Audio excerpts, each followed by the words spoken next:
Venom Island, a standalone in the Exiled Sector series. Chapter 1. Kaha. A loud crack shakes the foundation of my cage, causing the hairs along my arms to dance. Whimpers sound all around me.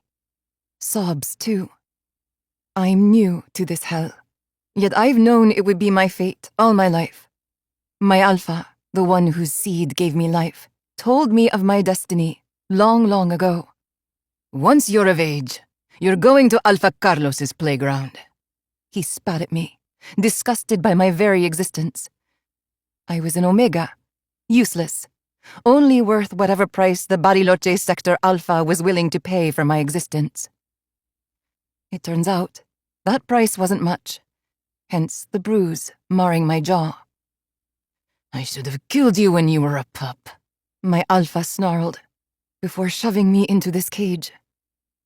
How many days ago was that, I wonder, my arms curling around my abdomen as I fight the shivers traversing my bare spine. When did I last eat or drink anything?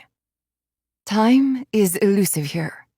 A taunt, a way to enforce obedience and terrify the inhabitants of this underground prison. I swallow as another shudder rattles my cage. I don't know what's coming, but it's intense. What is that? One of the nearby Omegas asks, her voice just above a whisper. I don't know, another replies, her accent thick and foreign to my wolf ears. I tuck my knees even tighter into my chest, my spine against the crisscrossed bars at my back. I can't stand in my cage, only kneel, which I choose not to do because the metal bottom digs into my exposed skin. Another tremble vibrates my being as the booms grow louder and more powerful. Inside, my animal whines, terrified of what's happening. Outwardly, I control my breathing and try to regulate my heartbeat. My Alpha taught me to be quiet and motionless. He hated my voice, loathed any sounds I made at all. The only thing an Omega is good for is taking a knot, he would say. And I can't fucking knot you, so be thankful I let you breathe at all. I was his only female child. All the others were males, who felt the same way as my Alpha. Useless, they told me, every day. Because nothing I did was ever right. They hated my cooking, hated my cleaning, hated my very existence. And so did the other Omegas. You have no reason to cry. My caregiver, an Omega who wasn't my mother, but the female my Alpha put in charge of my upbringing, once snapped.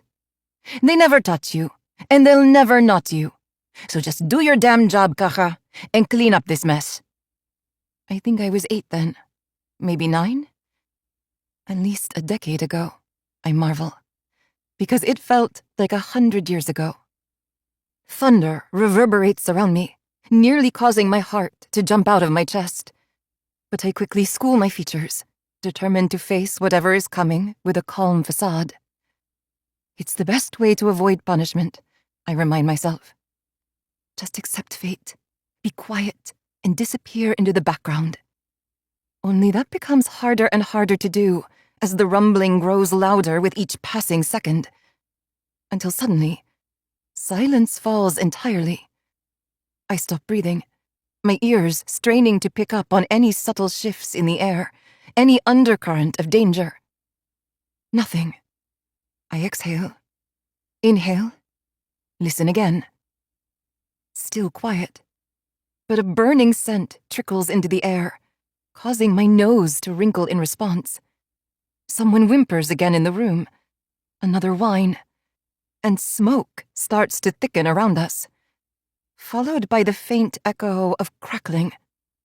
A fire, I realize, my calm facade slipping as my heart kicks off into a chaotic rhythm in my chest. Something's on fire, and I'm trapped in a cage. Oh, moons. I press my palm to the metal, my fingers only partially able to slide through the holes in the crisscrossed pattern. I haven't tried escaping or moving much at all since my Alpha unceremoniously dumped me here. There wasn't a point. If I ran, I would be hunted, rutted, and potentially killed. That was what happened to Omegas in my home pack. I have every reason to believe the same will happen here. But I don't want to be burned to death. I push against the metal, my fear rising as the acrid stench grows stronger and stronger, just like the flickering crinkle of an approaching flame. Shit. The cage won't budge.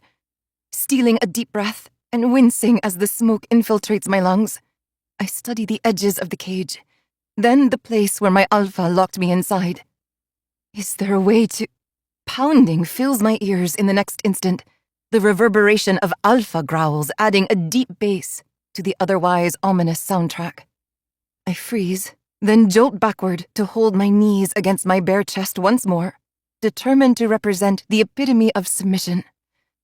A door slams open, sending a jitter down my spine that I try to fight. But my pulse betrays me, my heart beating a little too fast. Fuck, An alpha snarls. Enrique, Elias, there are more down here. My ears prick upward as harsh footsteps follow the male's shouting. They're in fucking cages, The alpha adds, sounding livid. I curl into myself as tight as I can, not wanting to be on the receiving end of that fury. Because he sounds like he wants to kill everyone in sight.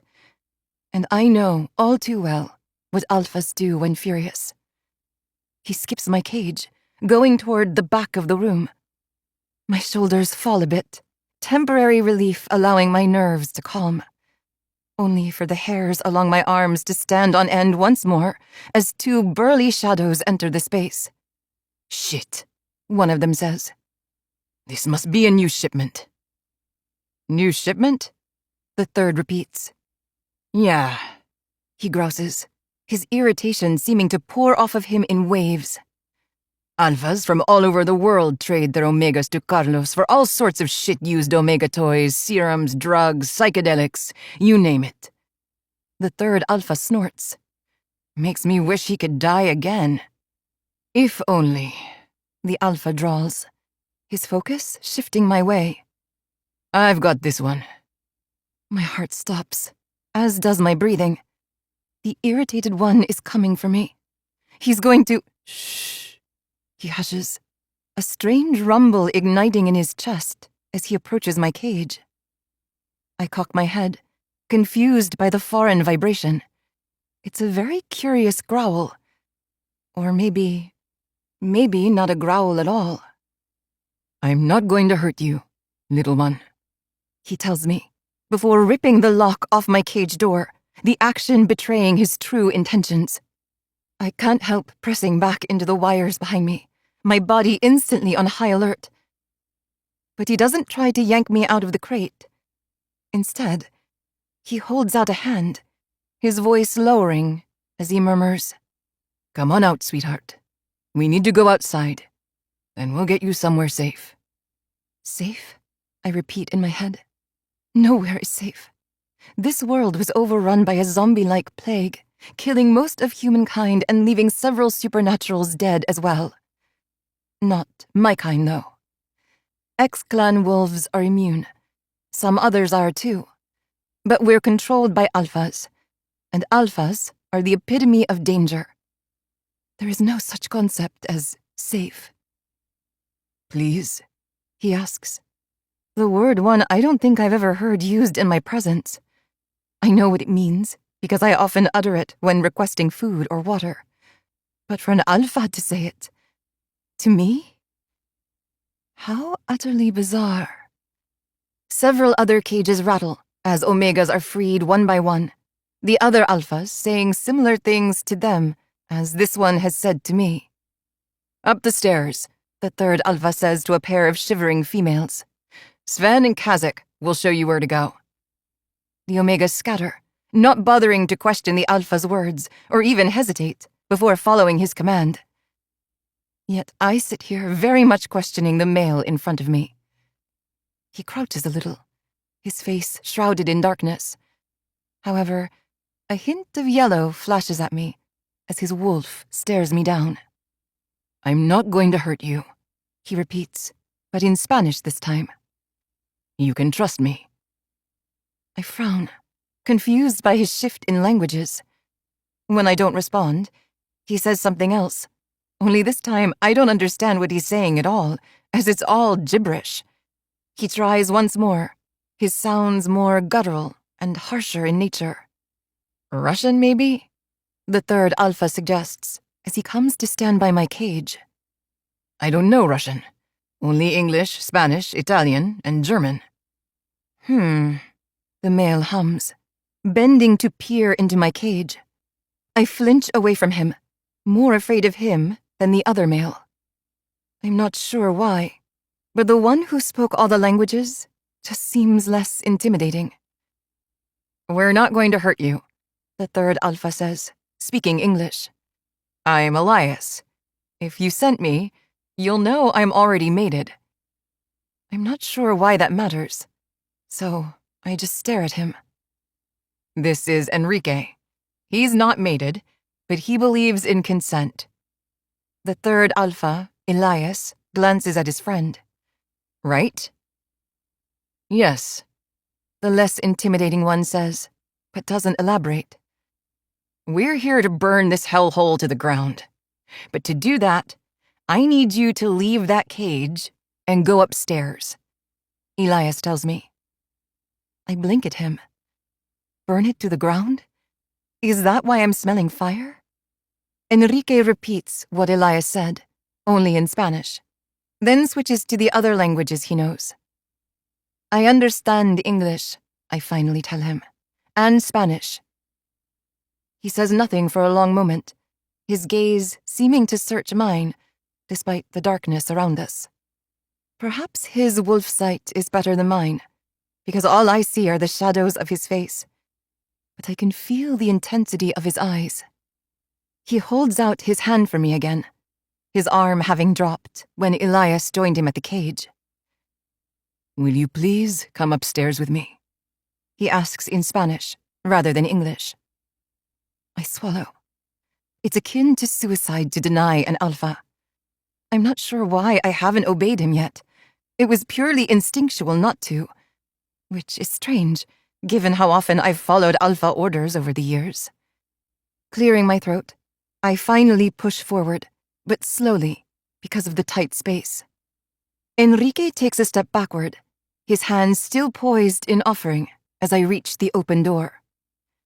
I glance from him to the floor, trying to determine the best way to get down, as my cage is perched on a table. If I were in wolf form, I would simply jump, but on two legs and without the appropriate room to stand, I'm more likely to fall flat on my face from here. Being hungry and thirsty isn't helping matters either. Closing my eyes, I blow out a breath and finally place my hand in Enrique's large palm. Electricity hums up my arm in response to the simple touch. That electric current only grows stronger as he gently pulls me out of the cage and into his arms, before setting me on my feet. I wobble, my legs and back sore from being bent for so long. Wincing, I try to step forward, only to lose my balance entirely and end up tucked against a big Alpha chest. That vibration sound he made earlier rumbles back to life, stirring a quivering sensation in my lower belly. That's a very pleasing growl, I decide. It makes me want to melt into his broad chest and nuzzle his pecs. I've never heard an Alpha do this, I confide softly, as he starts carrying me up the stairs. What is it? He stills on the steps, the abrupt halt making me realize my faux pas. I just questioned an Alpha. Oh, what in the moons was I thinking? I'm sorry, Alpha, I immediately add, my head bowing as much as I can in my position against his torso. I won't speak again. You can speak however much you like, he replies, that vibration heightening with his words. And it's a purr, pequeño tesoro. Little treasure, I translate, shivering. That seems like an abnormal thing to call me. Perhaps I misheard him? He starts up the stairs once more, not saying anything else. I remain quiet as well, then flinch as light hits my eyes from above. It's blinding, too bright, overwhelming, and it makes it impossible for me to see what we're doing. Not that I have any choice in where we're going or what will happen once we get there. She's underfed, but otherwise appears to be unhurt, I hear him say. All right, take her to the tree line, a deep voice replies. Another alpha. We've set up a few blankets with food and water. She'll need to be on one of the later flights. Will do, Enrique replies, the world moving as he starts walking. It isn't until the scent of forest hits me that my eyesight begins to recover, and by then, Enrique is setting me down on something soft. Try to eat, he tells me. Ander will be by soon with an update on what happens next. That sounds foreboding, I think, but just nod in response, mostly because I don't know what else to say or do.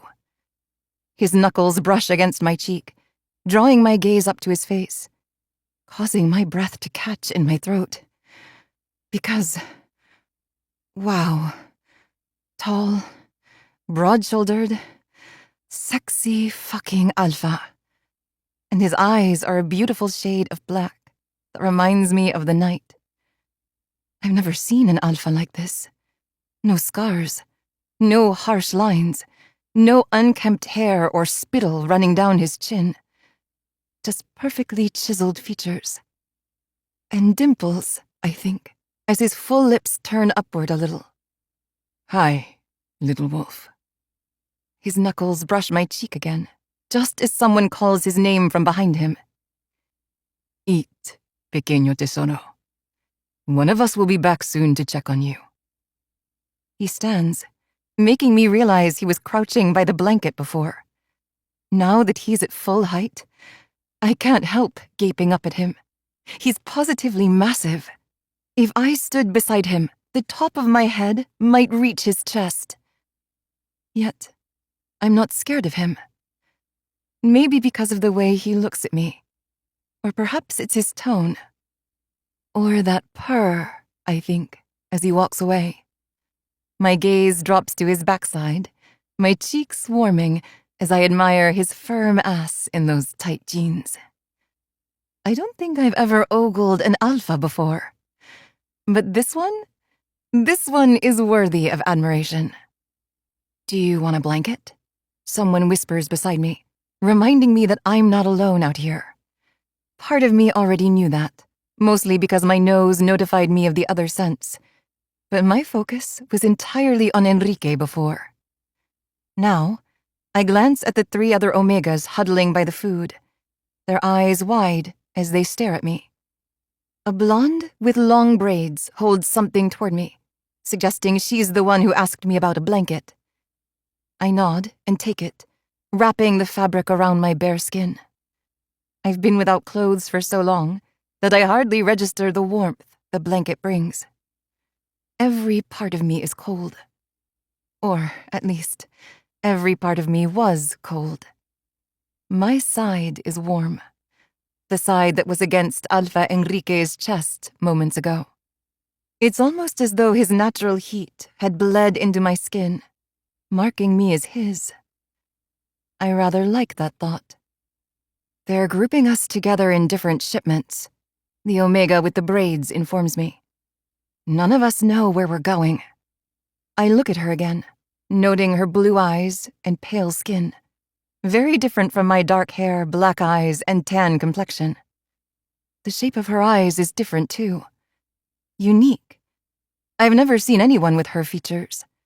Nor have I ever smelled a wolf like her. Not an X-Clan wolf, I decide.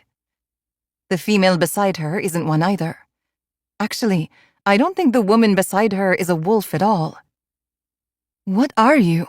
I wonder out loud, my gaze on the blondish brown-haired being of unknown descent. She blinks a pair of startling red eyes at me, glances at the others, and then returns her focus to me once more. I'm a vampire. My gaze widens. Oh, that's interesting. And you?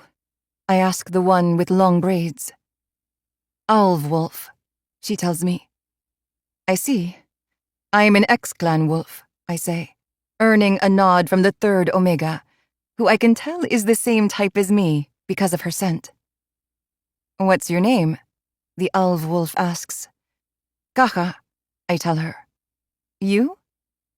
Hell, she replies, then gestures to the vampire as she adds, This is Gudrun. We just met. And I'm Paige, the X-Clan wolf says before Hell can introduce her. I've only been here for a few days. Same, Hell echoes. Me too, Gudrun murmurs. Perhaps that's why we're all grouped together. We're the new shipment, as Enrique said a bit ago. Hopefully we won't be staying for much longer, I say, my gaze finding the alpha in question across an open green space. He stands with his arms folded over his broad chest, his gaze on two alphas of similar size and stature. Are they taking us somewhere worse? The vampire asks in a low whisper. I don't know, Hell replies.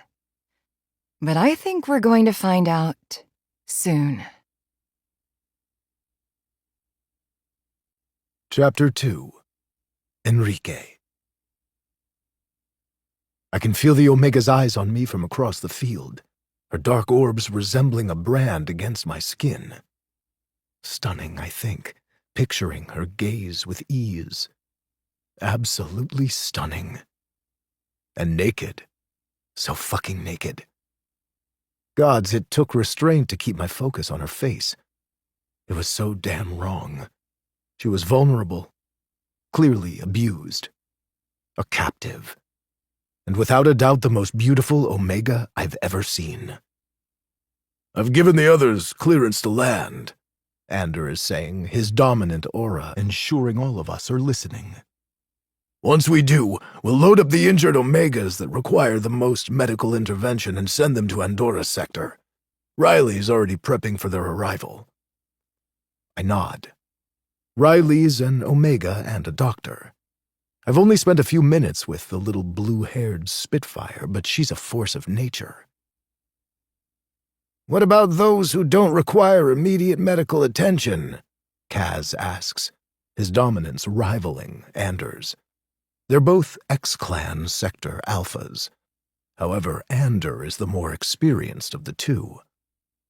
While their domineering auras agitate my inner wolf, I wouldn't want to challenge either of them. Not because I fear them, necessarily.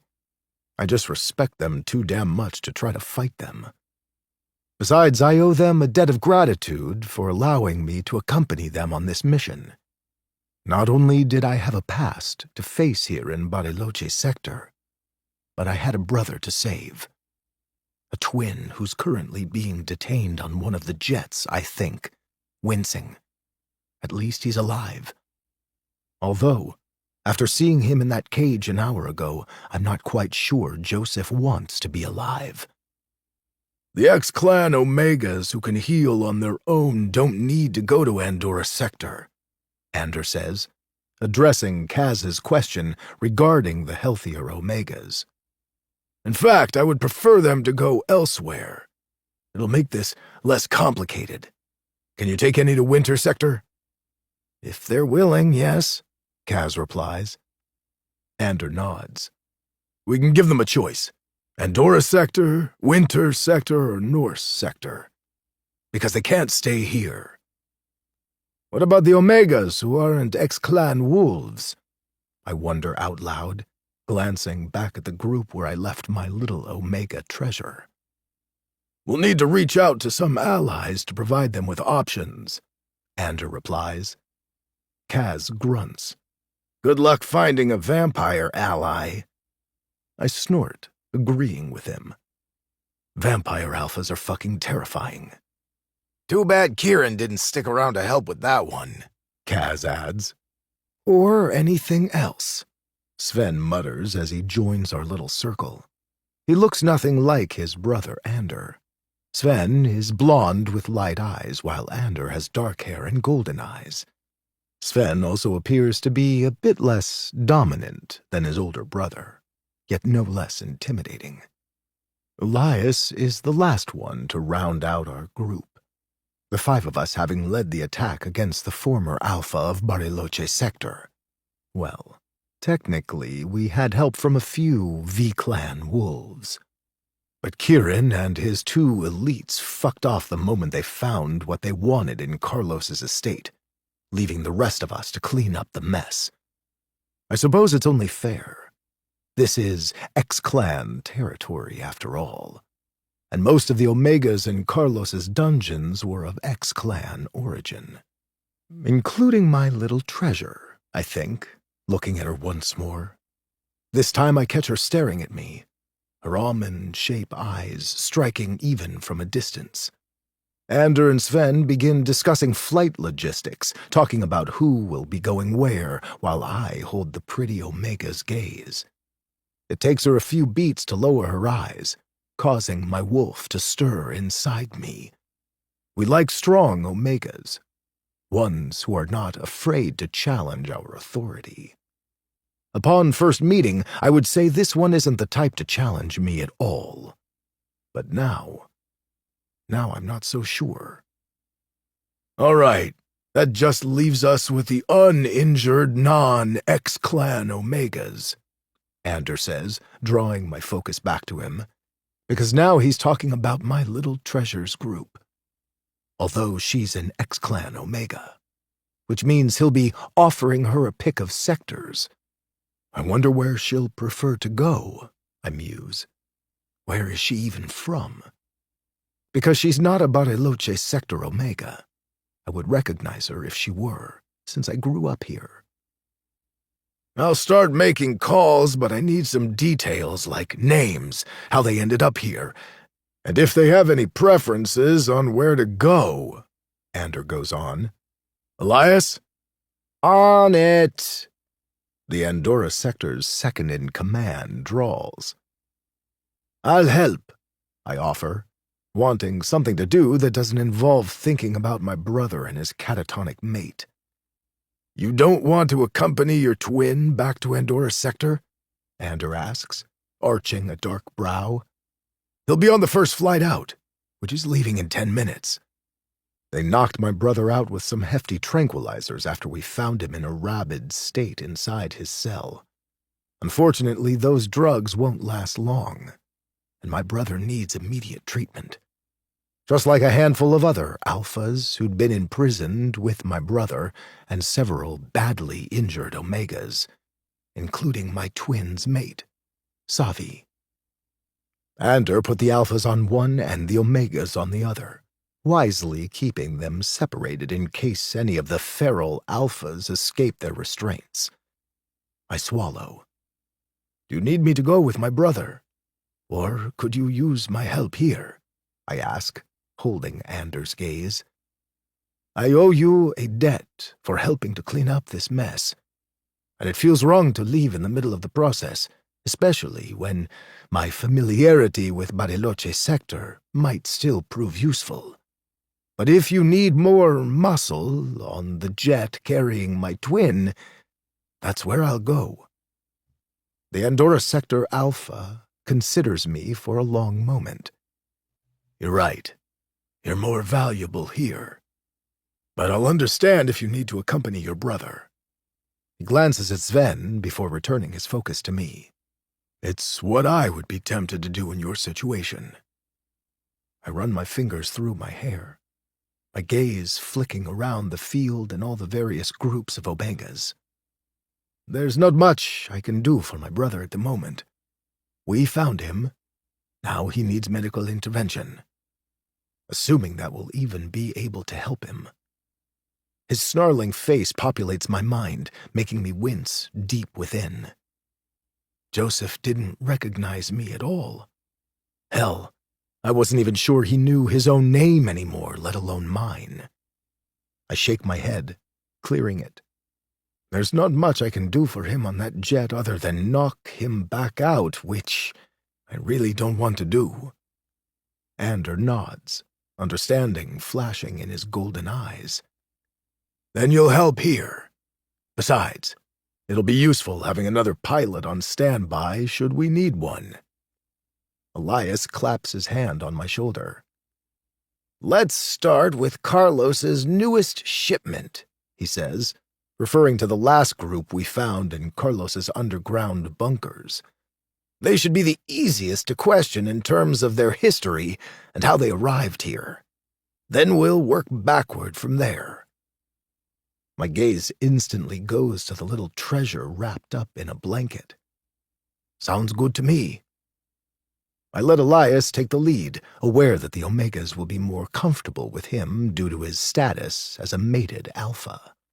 Of course, being mated means little in Bariloche sector, thanks to Carlos's former policies. He actively advocated the sharing of mated Omegas, primarily to punish the alphas who claimed them. The alphas under his command, anyway. Alphas like my brother. The only way to break a bond between X-Clan mates was to kill the alpha. Alas, the Omega often went insane as a result. So Carlos chose to hold the alphas in his dungeons while exploiting their Omega mates. It was sick and twisted and fucking wrong. Being part of the team to take him down did little to assuage my guilt of my association with the bastard. Most X-Clan sectors saw me as Bariloche sector's second-in-command, similar to Elias being Anders' second-in-Andorra sector. It wasn't my real title, as Carlos refused to name a second. He considered me a general. Alas, that distinction wouldn't matter to most of my kind. The affiliation and notoriety were very much there, and absolutely tainted my identity in our world. Word would soon spread of my involvement in today's events, how I helped 2 other Sector Alphas take down Carlos. I have no idea what that means for my reputation, or where I'll even be welcome to live. As it stands right now, I have no home. Mainly because I just helped Ander and Elias burn it to the ground. I fight the urge to shuffle my feet, instead choosing to listen as Elias introduces himself and me to the group of Omegas huddled with my little Tesoro. She's the only one without clothes, suggesting she was delivered to Carlos in that state. Can you share your name, please? As well as what sector you're from? Elias continues, his voice gentle as he takes a knee before the 4 Omegas. Rather than kneel or squat behind him, I go and sit next to the Omega I carried out of the bunker. She glances at me but doesn't try to move away, just watches as I extend my legs and cross them at the ankles. Resting my palms behind me on the ground, I lean back and meet her curious stare. She shivers, causing me to reach out and more firmly wrap the blanket around her svelte form. It's such a natural response, one I realize might be intrusive a second too late. But she doesn't seem bothered by it. Actually, her lips tilt a little upward in response, suggesting the opposite. When Elias is done with his questions, I'll find her something to wear. She has to be cold. It might be summer in this part of the world, but it's still chilly in the mountains. I'm Paige, a petite X-Clan Omega says, her eyes lowered in deference. I'm from Cusco sector. Gudrun, the vampire beside her adds, her voice holding a tentative note to it. Alvanest. She doesn't look down like Paige does, but instead stares at Elias cautiously, like she's waiting for him to comment further. He simply nods and looks at the female with Nordic features. She's either an ash wolf or an ulv wolf, based on her scent. Her expression is borderline defiant as she introduces herself as Hel. And where are you from, Hel? Elias presses. That depends, she replies. Why do you want to know? Elias considers her for a moment, his lips twitching despite her blatant rudeness. Most Omegas bow to Alphas. This one clearly does not. Fortunately for her, Elias is pretty laid back. I am too. If she attempts to speak to Ander or Kaz in this way, though, she will quickly be educated on X-clan hierarchy and what it means to be an Omega in our world. We're trying to determine where you came from and where you would like to go from here, Elias informs her, his tone underlined with patience. You're welcome to join us in Andorra Sector, but we can also take you home, if that's your preference. Hel narrows her gaze, suspicion clear in her expression. That sounds too good to be true, and in my experience, good doesn't really exist in this world. Gudrun nods in agreement, as does Paige. But the Omega beside me stays quiet, her focus shifting from me to Elias. How did you end up here? He asks, his attention on Hel. Were you taken or traded? Both, she growls. Taken as an unwilling bride, then traded for a more submissive model. She folds her arms, her air of defiance returning with a vengeance. Do you know Jarl? Elias frowns, glancing at me. I've never met anyone by that name, I tell him. Same, Elias says. Who's Jarl? Hel stares at him for a long moment, evaluating him and then me. He's a Baylor wolf, from Wildborn Sector. Elias's brow furrows even more. But a bell goes off in my head, a face appearing in my memories. Tall, crooked nose, pointy jaw, thinning blonde hair. Smells like mold. Hel freezes, telling me I've not only described him appropriately, but she's not his biggest fan. You do know him. I've seen him around here a few times, I admit. But no, I don't know him. He's also dead. One of the many Alpha casualties sustained today during our raid. I shrug. I hope he didn't mean much to you, because I can't exactly apologize for the loss. He, like many of the others, deserved his fate today. He's dead? She repeats, her bravado seeming to fail her. Oh. Her brow crinkles. Oh. Raid? Paige asks, her gaze finally lifting from the ground. What do you mean? We've shut down Carlos's operations here, Elias tells her. Now we have the very difficult task of returning you all to your homes, if that's where you want to go. So I'm going to ask you again, where are you from? And if you don't want to share that, then where would you like to go? Hel and Paige look at each other. Then Hel clears her throat. Savage Sector, she says. My brother is Alpha Ragnar. Elias's eyebrows lift a little in surprise, but he quickly masks it with a nod. I don't know if we have open connections with him, but Ander has a contact in that region, Shadowland Sector, that he can lean on. We'll make it happen. He looks at Paige. I don't want to go back to Cusco Sector. Not a surprising response. Cusco Sector isn't much better than Bariloche Sector. As I said, you're welcome in Andorra Sector. We also have alphas in Norse Sector and Winter Sector who would be willing to take you in if you prefer. Elias tells her before looking at Gudrun. She says nothing for a long moment, then quietly tells him, There's no place that's safe for a vampire Omega.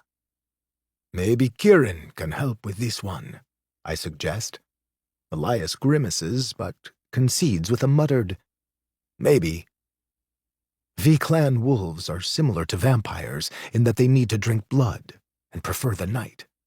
Vampire Omegas are also compatible with V-clan alphas, so there's that benefit as well.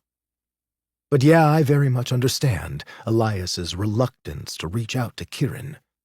The V-Clan Alphas are exceptionally powerful, almost frighteningly so. What about you? Elias asks, his attention falling on my silent little treasure.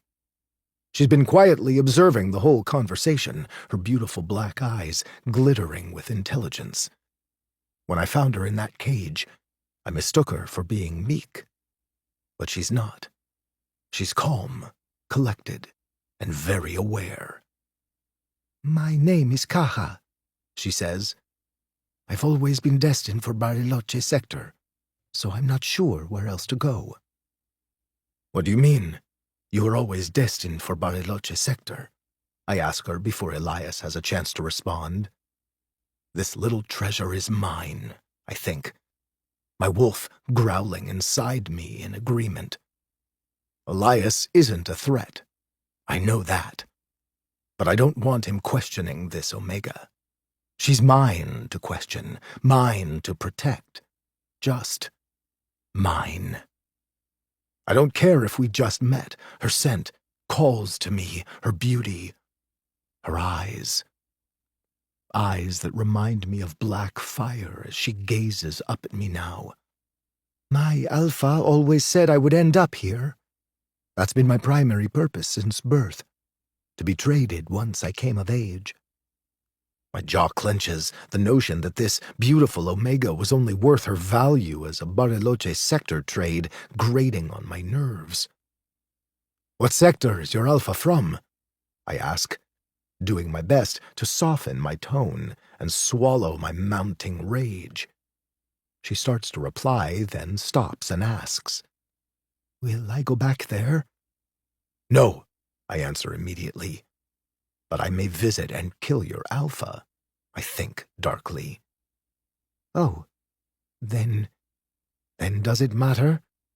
Yes, I say without hesitation, because the more I'm thinking about it, the more I want to destroy whoever dared to trade away this gorgeous little treasure. Who gave you to Carlos? Her full bottom lip disappears between her teeth as she considers how to reply. Alpha Bautista. My wolf snarls inside, echoing the fury simmering through my veins. Because I was wrong. This female is from Bariloche sector. Perhaps not from the central part of the territory, but the outskirt lands under Carlos's former protection. Bautista was a sadistic asshole who lived about 100 miles from here in a run-down village where he managed distribution for Carlos's Omega slave trade. If this female was one Bautista felt he could barter for himself, that meant she was his daughter. Fuck. Bautista's dead, I tell her. And I'm the one that put a bullet through his head. Chapter 3. Kaha. I stare at the handsome Alpha, his words ringing through my thoughts. Bautista's dead. You're sure? I ask, my voice not giving away the chaos unfolding inside me. Because I have no idea what this means for me, or where I'm to go next. Another sector? To a new Alpha? Can I go with this one? I wonder, then wince internally at the idea. I don't even know him. But I kind of want to know him. Yes, he says, confusing me for half a beat, before I recall the question I asked about him being certain that Alpha Bautista is dead. I shot him, Enrique adds, swallowing.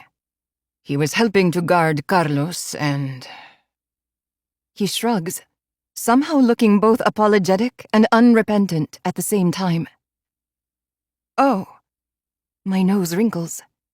I didn't realize he was still here. I assumed he left me in that cage and returned to our pack. But no, he stayed. And now he's dead. Oh, I repeat, blinking.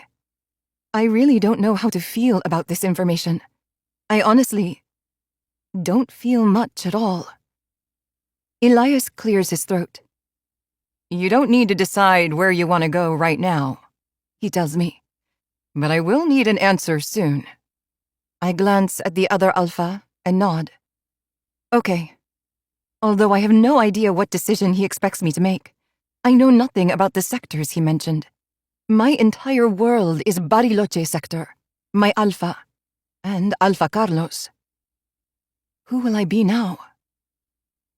All right, we have to go to the next group, but if you need anything, just call for us, Elias says, as he stands once more. We'll be back for your final decisions. Hel and Gudrun nod. I just stare at Enrique, already missing him, despite the fact that he hasn't moved yet. Is this strange fascination a result of him freeing me from my cage? Or something else, I wonder, taking in his handsome features once more. Why am I so enamored with this Alpha? Is it his perfect features? His kind eyes? What would you like to wear? He asks me, instead of standing like the other Alpha. Sweater, jeans, a dress. My eyelashes flutter, confusion clouding my thoughts. I don't own any clothes. My Alpha made that very clear when he forced me to strip before getting in the cage. Those are mine, He sneered. take them off. I shiver now, recalling the way his eyes tracked over me after I disrobed. Disgust and hate radiated from his dark eyes, so similar to my own. I should have killed you when you were a pup. Then he shoved me into the crate and left. Caja, Enrique murmurs, drawing my attention to his mouth. what do you usually wear back home? Whatever my caretaker gives me, I tell him, blinking before raising my gaze to his. He's emitting that delicious purr again, causing my wolf to stir in my soul. His woodsy scent intrigues me too. I want to bury my nose against his chest and wrap my arms around his big shoulders and never let go. Is that usually a dress or jeans? He presses. I shrug. A sack, which I suppose could be like a dress. I'm okay with this blanket, I tell him. Thank you. He stares at me for a long moment before glancing up at Elias. I'm going to find her something to wear. Can you handle the next group? Elias gives him a strange look, one I can't quite define. Amused, maybe? Playful? Sure, he drawls, his tone holding a funny note to it. Humor? I think, uncertain. I sometimes heard my brothers use that tone when talking to one another, but I never found the content of their amusement to be very funny. Enrique brushes his knuckles down my cheek, before standing and looking at Elias. Howl for me if you need me. Just send Sven my way, Elias replies. He can help while you go on your mission. He turns away, then pauses and says, Don't let Kaz tag along with him. He'll scare the Omegas. Enrique grunts, but doesn't reply, simply walks away and gives me a view of his athletic backside again. Are you close to your heat cycle? Hel asks, the question apparently for me, because she's looking right at me. I don't know. I've never had one. My Alpha put me on suppressants for the last 2 years, saying something about Alpha Carlos wanting to make my first heat explosive, whatever that meant. Why do you ask? Because you're eyeing that Alpha like he's a meal you want to devour, she replies, her expression knowing. I don't know how to reply to that, because I can't tell if she's teasing me or chiding me. He was kind to me. It sounds lame, but it's all I can think to say in response. He was nice. Paige agrees. They both were. That doesn't mean we can trust them, Hel says quietly, her blue gaze scanning our surroundings. I don't know what's going on, but I'm running the first chance I get. Gudrun frowns. They said they'll take us wherever we want to go, so I'm not sure running is wise. They'll also catch us, Paige mutters. X-Clan alphas are fast. Trust me, I know from experience. It also sounded like they'll put you in touch with your brother, Gudrun adds. Are you close to him? Hell answers, but I don't quite catch it, because Enrique jogs across the field, demonstrating some of that speed Paige just mentioned. My gaze follows his long, athletic strides, my head tilting to the side. You're drooling, Hell draws loudly. Can't really blame her, Paige murmurs, her voice underlined with appreciation. He is hot, and as she said, he seems nice. Seems being the operative word in that sentence, Hell points out. They killed Alpha Carlos and all his generals, a new voice informs us, as another X-Clan Omega joins our circle. I wouldn't say they're nice, but I definitely consider them an upgrade from the previous regime. The four of us stare at her, but it's Hell who begins the introductions. Wendy is the new girl's name. Apparently, Elias sent her our way to be part of our group. I told him I want to go back home, so he said to come sit over here. My lips curl down at her words. I don't want to go home, but I don't really know where to go. Will they send me back to my brothers? I wonder, shivering. With my Alpha being dead, I don't know if my brothers will even accept me. They'll probably kill me. Maybe Hell is right about running. But where can I even run to? I have nowhere to go, nowhere to hide, no one to lean on for support. I don't even know where I am. Bariloche sector, obviously. However, I don't know what that's near. I don't even know where any of the sectors the others mentioned are located. Wildborn sector? Savage sector? Cusco sector? The vampire called her home a nest, a term most Omegas would usually consider to be safe. But my nest was never safe. And the vampire herself said there's nowhere for her to go. My fingers curl into fists, my heart beginning to pound a little too fast. Calm down, I tell myself. You'll upset the alphas. I close my eyes and breathe. The technique one I mastered over the years. In and out. In and out. In. The thought trails off as the scent of evergreens fills my nostrils. So good. Soothing. Addicting. I lean toward that scent, only to nearly topple over in the process. A strong hand catches me before I can fall, his skin hot against my bare shoulder. Caja? Enrique's voice causes my gaze to snap right up to where he's crouching before me. The other Omegas are silent, their gazes wide. Are you all right? He asks me. I swallow and nod. Just, maybe hungry? The term escapes me before I think better of it. Of course, hearing it aloud reminds me of what Hell said about me looking at Enrique like I want to devour him. My cheeks heat in response, my thighs tingling with a strange sort of sensation. Oh, moons, I'm being ridiculous.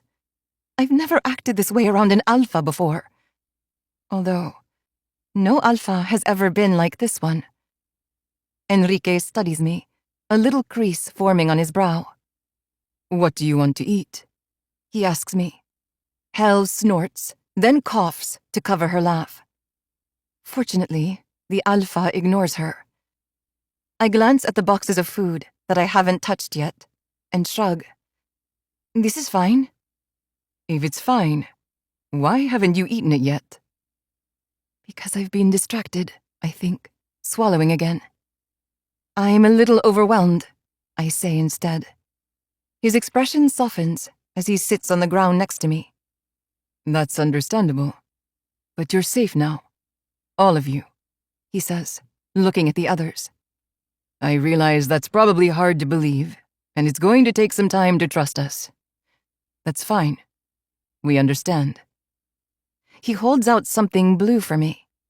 I wasn't sure of your size, so I found a dress, he explains, after I take the fabric from his hands. Why don't you put that on while I investigate the boxes? My fingers run across the texture, my senses suddenly hyper-aware of the sensation. I've never felt anything this soft before. It's so silky and smooth. Everything I wore back home was scratchy or too warm. This feels heavenly. Dropping the blanket, I work on spreading out the dress to determine the front from the back. It has sleeves, I marvel. And it's long. So unique. It's different from what the other Omegas are wearing too. Hel has on dark pants and a long-sleeved V-neck shirt with a leather waist cincher. Gudrun is in jeans and a tank top, similar to Paige and Wendy. And I have this pretty dress, I think, lifting it up to pull over my head. It resembles a waterfall against my skin, sliding downward into place and hugging my svelte form. I go to my knees and do a little shimmy to push it over my hips, then watch it glide over my thighs. I love it, I decide, placing the blanket beneath me so I don't have to sit on the ground in this beautiful gown. Thank you, I say, finally looking at Enrique again. He's staring at me with a look that makes me wonder if he's as starved for food as I am. Because he looks ready to eat me. The other Omegas have backed away a little, giving us some space. I'm not quite sure why, but I don't mind. Enrique doesn't scare me. You're welcome. He clears his throat. Right, food. He rips his gaze away from me and starts shuffling around the boxes. I don't really pay attention to what he hands me, instead choosing to accept whatever he deigns to give me. However, when he places a water bottle in front of me, I immediately grab it and chug half the contents without bothering to breathe. It's dangerous. I have no idea when I'll be gifted with more to drink, but I feel like I haven't had any water in days. Closing my eyes, I savor the hydration and give in to my need to drink more. By the time I finish, the bottle is empty, and I nearly whine in protest. Except 2 more containers of water have magically appeared before me. I tentatively reach for one, almost expecting it to be a trick. When it's not, I accept the small miracle and drink my fill. This time, I have about a fourth left when I'm finally done, and I release a relieved sigh. Starvation and dehydration are not new concepts for me. Actually, I've learned to live with them. But sometimes being given water is almost worse, because I get to a point where I don't feel much at all. Then the drink reminds me just how thirsty I really am. It's a horrible consequence of giving in to my needs. Fortunately, Enrique hasn't taken the other bottle away. Actually, I frown down at the blanket around me. There are 3 more bottles. I gape up at him. Are these all for me? I ask him. He shrugs. I can get more if you need them. But you need to eat, too. He gestures to the items I dropped in favor of the water. I don't even remember doing that. There's fruit and... Enrique! Elias calls from the field, his gaze intense as he stares at the other alpha. I need your language skills. Enrique nods. Be right there, he says in a normal voice, then looks at me once more. Eat, Caja. I won't be pleased if I come back and find out you haven't touched anything other than water. So please try, okay? I shiver, liking his subtle dominance. It's reassuring in a way that pleases my wolf, making me long to obey him. Yes, Alpha. Enrique. He corrects me. Call me Enrique. Yes, Enrique. He smiles. Muy bien, pequeño tesoro. He murmurs. Very good, little treasure. I'll be back to check on you in a bit. He runs his knuckles down my cheek, like he has a few times before, then pushes away to jog toward Elias. I enjoy the view again.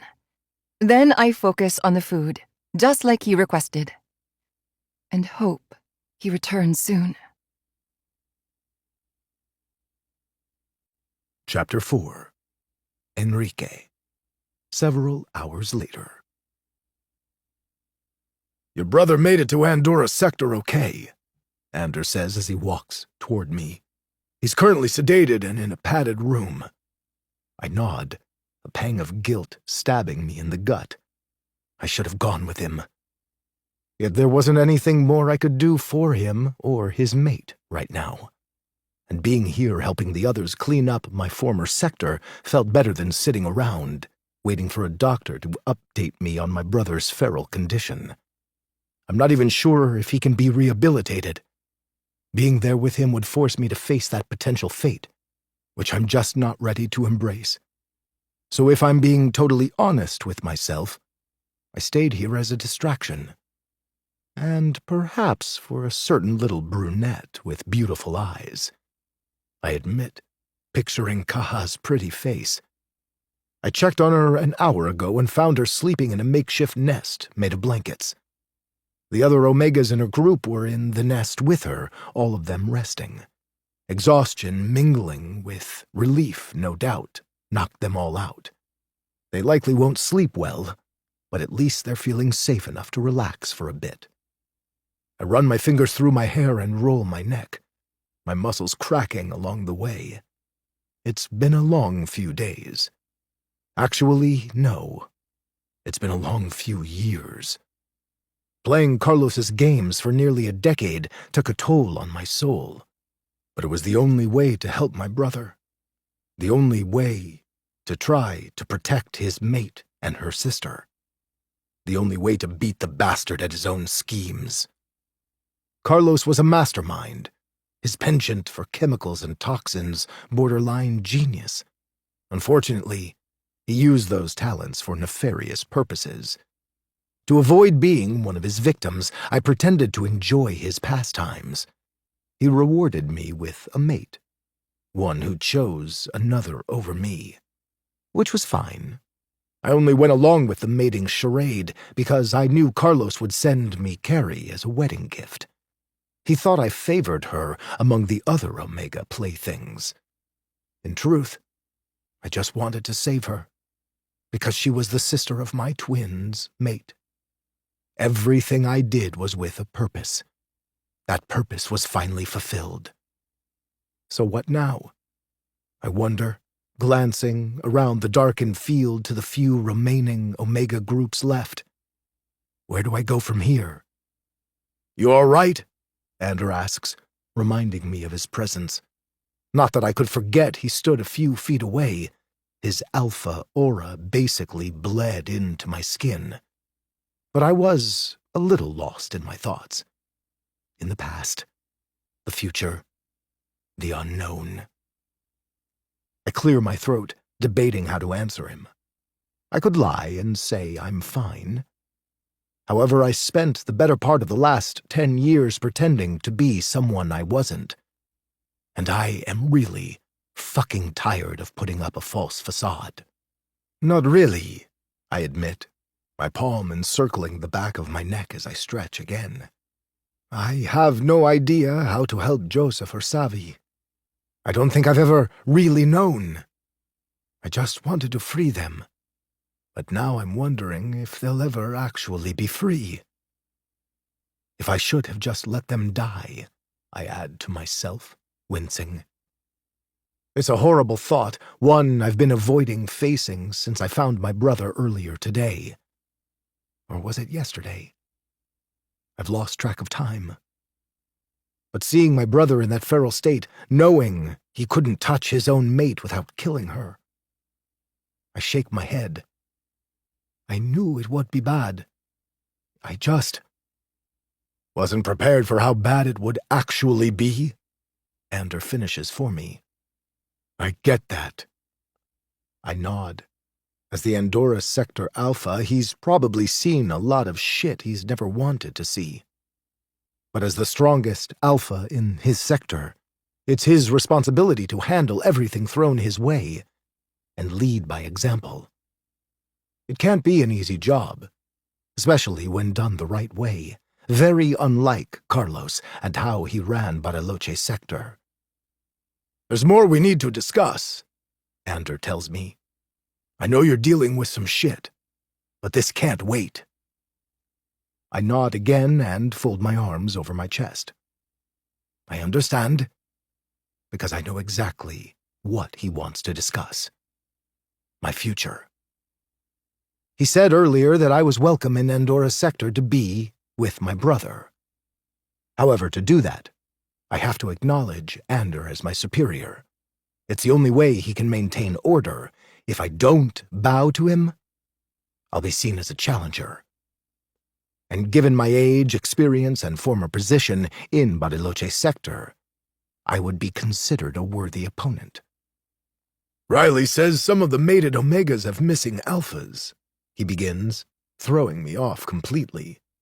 That wasn't at all what I expected him to say, nor was it related to the topic I thought he wanted to address. I see, I say slowly, frowning. What about the alphas being held near my brother? Have their respective mates been accounted for? There were a few betas in the cells as well, but they wouldn't have the same deep-seated connection to an Omega like an alpha would. He dips his head in confirmation. All of those have been matched by scent, but from what Riley says, we have 7 mated Omegas with missing alphas. Is there anywhere else that he might be keeping them? I frown, considering the question. Carlos liked keeping everything and everyone close to his personal compound. He had trust issues. Hence all the alphas and betas he locked up in cages, and the wicked torture he inflicted on those with mate bonds. Ander releases a low growl, his agitation palpable. Riley seems pretty certain the alphas are alive. Otherwise the Omegas in question wouldn't be coherent at all. True. They would be catatonic and unresponsive, something Carlos would have wanted to avoid for his little toys. I rack my brain, trying to think of where he may have imprisoned other alphas.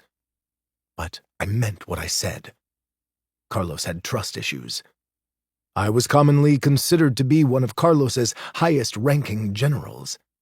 Yet I only had access to his Omega operation, and that access came with a myriad of restrictions. Fortunately, my position afforded me a wealth of intimate knowledge regarding his procedures and the ins and outs of his compound, a fact that had made me a valuable asset in our infiltration of Bariloche sector this week. However, that knowledge didn't extend to all of Carlos's dungeons or how he controlled the alphas who protested his rule. I was familiar with his penchant for psychedelics, but not the full scope of his prison system. I'm only aware of the dungeon he kept under his compound, and I really only knew about that because of my twin. I'd felt his presence there for years, despite Carlos claiming he was dead. He wasn't the type to house anything of value too far from his estate, though, so I can't imagine there are more dungeons hidden in Bariloche sector. And if there were any, they're now destroyed, thanks to Kazek and Sven blowing up every structure in Bariloche earlier today. They wanted to ensure the entire sector would be uninhabitable. Any surviving alphas are officially rogues. A few sectors might accept them into their territories. Most will not. The betas are another situation entirely, mostly because they never had a choice in how Carlos ran his sector. A whole line of betas are currently waiting to be interviewed for potential entry into Andorra, Norse, or Winter. Meanwhile, the Omegas will be taken anywhere they choose, assuming they're coherent and well enough to make a choice. Those who weren't able are already in Andorra for medical treatment, the last flight having left hours ago to take them to safety. The only Omegas left are the ones who are in a healthy enough condition to voice their desires. Do you think he would have traded any of the alphas to other sectors? Ander asks, his expression hardening. I shake my head. They wouldn't have much use to them. I mean, you saw the state my brother's in. I trail off and clear my throat. But if the alpha in question offended a friend, Perhaps Carlos would trade the Alpha away as recompense. However, 7 is a high number. And Carlos wasn't one to give up his resources. Unless he was tired of caring for those resources. In which case, it's possible he has them rotting somewhere, I say, thinking aloud. Somewhere he can't smell them or hear them. Somewhere they can't escape. But I have no idea where that would be. Maybe one of his many trading points, or, more likely, in a place no one would ever think to visit. That's not helpful, Ander mutters. I know, but that's how Carlos worked. He never made anything easy. Hence the intricate assault on Bariloche sector. Carlos left traps everywhere, turning his lands into a literal minefield, one we navigated all the way to his compound. Ander blows out a frustrated breath. Well, maybe Riley can find out more from the Omegas then, he grimaces. Assuming any of them can be woken up. Some of the other Alphas may know too, I say. Knowing Carlos, he tortured them with potential fates. Perhaps one of his former taunts will reveal where the missing Alphas are being kept. Ander nods. All right. He crosses his arms, his stance rivaling mine. So tell me about this Omega you're interested in. I arch a brow. Who says I'm interested in an Omega? Elias, and he's an excellent judge of character. But we've started a new program in Andora's sector that requires our Alphas to woo the Omegas, not just claim them. I hope that won't be a problem for you. He says that last part like it's a threat more than an explanation, making it clear that if I do have a problem with this, then we are going to have a problem. Winter and Kari can vouch for my opinions on consent and wooing, I inform him flatly. Although I can't help the twinge of sarcasm on the final word, because who says wooing? Ander Kane, apparently. He hums. You're alive, so you must have treated both Omegas well. Otherwise Kaz and my brother would have killed you by now. There's a hint of amusement underlining his tone, but I have a hard time believing he's truly amused. Something tells me Ander rarely finds humor in much of anything. Has she said where she wants to go yet? He goes on, slightly changing topics. Your Omega, I mean. She's not my Omega, I correct him. And no, I don't believe she has. That's not what Elias said, he drawls. I frown. She told him where she wants to go? I was referring to the not my Omega bullshit you just spewed, he tells me, his expression now matching his amused tone. Maybe I was wrong. Maybe Ander Kane can find humor in things. He said you practically shoved him out of the way when he tried to talk to her, Ander goes on. He was surprised you didn't piss all over her, too. I roll my eyes. Your second exaggerates. He does, Ander agrees. But as I said, he's an excellent judge of character. I grunt. We just met. In my experience, that matters little to our wolves. Well, he's right about that. My wolf sniffed Kaha out in that cage, her scent immediately intriguing him. Then those pretty eyes found mine, and my world went sideways. You're a good alpha, Enrique, Ander continues. I'll respect whatever decision you make regarding the Omega. Just make sure she agrees with said decision. It'll make your life a lot easier.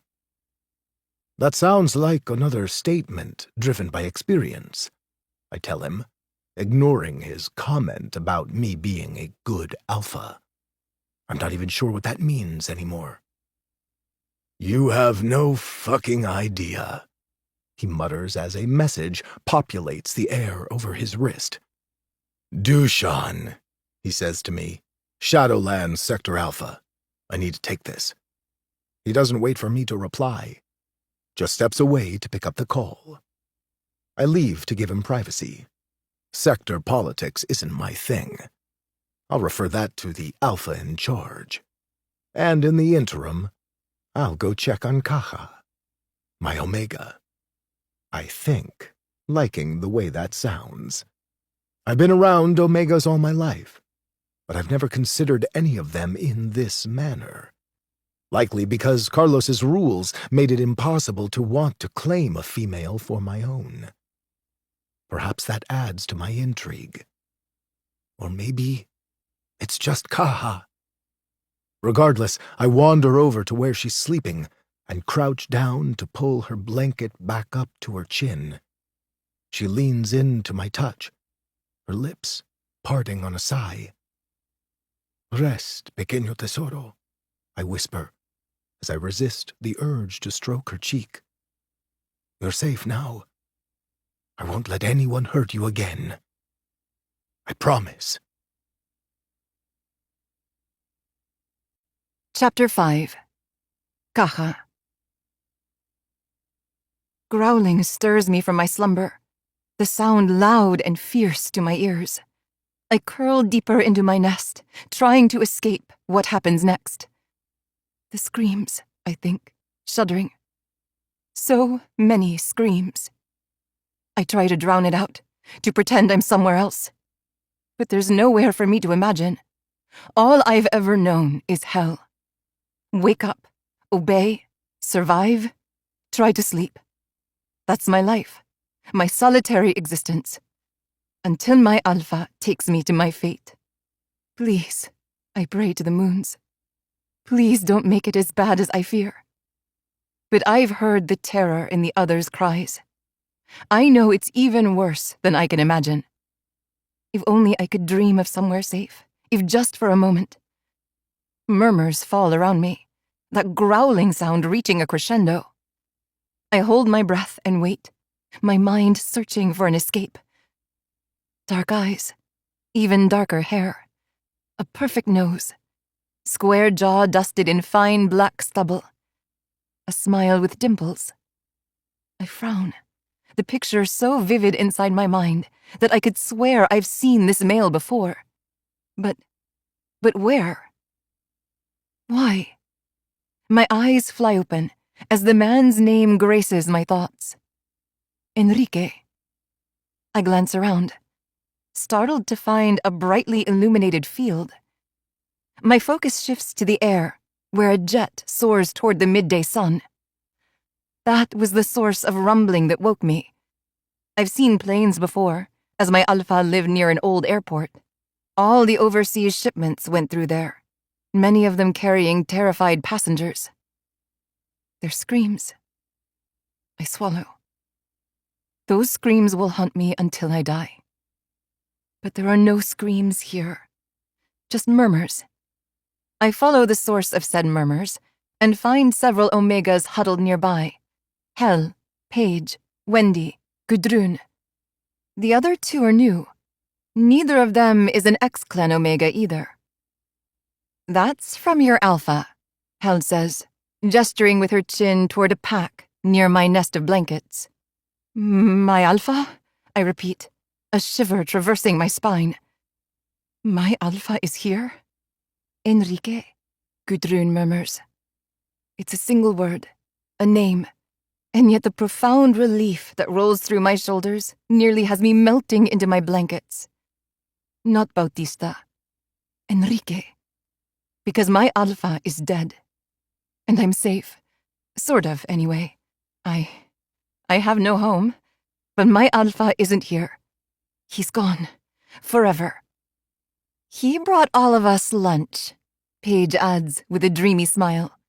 But he put yours in that sack to keep it warm and asked us not to wake you. Oh.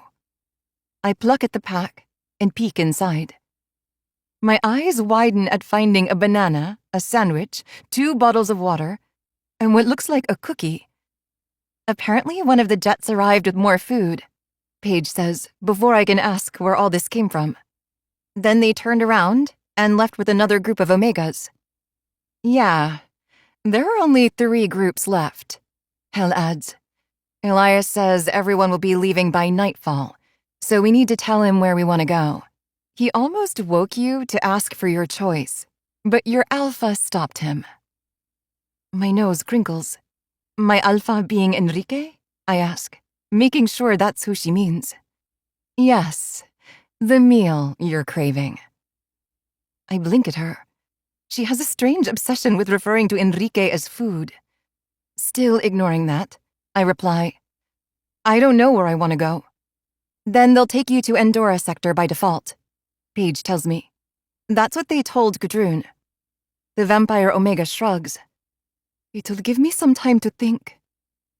I'm not sure what she means by that, and the haunted look in her gaze makes me not want to ask. So I just nod like I understand and rummage through the pack from Enrique. I'm halfway through my sandwich when the male in question approaches with another alpha at his side. Good morning, Caja. Enrique purrs. Well, he doesn't literally purr, but in my head, I swear I hear his gentle hum. Actually, I think I heard him purring all night. Perhaps in my dreams? This is Sven, he continues. He is from North Sector. Hi, Caja.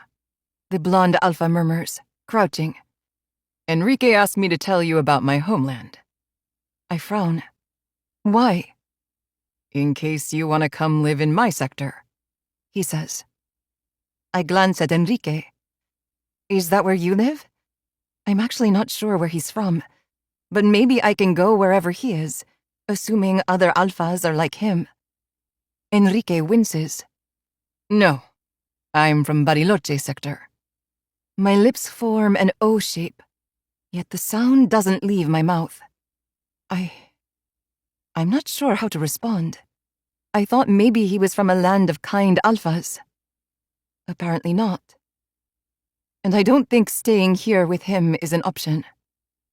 Unless they take me back to my brothers, I think, grimacing. But you're planning to go back to Endora sector for a while, right? Sven says, his comment clearly for Enrique. He runs his fingers through his thick hair, something I've seen him do a few times now. The strands tickle his ears, suggesting that maybe it's a bit longer than he's used to. But I like the length. It gives him a somewhat wild appeal. Yeah, that's the plan. For now. Sven nods. It's a good plan. Enrique gives him a look. I'm sure your brother feels similarly. His sarcasm is evident in his tone, but it just makes the other man chuckle. He's used to managing intimidating alphas and fending off challengers. I won't challenge your brother, Enrique tells him. Oh, I know, but I don't think you'll submit to him either. Enrique shrugs. I might. But then his gaze returns to me. Sven will tell you more about North Sector, in case that's where you would like to go. What if I want to go with you? I ask before I can think better of my bold question. I mean, crap. Why did I say that? However, he doesn't seem to mind my boldness, because he smiles in response. You're welcome to go with me, pequeño tesoro. In fact, I would very much like that. But Sven had to offer an alternative. Just following Anders' new courtship rules, Sven drawls. I'll let him know her choice. He leaves before I can tell him I haven't actually made a choice. Not one I vocalized anyway. But I like the idea of following Enrique. Besides, several of the other Omegas are going there too, and they've been pretty nice to me so far. Mostly, that is. Hel likes to tease me, but not in the same way the Omegas teased me back home. She smiles and shares information. The Omegas in my Alpha's nest never smiled, and they certainly never shared anything either. No food, no water, no kind words. Just barbs and cruelties. Enrique brushes his knuckles down my cheek. an action he's done several times now. I like it. It's almost like a mark, his scent embedding itself into my skin. I lean into his touch and inhale, his woodsy cologne surrounding me. The jets will be leaving around sunset, He tells me, before glancing at the others. There are showers on board that you all can use once you're in the air. New clothes will also be available, but sizes will vary. Will you be on the jet? I ask, embracing my bold streak and hoping he still likes it. His answering grin tells me he does, but it's a short-lived expression as he replies, I don't know yet, but once I have my assignment, I'll share it with you. Something about that feels like a promise, an intimate vow. It has my wolf wagging excitedly in me, like she's pleased this alpha is favoring us. Is he? I wonder, staring into his dark eyes. Does he feel as drawn to me as I am to him? I don't get a chance to ask, because someone calls his name from the field, pulling him away from our group. He sends me a wink before he leaves, the look one I commit to memory. You should be careful, one of the unnamed ex-Clan Omegas cautions. I was talking to a beta earlier, and he warned me that Enrique was one of Carlos's favored generals. He's not a good alpha. My brow furrows, her description at odds with my instincts. It's true, the other unnamed Omega says. I heard their conversation. He was saying how he didn't understand why the alphas have let Enrique live after everything he's done. The original Omega nods. Yes, exactly. Maybe he helped the other alphas stop whatever was happening here, Gudrun offers, her voice soft. They all seem to be friends. They do, I think, agreeing with her. If Enrique's bad, the others wouldn't be so friendly with him. But knowing he's from here does make me a little uneasy. Did he know my alpha, I wonder? Of course he did, I realize in the next instant. Enrique knew my alpha's name, and he told me he was dead. He didn't seem all that upset about the loss, though. So maybe they weren't friends, just acquaintances. Well, I don't trust him, the first ex-Clan Omega says, with a flip of her long brown hair. Same, the other agrees. Gudrun shrugs. His intentions feel safe to me. Her nose crinkles after she says it, like she's surprised by her own words. But then she glances at me and adds, he seems very fond of you. Hel snorts. Because she's about to go into heat. I blink. What? You can't feel it? She asks me. She said she's never gone into heat before, Paige interjects, so she wouldn't know what it feels like. Not only that, but our estrus cycles are individualized, which means we all go into heat at our own pace. Wendy nods. Yes, that. I assume that's why the alphas are trying to get us all to a sector sooner rather than later. Odds are high that at least one of us will be going into heat soon, and they want to protect us. Or breed you, one of the unnamed Omegas mutters. That's why I want to go home. Same, the other echoes. Paige's gaze narrows. Well, I have no interest in returning to Cusco sector. The other two females scoff and huddle together. I don't know if they knew each other before coming here, or if they met in their group. Regardless, they seem to be bonded by similarity. Ignoring them, I think about what Hel said regarding my heat. I don't feel any different. Well, that's not true. I feel satisfied, full, hydrated. That was certainly different from my norm. What sort of changes? I trail off, as movement to my right catches my gaze. Elias and another alpha are walking towards us. Enrique is nowhere in sight. Goosebumps pebble down my arms, the alpha with Elias exuding a dominant air that makes it impossible to meet his gaze. He's powerful, in charge, and commands attention. All right, he says, his voice gruff. We've been able to make arrangements for most of you to go where you've requested. He pulls out a clipboard and starts reading, Hell, Alpha Ragnar is expecting you in Savage Sector. Hel perks up at that, her blue gaze bright. You spoke to my brother? The Alpha glances up. No. Alpha Dushan was able to pull some strings. Savage Sector isn't all that accessible, but we found a way to make this work for you. She nods. He continues by addressing the two unnamed Omegas, Farah and Latya, I learn, and tells them he's not been successful in contacting their Alpha. You're going to North Sector for now. Alpha Alana is going to take over trying to reach your home sector. The two females share a look, uncertainty written on their faces. But the Alpha doesn't give them room to debate or make further requests. He simply tells them they need to go join a group across the field. You're on the next flight out, he informs them, before moving on to me, Gudrun, and Paige. I don't have room on my jet to fly you directly to Andorra Sector with us, so Enrique is going to bring you there after he's done dropping off everyone else. Wendy is the last one he addresses, confirming she'll be taken back to Tallinn Sector. There are 4 other Omegas joining you all on the journey, bringing the total count up to 9. Everything is prearranged, but you will be traveling for a few days.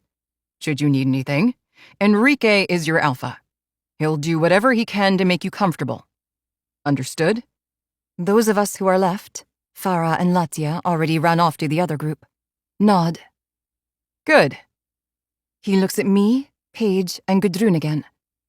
In case you're unaware, I'm Ander Kane, the Alpha of Andorra Sector. You probably should have started the conversation that way, Elias drawls.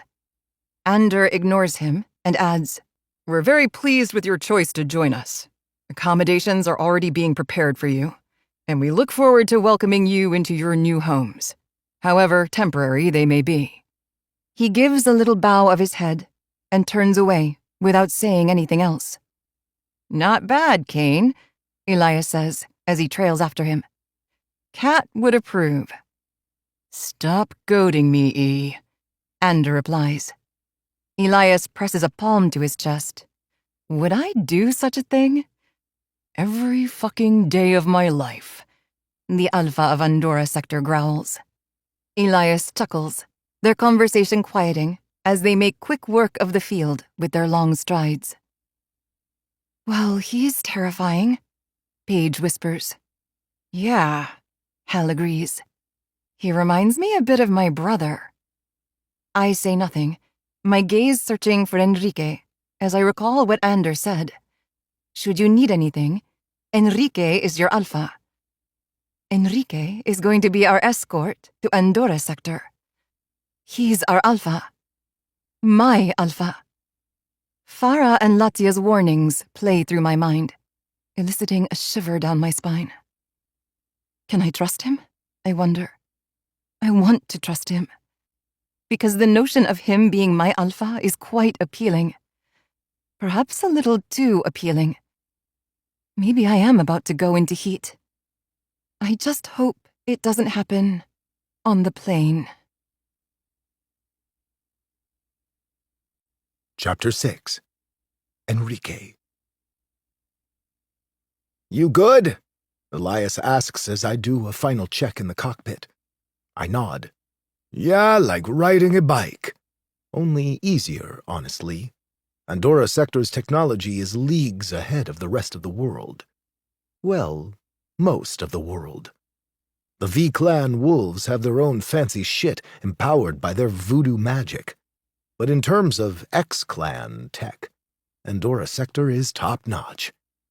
All right, Elias claps me on the shoulder. Don't knot the Omega on the jet. You have no co-pilot, and while the autopilot system is good, it's not that good. I arch a brow at him. I know how to control my wolf, Elias. He grins. Yeah, but he's chomping at the bit to sink his teeth into that Omega. I can see it in your eyes every time you look at her. We just met. As I said yesterday, that means shit. I think you told me it meant little to our wolves, I correct him. Same thing, he tells me before turning to leave. Then he pauses and adds, "Thanks for doing this." "It's the least I can do after everything you all have done for me," I reply, meaning it. When Anders said he needed someone to take a group of Omegas to their sectors of choice, I volunteered for the job. It seemed like an appropriate task for me. It also prolonged the inevitable reunion with my brother. "We didn't do it for you," he murmurs. "I know. They did it for Kari. But I benefited. Because Carlos is finally fucking dead. My brother is free. To an extent. Kari and Savi are safe. And I'm in a to-be-determined state." "I think that remains to be seen," he says, his expression knowing. He can't read my mind, but he no doubt understands my current predicament. "See you in a day or two. Then we'll talk more." He claps me on the shoulder again and exits. I finalize a few items while the Omegas board, Elias's voice traveling to my ears as he instructs them all on where to sit. "You'll be welcome to move around after takeoff," he's saying, providing an overview of takeoff procedures. The Omegas don't say much, but their nervous energy speaks volumes. For some of them, this is probably their first time on a jet, and the others who have flown before, to reach Bariloche sector, likely didn't enjoy their previous flight experiences. "All right, Captain, you're all set and cleared for takeoff." I glance back at Elias, my eyebrow cocked. "Your imitation game needs some work," because he just attempted, and miserably failed, to do a radio controller's scratchy tone like he was mimicking some old movie from the pre-infected era. He chuckles. "You and I are going to have some fun when you get to Andorra sector." Why does that sound like a threat? Amusement flashes in his midnight gaze. "Because I'm the best shot in all of Andorra sector, and I just picked you as a new sparring partner, amigo." I smirk. "You should have vetted me before challenging me, amigo. I vetted you yesterday when we took down Carlos. You didn't miss a single target." He cants his head. "As I said, we're going to have some fun together." He steps out of the cockpit. "Fly safe." "You too," I tell him. He nods and closes the cockpit door. It locks automatically. Not that it's really needed, but the jet is equipped with safety features just in case. Less than a minute later, a green light appears as the outer door is secured, telling me he has officially disembarked the jet. I pull on my headset and do a final check, then focus on the cameras to find a beta waving a flag. There isn't a runway, but these high-tech jets shoot upward like a rocket, very, very different from the planes of my youth, when humans still ran the world. "All clear," Sven says, acting as my land crew. "Enjoy the skies." "Always," I reply. My animal prefers the ground, while I prefer the sky. I was probably meant to be born as a dragon shifter or something else with wings. Alas, I'm a wolf. My beast growls inside, like he can understand my thoughts. But perhaps it's the knowledge of what I'm about to do that has him agitated. Flipping a switch on my headset, I initiate the speaker system within the jet. "We're about to take off," I warn them all. "We'll be heading straight upward, so please make sure you're seated and your seatbelts are fastened." Elias already went through that spiel, buckling them all in before he deboarded, but I checked the video feed just to be certain, and find 9 nervous Omegas strapped into the passenger bay. "Once we're in the air, you'll be free to move about the cabin. The room at the back has a closet of clothes, and the bathroom was stocked to meet your needs as well. I suggest you take turns, as it's not a large space." I checked it before going into the cockpit. The shower is big enough for 2 or 3 Omegas, but I doubt it'll be comfortable. I scan the security feed, searching for any signs of distress. Apart from a few anxious glances, they all seem to be okay. All right, taking off in 10 seconds. I toggle another switch to initiate the system's takeoff protocols. An artificial feminine voice continues the countdown overhead. 9, 8, 7. I shift my gaze away from the omegas on the screen and focus on the controls before me. Most of this is automated, but I still have to monitor the process. 6, 5. I check my belt. 4. I fix my gaze on the window as a subtle rumble begins beneath me, causing adrenaline to pump through my veins. 3, 2, 1. The rumble grows into a roar as the jet shoots upward into the sky, the G-forces pressing on every inch of my body as we ascend at an incredible speed. It's an initial reaction to the rapid acceleration, but as the artificial gravity inside the cabin equalizes, the crushing sensation slowly lessens, only to heighten once more as the jet begins to arc, pushing us into our desired flight path. I programmed it before takeoff, but I checked the direction to be sure we're heading the correct way, and we are. We'll fly north, hugging the coastline until we reach the northernmost point of this continent and begin a path to the east. Everything begins to settle as the jet reaches its cruising speed, the heaviness leaving my form and gradually returning me to normal. Or almost normal, anyway. Glancing at the screen, I see several of the omegas shaking out their arms and legs, likely having not enjoyed the experience. But no one appears to be getting sick, so that's a good sign. I give it a few more minutes before I click over to the speaker system again. We've reached our cruising altitude. I'm not sure if Ander or Elias shared our complete itinerary, but we'll be heading up to Nova Sector first, where we'll be spending the night and restocking. I've never been to Nova Sector before. It's one of the few remaining areas in the world harboring Arctic wolves, as their kind is unfortunately susceptible to the zombie-like virus that wiped out most of the human population. When Ander called to tell them he had 2 Arctic omegas in his possession, the alpha of Nova Sector had been a mixture of furious and relieved. Apparently the 2 white-haired females were the only unmated omegas in his sector. They were also his daughters. Thus, Ander suggested that Nova Sector be our first stop. From a flight path point of view, it made the most sense. After Nova Sector, we'll head over to Savage Sector in what used to be Romania, then Talon Sector and 2 other places in Asia, before eventually making our way to Andorra Sector. I return my attention to the security feed, my gaze instantly finding Kaha. She's coming back with me. Page 2. However, it's Kaha that holds my attention. She's sitting quietly, listening to Hel as she asks the 2 Arctic wolves about Nova Sector.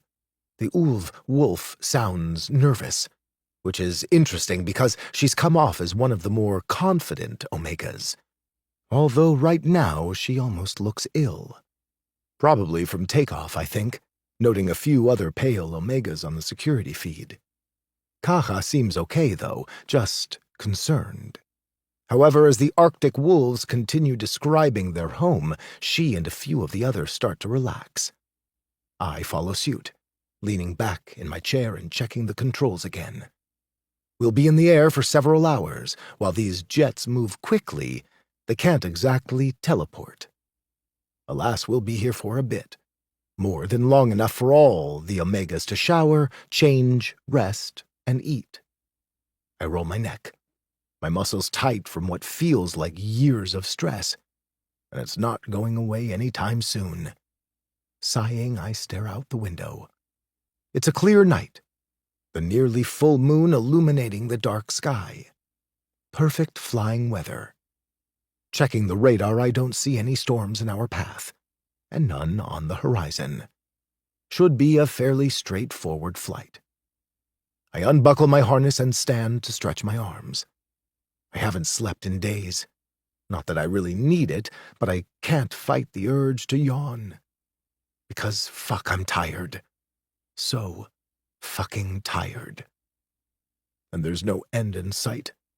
I think darkly, my shoulders falling. When I agreed to pilot this flight, I didn't consider the potential downtime. Fuck, I mutter, leaning against a wall. The last thing I want is to be left alone with my thoughts, my regrets, my worries, my everything. Closing my eyes, I steal a deep breath, then go back to stare at the monitor, hoping to find my little treasure. My distraction. But she's no longer seated in her chair from takeoff. I flick through the feeds, searching for her, and pause when I find her. She's standing outside the cockpit door. I turn toward it, surprised by her presence. Yet she hasn't made a sound. Frowning, I look back at the monitor to see her chewing on her lower lip, her gaze uncertain. She takes a step back, then pauses, her expression turning determined, only for her to lose the determination as her hand rises. My lips twitch as she curls her fingers into fists, clearly agitated with herself. I may not be able to read her mind, but I can read her expression clear as day. She's debating whether or not to knock, and she's frustrated with herself for not just doing it. I could help her and just open the door. However, I kind of want to see how this plays out. So I lean against the wall instead, my gaze on the camera as she continues to battle with herself. It's cute. 1 second, she's nodding. The next, she's wincing.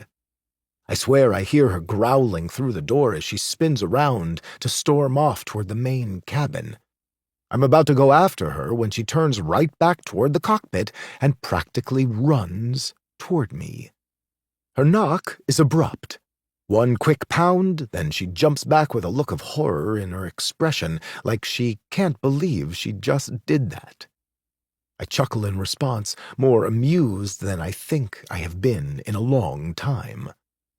But as I unlock and open the door, I don't let her see my humored reaction. I simply peek my head out and utter a polite, "Everything all right, tesoro?" She blinks big dark eyes at me. I was wondering if you need anything to eat." I push the door a little wider so I can lean against the frame. "That depends," I say, looking her up and down. "What's on the menu?" I've been a little soft with her until now, not really flirting with her so much as comforting her. However, that little show I just witnessed put me in a playful mood, and now I want to see how she'll respond to some clear flirtation. Alas, she just blinks at me and starts reciting actual food items. So innocent, I marvel, looking over her again. And so damn beautiful. She swallows. "Does any of that sound, good?" "None of those items suit my current mood. Because it's not food I'm in the mood for." But I don't tell her that last part. "Oh." Her nose scrunches. "Okay, well, if you change your mind, let me know and I'll bring you something." "Thank you," I say to her, smiling. "It was thoughtful of you to check on me." She nods. "You're welcome. I'll just be—" She gestures back to the main cabin and takes a step away from me. "I wouldn't mind some company, though," I tell her before she can escape me. "It's kind of lonely in here." A lame comment, but a truthful one. Her eyes flash up to mine. "Oh, is it okay for me to be up here?" I shrug. "I'm the pilot, so I suppose that means I make the rules, and I say it's fine." "You're also an alpha," she points out, "so I think you always make the rules." I consider that a nod. True, dominance is a natural trait, but I've never really been in a position where my rules mattered, because I was always carrying out Carlos's wishes, or, most recently, Anders' wishes, but never my own. Kaha frowns at me. I thought you were one of Alpha Carlos's generals. Wouldn't that have put you in a position to create and enforce rules? My heart squeezes at her words. You know I used to be one of his generals. Did someone tell her that? Or did she recognize my name after I shared it? No, it couldn't be the latter. She would have feared me if that were the case. But then, why doesn't she fear me now? Well, no, she stammers, her tan skin paling. Never mind, there's the fear. Shit. Another Omega told me, she goes on. I wasn't sure if it was true or not. I grab the back of my neck and blow out a breath. Yes, I was one of his generals, one of his favorites, actually. I didn't really need to add that last part, but I want her to know me, to understand me. I shouldn't have asked, she says, taking a step back. I know it's not my place. She frowns. I don't know why I'm acting this way around you. I'm sorry, Alpha. It's Enrique, I remind her gently. And what way do you mean? How are you acting around me? She glances over her shoulder before leaning toward me and whispering. I keep asking you questions. I know I'm not supposed to. I've never done this before. You've never asked questions? She shakes her head, her eyes widening. Never. My Alpha would have killed me for behaving this way. Your Alpha? I echo. As in your father Bautista? Kaha visibly shivers, then dips her chin. Yes, I wasn't allowed to speak to him. I stare down at her. You couldn't speak to him? She shakes her head again. I wasn't worthy of his presence. He told you that? I ask, my blood heating at the notion. Your father called you unworthy, and all I did was shoot him in the head? Fuck. Had I known any of this, I would have taken out his knees first, let him suffer for a few hours, then put a bullet between his eyes. Her brow furrows. Yes, as did all the others. The others? Multiple people called her worthless? Who are the others? I ask aloud, prepared to take mental notes. Because whoever they are, I'm going to fucking annihilate them. My pack, she tells me. The other Alphas, my brothers, I guess. And the Omegas. They all explained my uselessness, so I understand. My only worth in life is whatever price Alpha Carlos agreed to pay for me, which I gathered wasn't much. I suddenly want to punch something or someone, several someones. It takes physical effort not to outwardly react to her words, but I don't want to scare her with my anger. Carlos was a monster, Kaha, I reply, my voice a bit more gravelly than usual. He couldn't define your worth, even if he tried, because he never appreciated the beauty and rarity of Omega kind. He only ever sought to profit off the exploitation of those we, Alphas, are meant to care for and cherish. She blinks at me. But you worked for him. I did, and I helped kill him.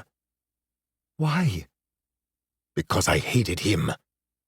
It's a simple response, one I have no trouble uttering. Why? She repeats, her eyes inquisitive. It's a very long story, I admit. She winces, her gaze lowering to my chest. I'm sorry, Alpha. I shouldn't have asked. It's not my place to request explanations. I reach forward to take her chin between my fingers and guide her eyes back to mine. Please call me Enrique, Caja. There's no need to be formal with me. She swallows. I'm sorry. No more apologies either, I tell her, my thumb stroking her jaw. You're more than welcome to talk to me, pequeño tesoro. In fact, I encourage it. Her brow is still furrowed, her expression uncertain. I wasn't saying it's a long story to deter you, Caja. I was going to ask again if you would like to come into the cockpit, as I would much prefer to sit down before I tell you all about my history with Carlos. You really don't mind?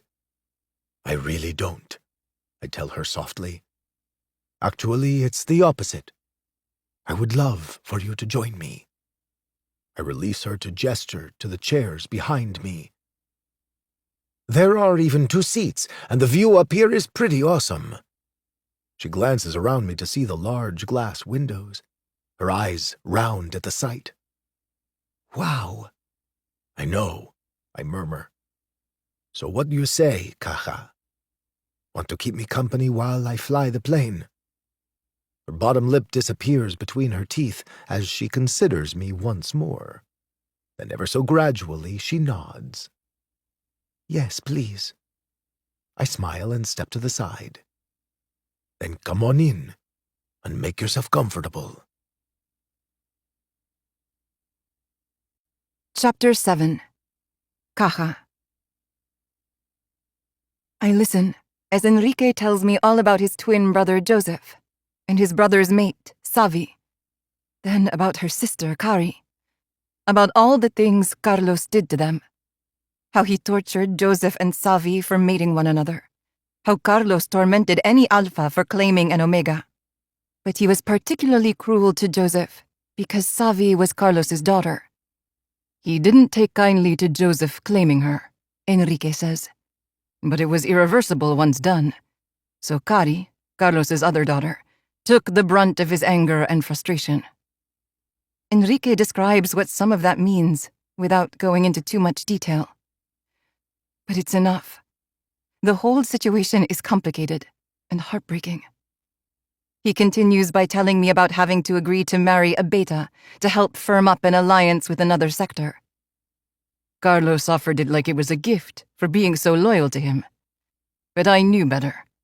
It was a command, he says. But then he explains how the marriage never went through. She ended up being an omega who mated another alpha. She snuck onto his plane during our betrothal dinner, Enrique muses. That alpha was Kazek, whom I don't think you met, but he was part of the raid this week. I nod, enthralled by this entire story.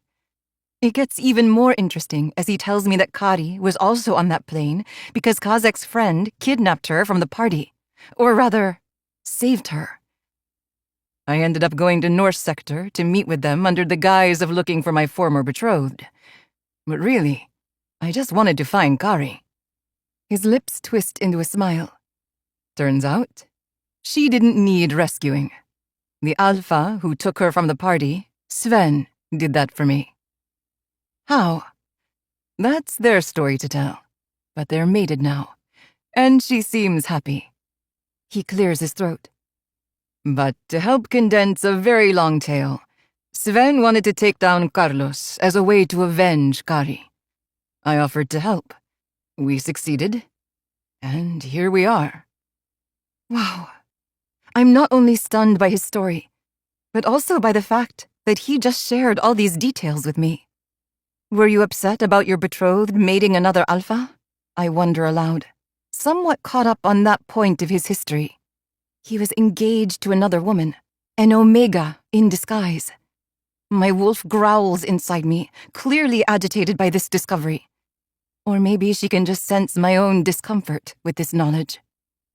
No, Enrique murmurs. I was never interested in the marriage. I only went along with it because I suspected Carlos would give me Cari as a wedding gift. I wanted to save her. So this is all about Cari then? Do you love her? It's an intrusive question, yet I can't help but ask it. Is he heartbroken that another alpha saved her and claimed her? My stomach twists with the notion, my heart skipping a few beats. As a sister, yes, he replies. I used to visit her in the dungeons. It served two purposes. It convinced Carlos I was the monster he intended for me to be, and allowed me to check up on her. He had no idea all I ever did for her was purr. My insides churn again at the mention of him purring for another female. Another Omega. I want his purr to be for me and only for me. Which isn't fair. This Alpha isn't mine, even if he is kind to me. You do have a very nice purr, I tell him, my cheeks warming with the admission. He smiles. Yeah? He brushes his knuckles against my cheek, the action one I'm starting to love more than anything else in this world. Thank you, pequeño tesoro. I can purr for you whenever you'd like. Now would be amazing, I think, but I don't have the courage to utter the words. So I just nod, my face burning even hotter, especially where he just touched me. Anyway, that's a very long explanation of why I hate Carlos and how I helped kill him. He leans back in his chair, his large body angled toward mine. I've done a lot of things I'm not proud of, Caja. Being Carlos's general was about survival. But it doesn't excuse everything I've done. Everything I've had to do. A haunting gleam enters his black eyes, giving them an ominous glow. I swallow, somewhat uncomfortable with that glimmer, primarily because I often see it reflected in the mirror when looking at myself. I'll understand if you don't want to be around me, he continues, especially if I remind you of Bautista. He might not have been one of Carlos's generals, like I was, but he managed a piece of the operation, making us similar in that regard. I frown. You're nothing like my former Alpha. He would never have talked to me like this, let alone even looked at me. Enrique makes me feel seen. He makes me feel important. He makes me feel safe. You're nothing like him, I repeat, staring into his dark eyes. You're mine, a soft voice whispers inside me, my wolf humming in agreement. His gaze holds mine, his expression seeming to darken, but not in a frightening way. His eyes are intense. His lips are full. His cheekbones look like they're cut from marble. His face is just so incredibly handsome, so masculine, yet beautiful. I want to trace his jaw with my finger, lick the dimple on his cheek, nibble his plump bottom lip. Caja, he whispers. Alpha, I return, my body tingling all over. It feels like my veins are on fire, and the only way to cool down is to touch this man, this Alpha, this impressive wolf. I reach for him, suddenly emboldened with the need to stroke him, to caress the stubble on his jaw, to crawl into his lap, and kiss him. His mouth parts, the movement seeming like an invitation. I push off of my chair, ready to accept, only to fall back into it as a crashing sound echoes throughout the cabin. Enrique instantly straightens, his gaze flying to the windows. What the hell? He says, a series of alarms suddenly sounding all around us. It was fucking clear. I don't know what he means, and I don't have a chance to ask, because a bolt of lightning has me flinching backward against my seat. Fuck, he shouts, his hands flying around the cockpit as he starts dealing with the alarms. Or I assume that's what he's doing anyway. He grabs a headset and pulls it over his head. Everyone find a seat and buckle up. The command in his voice is all Alpha, causing my wolf to whimper inside. I flounder in my chair, trying to figure out how to operate the harness. It's different from the ones in the main cabin, causing my fingers to fly around uselessly as I frantically try to pull the straps over my body. Here, Enrique says, his tone still harsh, but not as loud. His touch is surprisingly gentle as he pushes my hands away.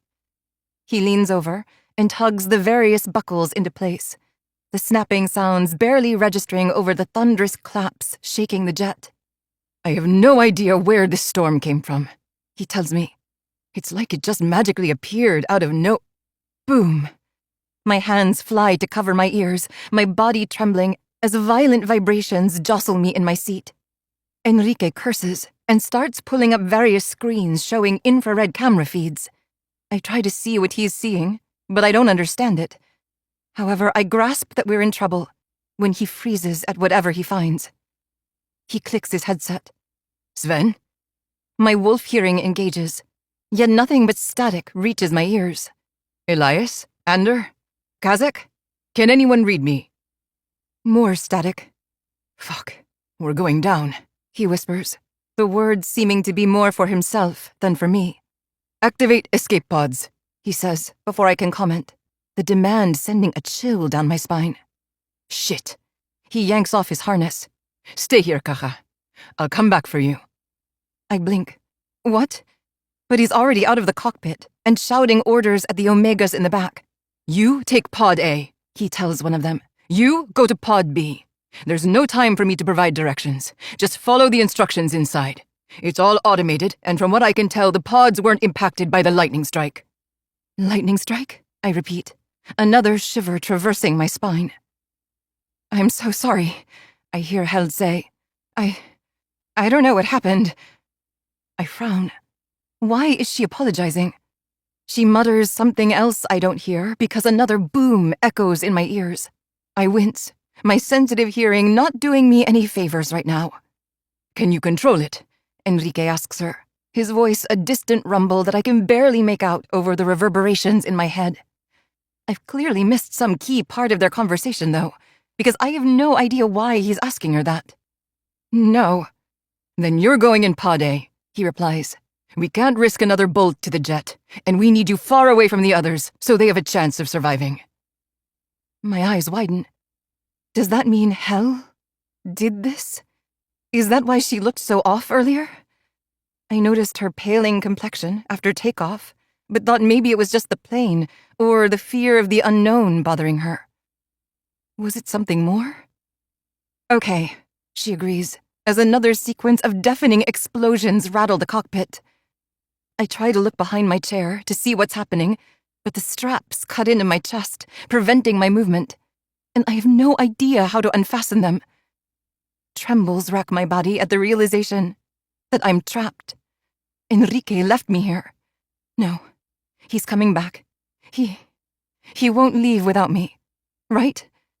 But as a series of whooshing hits my ears, I realize the pods are all being deployed, and I'm still here, strapped in, facing a wall of darkness, sprinkled with flashes of light.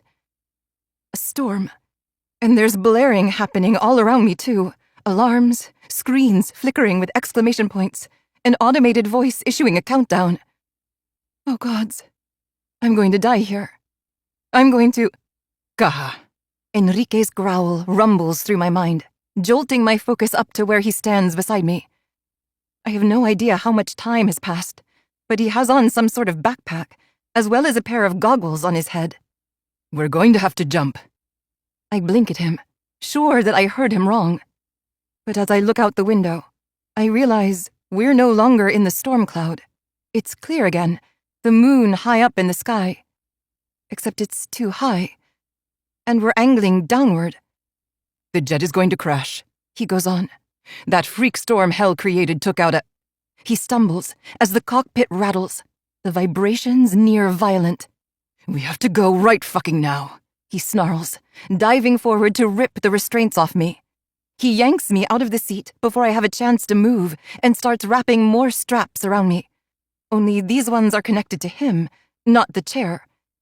I cling to his broad shoulders as the ground shakes beneath me, my limbs quaking with nervous energy. I've got you, he says, lifting me off the floor. I promise I won't let go. He tucks me into his chest, his arms resembling steel bands around me, his strength more secure than the fabric he just wove around my body. Close your eyes, Kaja, he whispers against my ear before air rushes into the cabin. I bury my head against his chest and cling to him, my heart thundering against my ribcage. Then, the sensation of falling has me screaming in terror, the icy wind whipping around my exposed skin. Enrique purrs, his rumble loud and demanding as the air ripples around us. I try to press myself into him even more, determined to have that soothing vibration follow me to my death. Because I have no doubt I'm about to die. Wolves can endure a lot, but we just jumped out of a jet. There's no way we'll be able to survive this fall. We'll shatter upon landing, break into 1,000 pieces. But if I have to die, at least it's like this, in the arms of the first caring alpha I've ever met. A morbid acceptance. However, I've always known I would die a horrible, painful death. I'm just happy not to be alone. I relax into his embrace, thankful for his power, his tenderness, the few moments of peace he gave me. You're a good alpha, I tell him, uncertain of whether or not he can actually hear me over the roaring wind. Thank you for showing me that some alphas can be kind. A vision of what could have been forms behind my eyes, providing me with a destiny I would have craved in another life. A destiny involving Enrique, choosing him as my mate, being claimed by him, bearing his pups. It's a dream, a fantasy I know will never happen. But it's a nice vision to entertain on the way to my... His arms shift, and everything jolts, eliciting a scream from me as our free fall momentarily jerks upward. And suddenly, we're coasting through the air, not free-falling. I blink against his chest, confused by the varied sensation, my stomach rolling in response. This is going to be a rough landing, Enrique rumbles against my ear. but I still have you, Tesoro. Just don't let go of me, okay? I have no intention of ever letting go of him, so I just cling to him tighter and revel in his purr. It's soothing, hypnotic, almost tranquil. I can hear his heart thudding beneath it all, the steady rhythm one I strive to match. His presence is calming, his strength reassuring. The rush of air seems to quiet, perhaps because I'm so utterly focused on Enrique that I can't hear anything else. Then a thud rumbles through us both, followed by Enrique jolting forward into a run. I startle, confused by the jarring change in sensation. One moment, I felt like I was floating, and now everything is bumpy once more. Enrique releases a string of profanity, his purr dying beneath his words. I have to set you down, pequeño tesoro. I clutch his shoulders, not wanting to leave him, but he's already unfastening the straps around me. But I need to get this thing off of me, and I can't do that with you in my arms, he tells me as he tries to untangle my arms from his neck. A whimper escapes me as he succeeds in overpowering my strength, my wolf curling up inside me in terror. Except, my feet don't touch air. They touch something soft, something grainy. Sand, I realize, glancing downward in a startled blink. What? I look around, my mind slowly deciphering the vision before me. Gentle waves, white sand, nearly full moon, stars. Animal whispers taunt my ears, causing me to turn toward the jungle-like village behind us. I frown at the buildings, all decorated in overgrown weeds and other wildlife. Where are we? I whisper, confused and alarmed, and partly relieved. Because we survived. My focus shifts to Enrique, where he's untangling himself from a series of cords. A parachute, I realize. Some of the last however many minutes or hours starting to make sense. We jumped out of the jet with a parachute. Why didn't we take an escape pod? I ask, on the heels of my other question. It was malfunctioning, probably from Hell's storm, he mutters, slicing through the last of the cords with a knife before ripping off his goggles. Then he points at a glowing fire in the distance. And we just crashed into Exiled Sector. Specifically, Venom Island. Chapter 8. Enrique. This is a fucking nightmare. Of all the places to crash a plane, it has to be here, in fucking Exiled Sector. I know very little about the islands in this area, just that all of supernatural kind sends their feral and uncontrollable alphas here to govern themselves. I felt the barrier on the way in, the hum of electricity that keeps the rabid alphas from escaping these islands. Each one is different, supernaturals picking and choosing how they cage their inhabitants. I can only hope that the barrier I felt ripple across my skin will allow Kaha and me to leave, assuming we can even find a way off this godforsaken island. I run my hand down my face, my legs tight from our abrupt landing. Fortunately, my wolfish genetics are already kicking in to help me heal.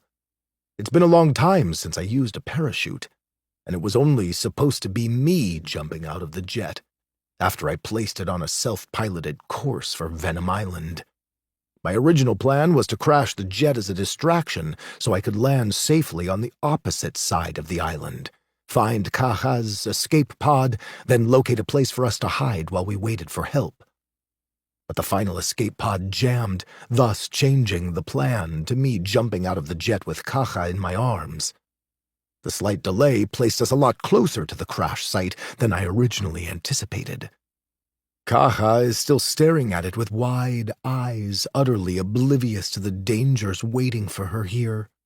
She's an Omega on the verge of her first heat, a heat I only began to sense right as that lightning bolt hit, and stranded on an island full of feral alphas. This is about to go really fucking wrong, really fucking fast.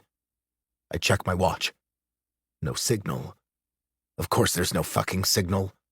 We're cut off from everyone here.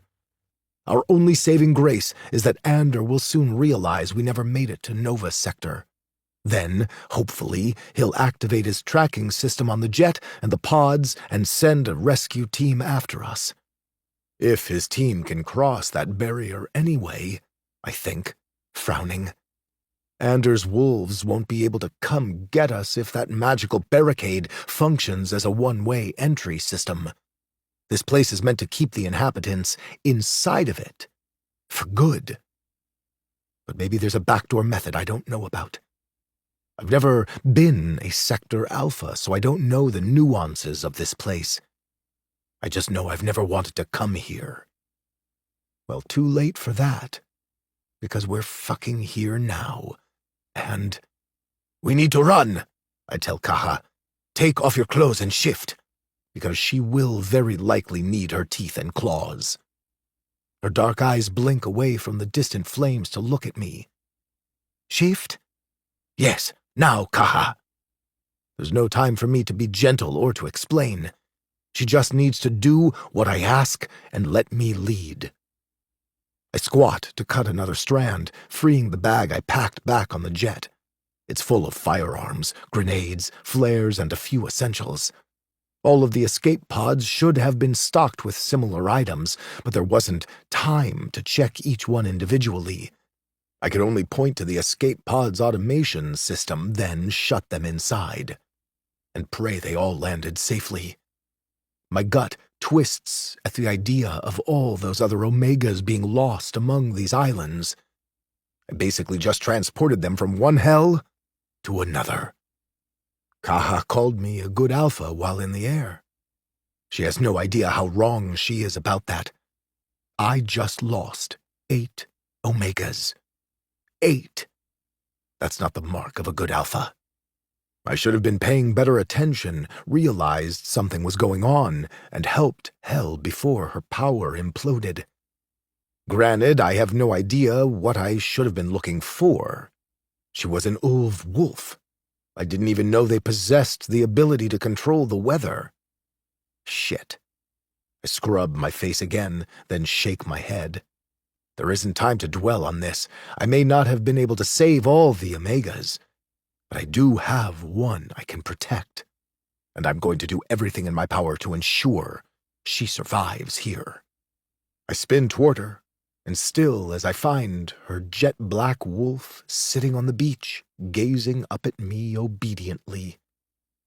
She's so fucking pretty. All I want to do is go down on my haunches and nuzzle her soft-looking snout. Instead, all I say is, "You're beautiful," because I can't not say anything. She's stunning. But rather than touch her like I want, I busy myself by bending down, scooping up her clothes, and stuffing them in my pack. She shakes out her coat in response, then blinks up at me expectantly. "We're going to run now," I tell her. "I want you to follow me and do exactly what I say when I say it, okay?" She cants her head, and I translate that as a confirmation. "Good girl." I praise her, then secure the bag on my back. "Let's go."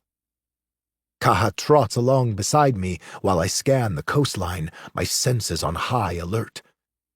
Venom Island used to be known as Jamaica, but the once resort-dotted beach has been reclaimed by the wild greenery around it. Like many other areas of the world, it boasts a dystopian flair, telling the tale of what life used to be in this world, and what life on this planet has become. I walk carefully and alertly, listening and searching for threats. I purposely chose Venom Island because it houses the creatures I know, fellow X-Clan Alphas. Much better than the neighboring Outcast Island, a volcanic landscape filled with vampires. A shudder works through me at the thought. I really hope Gudrun didn't end up here. But she was in one of the last pods. An error in judgment on my part. But I wasn't paying attention to the order in which everyone escaped. I just wanted to get them all off the jet before it crashed. There was no way I could have landed it safely. That jet was going down with or without us in it, and I chose the second option. Kaha and I continued on the beach, the moon bright overhead. It's maybe 3 or 4 in the morning. I check my watch and confirm that it's just after 3. And I note that the symbol showing we're disconnected from the world is still flashing at the top of my screen. You know it's bad when satellite tech doesn't work in your location, I think darkly. Pushing the thought away, I focus on a thick cluster of trees ahead. It's bordering one of the old resort properties, the underbrush thicker than the others. It looks like the beach thins beyond, turning into rocky coastline that starts to curl into a cove.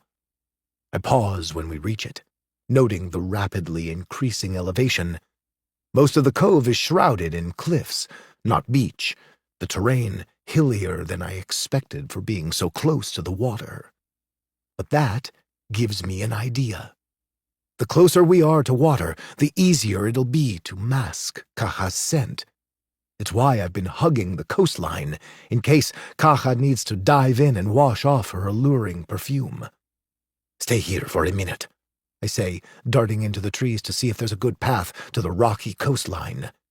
What we need is a cave. Preferably one that's hard to access and only has a single entry point. A point I can easily guard. It takes a few minutes, but I finally locate a path that allows me to better evaluate the cove. I perch up on a rock, surveying for anything promising.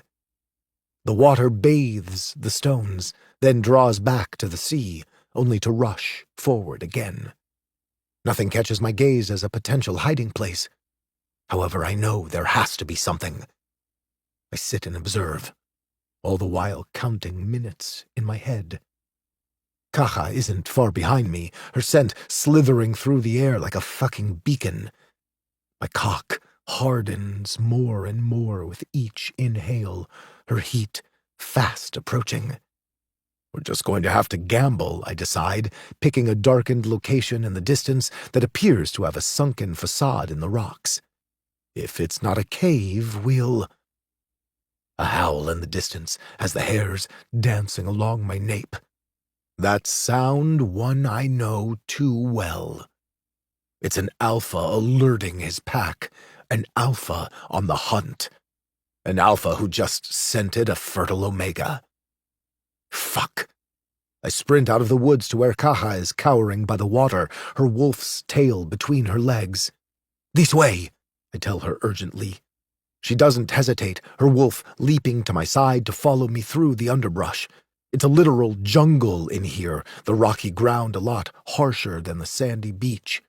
But Kaha follows me with ease, her wolf agile and small, allowing her to move quickly at my side. I pick up the pace as the howls grow louder, my inner wolf snarling in response. Ours, he's saying. This omega is ours. And we do not fucking share. Focus on me, I say, wanting Kaha's complete attention. Ignore their howls. It's probably easier said than done, especially for an omega on the edge of her heat. All it will take is a growl to make her supplicate and shift back into human form. She's vulnerable to an alpha's demands, even when not in this condition.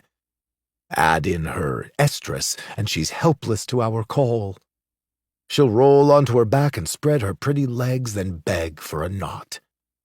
My own knot throbs at the thought. It's a basic need. A drive to fuck, to claim, to breed. Is that why I've found her irresistible? I wonder, then frown. No. She's not the first omega who has gone into heat around me. I saw Kari through one a year ago, purred for her and forced her to sleep while her body contorted in agony. Never once did I want to fuck her. And I attended my fair share of estrus parties, too. However, no omega ever called to me like Kaha does now, maybe because Kari was always my focus. But I would have deviated if someone like Kaha caught my attention. There is just something about her that calls to my inner wolf, demanding that I pursue her. If she'd been at one of those parties, I would have struggled to pick between Kari and Kaha. I would have wanted to select them both for very different reasons. Kari I just wanted to save. Kaha? Kaha I want to drag back to my lair. I want to knot her until she can't fucking walk. I want to sink my teeth into her flesh and make her mine. Another howl stirs a responding growl in my chest. It's possessive and feral, and it causes Kaha to stumble alongside me. Shit, I mutter. Sorry, it's my wolf. He feels challenged. Because he is being challenged. By an island full of feral wolves, my feet move faster, the need to find somewhere safe for Kaha driving my instincts. She runs along with me, but I can feel her anxiety now, smell her fear. It's a fucking aphrodisiac that's going to attract even more predators. And it's driving my inner beast mad with lust. I fight the urge to growl and demand that she shift, to take her against a goddamn tree like a savage.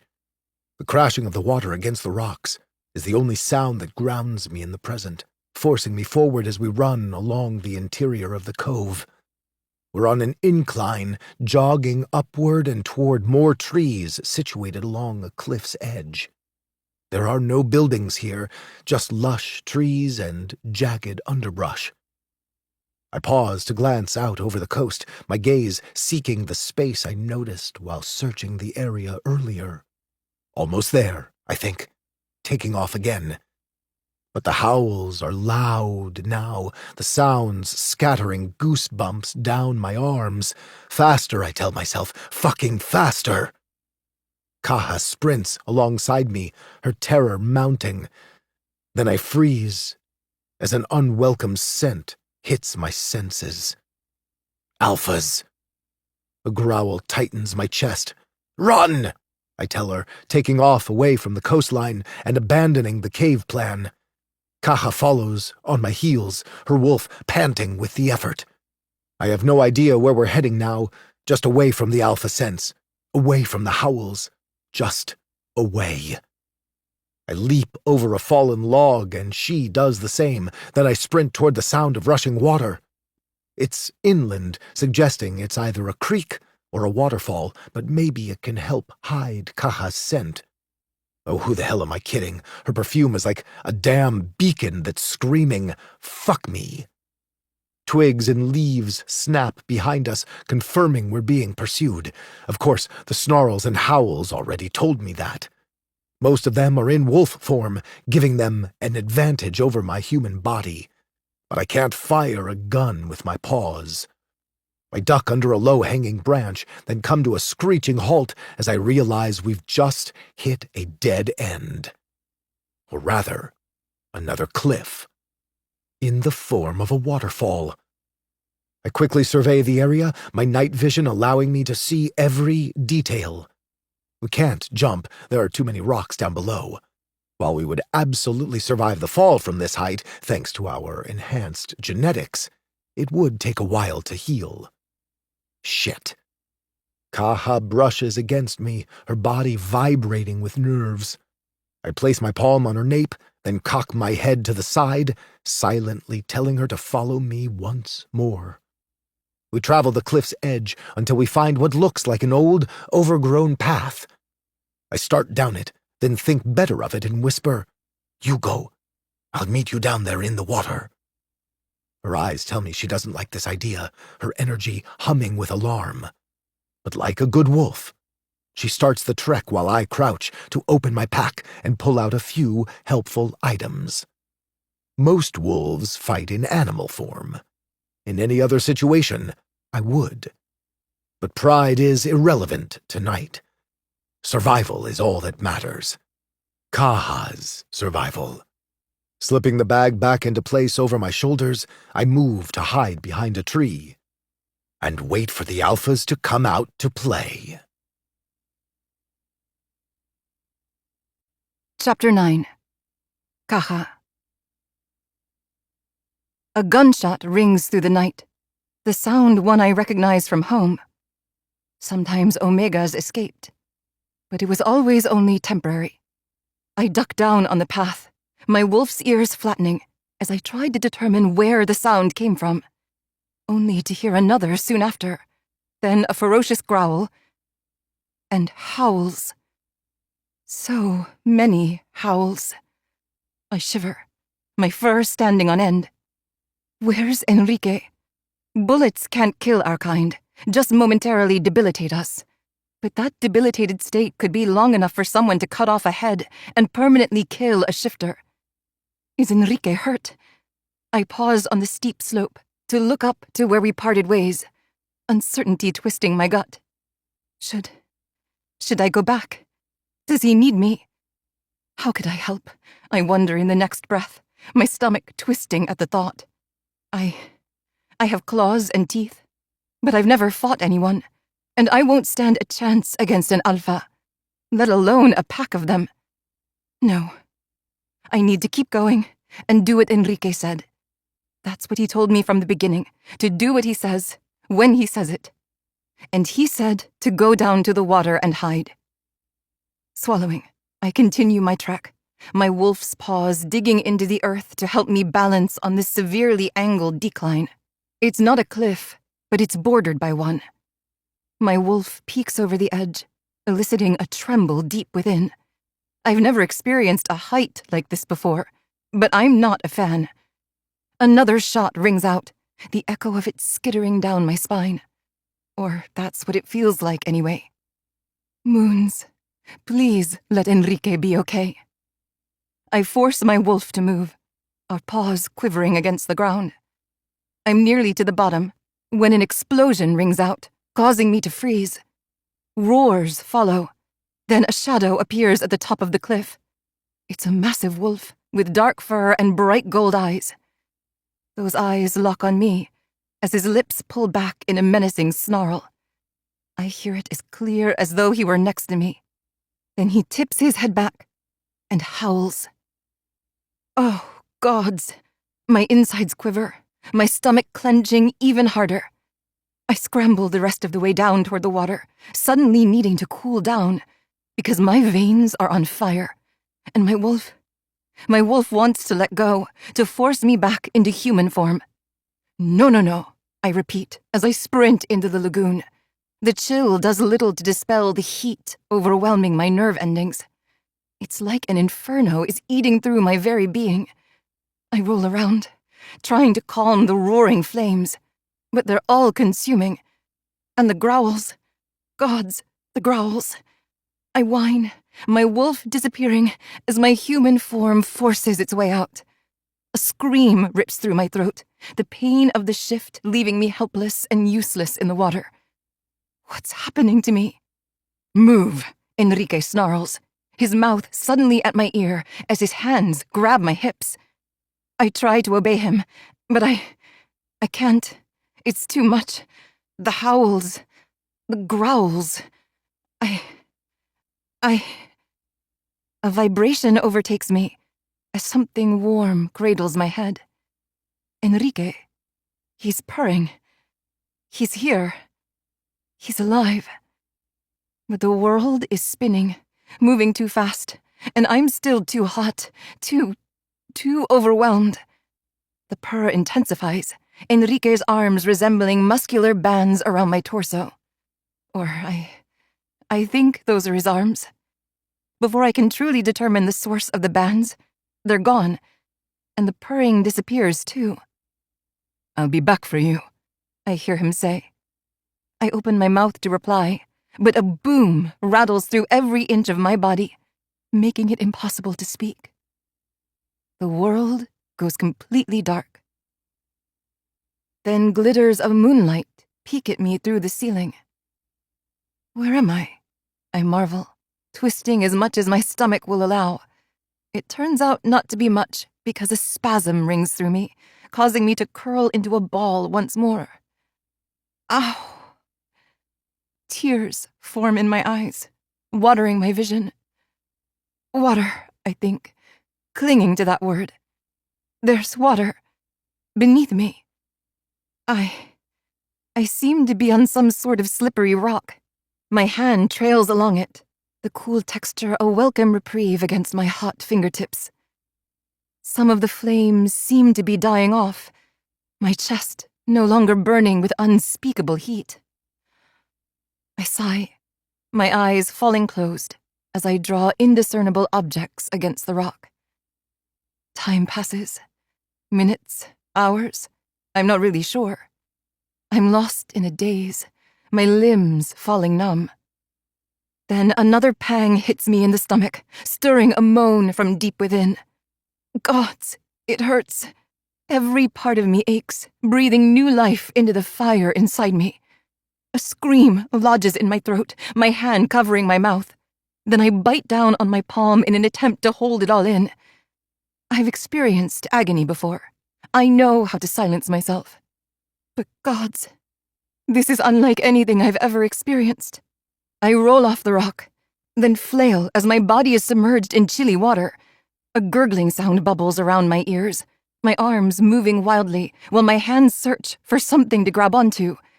Rock, I think, my nails digging into the surface as I try to pull myself up. Then my knees scrape against more jagged edges under the water, drawing blood. But I don't care. I kneel on the rough surface, my head above water, and my arms on the stone I just rolled off of. Or I assume this is where I fell from. I blink, some of the surrounding area appearing around me. There's more light now. Not that I should need it. My night vision is usually really good. But there's streams of sunlight coming from far above, illuminating the cave around me. It's a little oasis. There are waterfalls trickling in along the walls, splashing into the lagoon I'm now kneeling in. My insides clench again, but not as violently as before, the water seeming to provide a temporary reprieve. I shuffle a little to sit on my feet, the water hitting just above my breasts. It's not deep, at least not where I am. I suspect it might be a similar depth all throughout this underground utopia, but I don't feel comfortable enough to explore. Who knows when that agonizing sensation will hit me again? And if it is deeper elsewhere, I may drown. Swimming isn't a talent I ever mastered. Moving again, I sit down and tuck my knees to my chest, then rest my chin on top. The water covers me from the neck down, providing me with even more relief. Slowly, I start to feel more like me, more focused, more aware. Where's Enrique? I wonder, glancing up at the daylight streaming in again. It's definitely been hours since he left, and I haven't heard anything other than the roaring in my head for a while. Now, all I hear is the trickle of water. It's soothing, but not as soothing as Enrique's purr. I'll be back for you, he said. When? I want to ask now. And where did you go? I swallow. What if he doesn't come back? I can go a long time without food and water. But I'll have to venture out eventually. If I can even find a way out, I think. Frowning as I scan the walls again. I don't see an obvious exit. Am I trapped in here? The hairs along my nape stand on end, my mind recalling the explosion I heard after Enrique promised to return for me. I can't remember what followed, the only sounds ones driven by my agony. What if he sealed this cave somehow? What if the rocks fell by accident? Was it a cave-in? I bite my lower lip once more, my heart pounding in my chest. Panicking isn't going to help, but neither is sitting here in this lagoon. Pushing upright, I take a step, wanting to explore, only for flames to overwhelm me once more. A cry escapes me as my knees give out, and the watery haven instantly engulfs me in its cool kiss. I shiver. More tears trekking down my cheeks. What's wrong with me? I feel so weak, so helpless, so hot. My eyes widen. Heat. Gods, I'm so naive. I'm going into heat.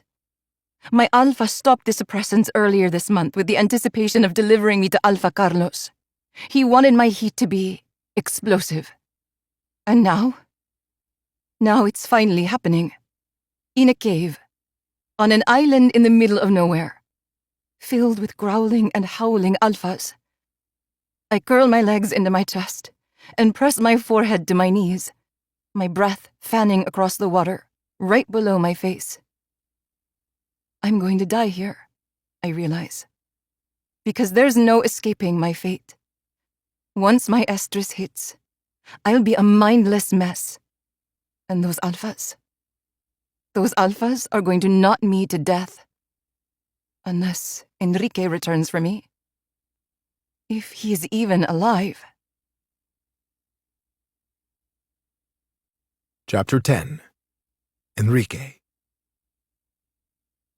I'm covered in blood and the remnants of death, yet hard as a damn brick. Gods, I'm over a mile away from Caja, and I can still fucking smell her. It's like she's branded my wolf despite being unclaimed. All I want is to run back to her and fuck her for hours, but I need to finish gathering supplies. I spent the majority of the early hours fending off alpha challengers. Several of them are currently trapped in a hole I created with explosives. Lopping off heads was going to take too long, so I crafted a temporary holding solution instead. A bullet to the brain kept an alpha down for a few hours, thus allowing me to drag bodies back to the crater and drop them inside of it. They'll eventually find their way out, but by then, I'll be sequestered in the cave with Caja. Or that's the plan, anyway. Hence the need for supplies. Food, water, shelter. The old hotels were very handy for my purpose, their supplies surprisingly abundant. Unfortunately, humans perished quickly on most islands, their inability to escape the virus wiping them out in weeks rather than months, or years, like in other areas of the world. Iceland was an anomaly, as were other Nordic islands with strong supernatural populations. But wolves didn't like the heat of the Caribbean, and vampires couldn't stand the sunlight. Creatures like dragons were the ones who prospered here, but they tended to live in more remote locations of the ocean. I have no idea if they're still around this area or not. I finished filling a bag, one I found in a closet, with an old skillet, matches, and a towel, then hoisted up onto my back with my other pack. Then I bent to pick up the net of various fruit and vegetables I've picked from the wild. I wanted to catch a few fish as well, but I haven't found any fishing poles. So I suppose that means we'll be living on a vegan diet for a few days. At least it'll get Kaha through her heat. I'm halfway down the moss-covered marble hallway when an unexpected scent assaults my senses. One I recognize almost immediately. Freezing, I slightly rotate to my left. Francesca? I breathe, wondering if I'm losing my mind, because this is impossible. Yet I know that citrusy lime aroma, the undercurrent providing a subtle strawberry sweetness. "Hey, big guy," she murmurs, her voice unmistakable. "Long time no see." I turn around slowly, half convinced I'm hallucinating. Because Francesca is dead. Or she's supposed to be. "How is this possible?" I ask, taking in her tall, slender form. Her dark curls are piled on her head in a bun, her light brown eyes as alert as ever. "You're dead," she snorts. "Isn't everyone on this fucking island?" I blink. I don't understand. I'm pretty sure I'm alive. Unless... My brow furrows. No, I'm definitely alive. Because I can still smell Kaha. Her alluring perfume is calling to my cock, telling me I'm very, very much alive. "Your face right now is fucking priceless," Francesca muses, strutting toward me. "Probably looks like mine this morning when I found that pit of alphas you created. Not a great way to make friends on the island, Rick. Alas, I don't think you're going to find many friendly wolves here anyway." I narrow my gaze, not liking the subtle threat underlining her words. "Yourself included?" She considers me, her gaze as astute as ever. "Depends on why Carlos sent you here. Did you finally misbehave? Upset the delicate power balance he has in store?" I stare at her. "Carlos is dead." Her dark brows rise. "Oh? Since when?" "Since earlier this week." I slowly set my net back down on the ground, the bags slipping from my shoulders. "The Andorra sector and Winter Sector Alphas took him out." "And sent you here?" she asks, a hint of wicked amusement tilting her lips. "No." I fold my arms, her increasing hostility sending off warning bells in my head. "What's going on, Fran?"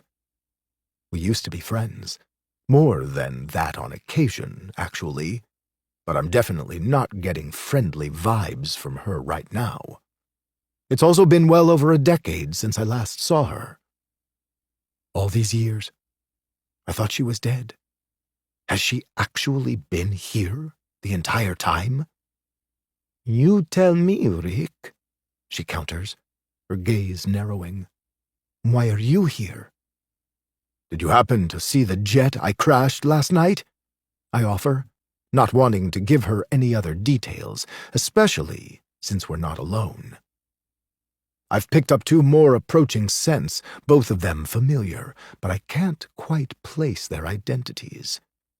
"Yeah, looked like a fancy piece of machinery," she drawls. "Can't imagine the owner of it will be all that pleased." No, I doubt he will be. Especially since it had been carrying 9 precious Omegas, all of whom are now scattered about exiled sector. "And who is he exactly?" A masculine voice asks, drawing my gaze to one of the owners of the familiar scent I caught. Philippe. Shit. It's like I'm meeting with past ghosts. Carlos? He presses. I just said Carlos is dead, I tell him, aware that he absolutely heard me say that to Francesca. And you expect us to believe you? A third person asks, the masculine tone making my wolf growl inside. Xavier. He tried to kill Carlos 30 years ago. He lost. He died. Yet his blue eyes are bright with challenge as he steps through the hotel's front entrance to join us all in the main hallway. What the fuck is going on here? I'm surrounded by 3 supposedly dead alphas. They're all staring at me intently, their vibrant gazes seeming to see right through me. These 3 are not like all the alphas I took on overnight. They're intelligent, completely coherent, and very ready to accept a challenge. This is not good. Not good at all. Kaha is out there alone, and about to go into heat. I don't have fucking time to address past grievances. Yet here we are. He looks surprised to see us, Francesca notes, her gaze narrowing in suspicion. That's because I am surprised to see you, I tell her through my teeth. What the hell did you expect? I thought all of you were dead. I glance at Xavier. I watched you fucking die. My focus swings to Philippe. And I haven't seen you in over 50 years. Where the hell have you been? Here, obviously, he drawls, his brown gaze sweeping over me. It's where Carlos sends everyone who opposes him. But they've never arrived via a rocket before, Xavier adds, suspicion coloring his tone.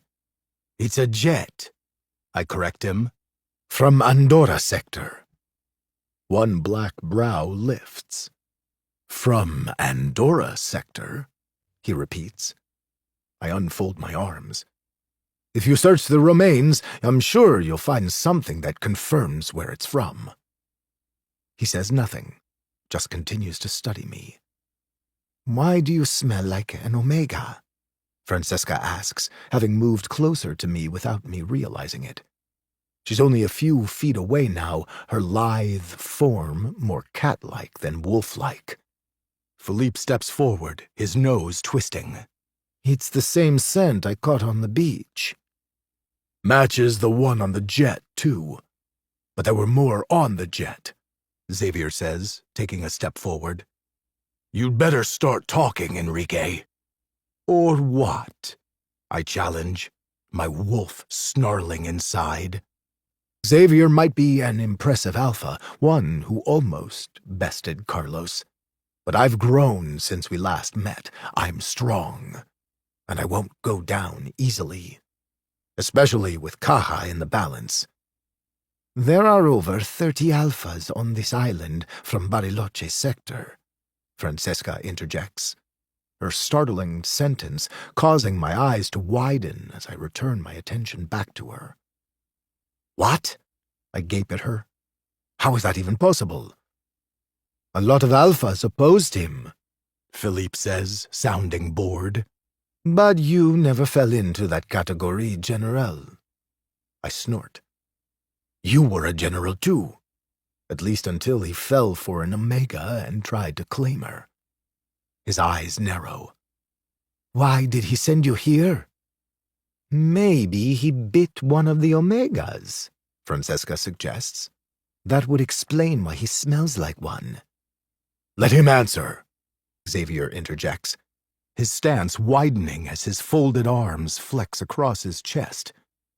He's a big alpha, bigger than me. But his little muscle display doesn't intimidate me. Tell us why you're here, he says, reiterating Philippe's question. Only Xavier's version of it is underlined in unquestionable demand. There's no way I'm going to best the 3 of them together. Not if they choose to attack me. I may be able to outrun them, though. But then I can't return to Kaha, and she needs me. Gods, she's on the verge of her heat. I'm surprised these three can't smell it. Maybe it's just ingrained in my nose, her presence claiming my very soul before I've even had a chance to bite her. Because she's mine, I think, my eyes closing as I inhale deeply. When I open them again, Francesca is just a foot away, her eyes nearly level with mine due to her impressive height. Just answer the question, Rick. She infuses a gentle note in her tone, one I've only ever heard her use in the bedroom. It's seductive, and it does nothing for me. Bariloche sector no longer exists, I tell them all. The Alphas from Andorra sector, Winter sector, and Norse sector burned it all to the ground. Carlos right along with it. And I helped. Xavier arches a dark brow. Helped how? I provided security protocol details and killed several of Carlos's generals. Then I watched as Sven Mikkelsen put a bullet through Carlos's brain. And later, I observed him removing Carlos's head from his body. He didn't burn it, though. Instead, he stuffed it into a box and said it was a gift for Kari. My jaw flexes, my need to get to Kaha building with each passing second. That doesn't tell us why you're here, Xavier says, a growl in his tone. Part of dismantling Carlos's operation involved moving all the Omegas to other sectors. I growl right back at him. I was piloting a jet full of Omegas, and one of them, an Ulv wolf, lost control of her abilities and created a lightning storm that struck an integral part of the jet. Everyone jumped into escape pods, and I crash-landed the jet here. The three of them exchange looks. You can believe me or not, I go on, but I chose Venom Island because it's full of X-Clan Alphas, not because I knew any of you were here. I just thought it would be better to face feral beings of my own kind than other supernaturals. Francesca takes a step back, her attention on Xavier. He smells truthful to me, and trust me, I know when he lies. I grunt. I've never lied to you, Fran. She was one of my best friends once upon a time. Her lips curl. Exactly. I roll my eyes. You're just as squirrely as ever. You missed me, huh? She teases. No, I say, purposely lying. Her smile widens. Now that was a lie. She looks at Xavier again. He loves me. Xavier doesn't look nearly as amused as Francesca does. And Philippe? His expression is hard. Who was the other Omegas on your jet? He asks me, the drawl no longer coloring his tone. He's more intent now, serious, and very much on edge. They were Omegas of various origins, I tell him. All of them recent additions to Bariloche sector, young, after your time. Because I suspect he's only asking for one reason, to locate the Omega he desired long ago. Did he actually mate her? I wonder, my nostrils flaring. He doesn't smell mated. Except, I breathe in again. There's an underlying hint of apple altering his spicy scent, one I nearly missed. But it grows stronger with every inhale. He mated her, I realize. He mated one of Carlos's Omegas. Where did the other Omegas go? He asks, his wolf flashing in his irises. How are you lucid? I counter, running my gaze over him. My brother's a feral mess right now, thanks to Carlos's bullshit, but you... You're fine, I almost say aloud. Only Philippe isn't fine. I can see it now in his eyes, the way his inner beast is clawing at him from the inside. Shit, I breathe, running a hand over my face. "Where are the others?" he demands, his voice deeper now, more gravelly. "Philippe," Xavier warns, his dominance underlining the other Alpha's name. "Andorra," I tell Philippe, ignoring Xavier. "All of the hurt Omegas are in Andorra, where an Omega doctor is administering treatment." Philippe is practically vibrating. "Don't lie to me." "I'm not lying, I promise. Andorra has a lot of advanced technology. I've seen it with my own eyes. They cured Kari after what Carlos did to her, and they're helping the other Omegas right now. If you search your soul, deep down, you'll sense the truth. Because his link to whatever Omegas is his should confirm everything I'm saying." "Who is Kari?" Xavier asks. "Carlos's daughter," Philippe says through his teeth. "She was barely a girl when I left." "A lot has happened since then," I mutter, running my fingers through my hair. "Joseph mated Savi." Philippe stares at me. "He's not here." "I know. Carlos kept him in a dungeon with all the others." I glance at Xavier and Francesca. Well, I thought he did anyway. "But over 30 Alphas are here?" I think, recalling what Fran claimed. "Which Alphas? Do any others have mates?" I'm about to ask when a harrowing howl reaches my ears, the source of it piercing my heart. Fuck. It's Kaha. And she's in trouble. Chapter 11. Kaha. A few minutes earlier. He's not coming back. Stop that, I think, trying to push that negative voice out of my head. But it won't stop whispering cruel things. Enrique's dead. He left you here. You're going to die alone. I bury my face in my knees, my eyes burning with unshed tears. I hate that voice. Hate it. Because it reminds me of back home.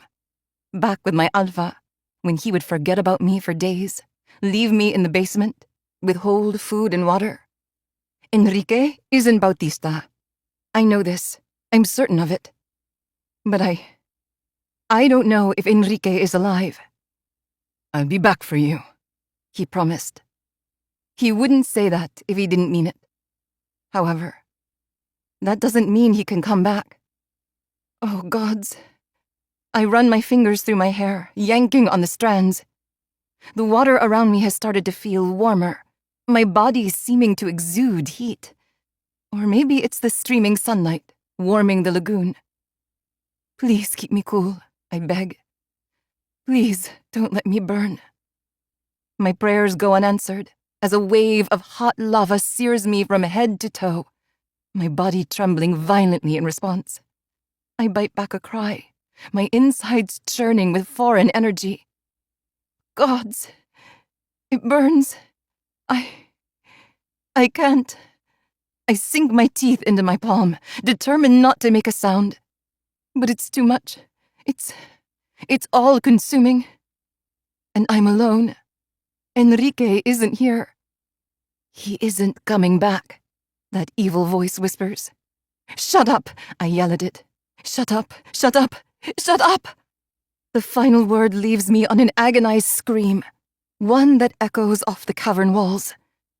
I grab my hair again, scarcely aware of my blood-slicked palm. I really bit myself. Hard. But I can barely feel it. The inferno bursting inside me is so much more powerful. So profound. My limbs shake, my stomach churning once more. I need... But I don't understand what I need. It just hurts. I squeeze my thighs together, a whimper escaping my lips. Gods, it's hot between my legs. So tingly, so wet. And it has nothing to do with the water in the lagoon. I shiver, my hand creeping downward to palm myself, where the heat is most intense.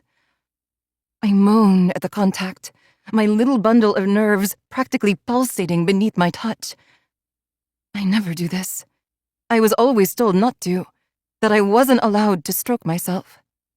But I can't help it right now. I need this. I need Enrique, my alpha, my mate. Except he's not my mate. He hasn't bitten me. But oh, I don't care. I want him right now.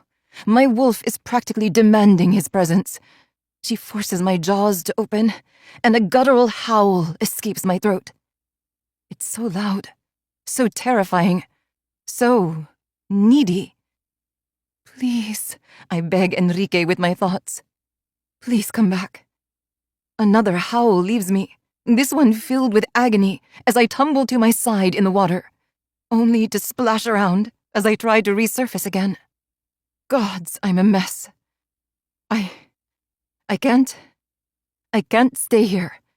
I crawl back to the rock, my slick palms making it almost impossible to pull myself out.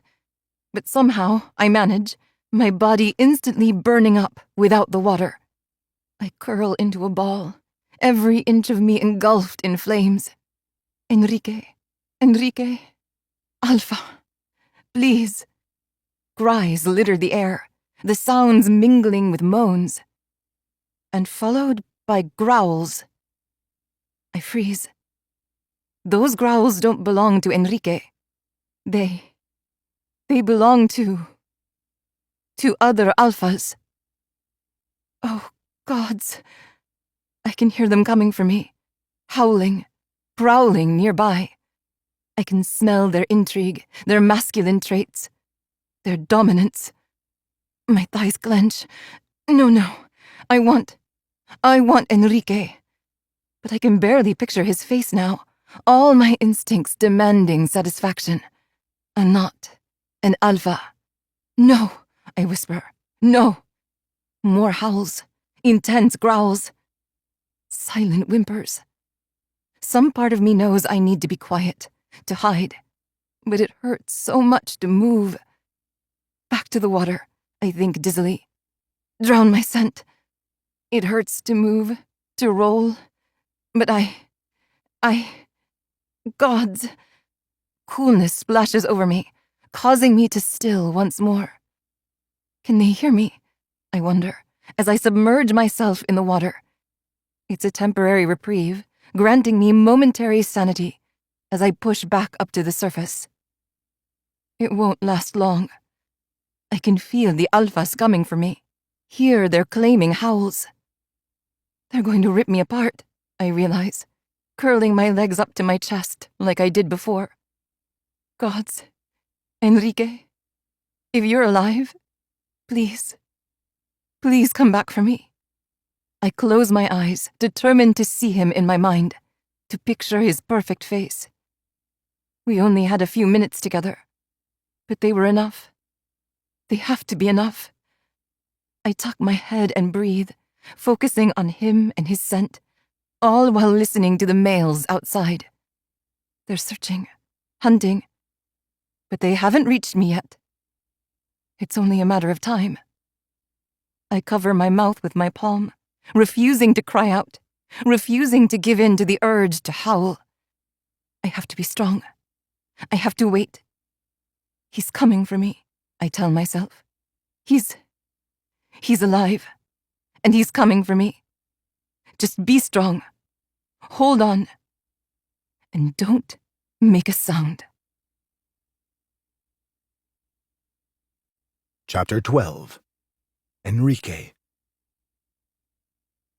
That must be the Omega causing all these issues, Francesca muses, her nose in the air. Been a long time since I smelled something so sweet.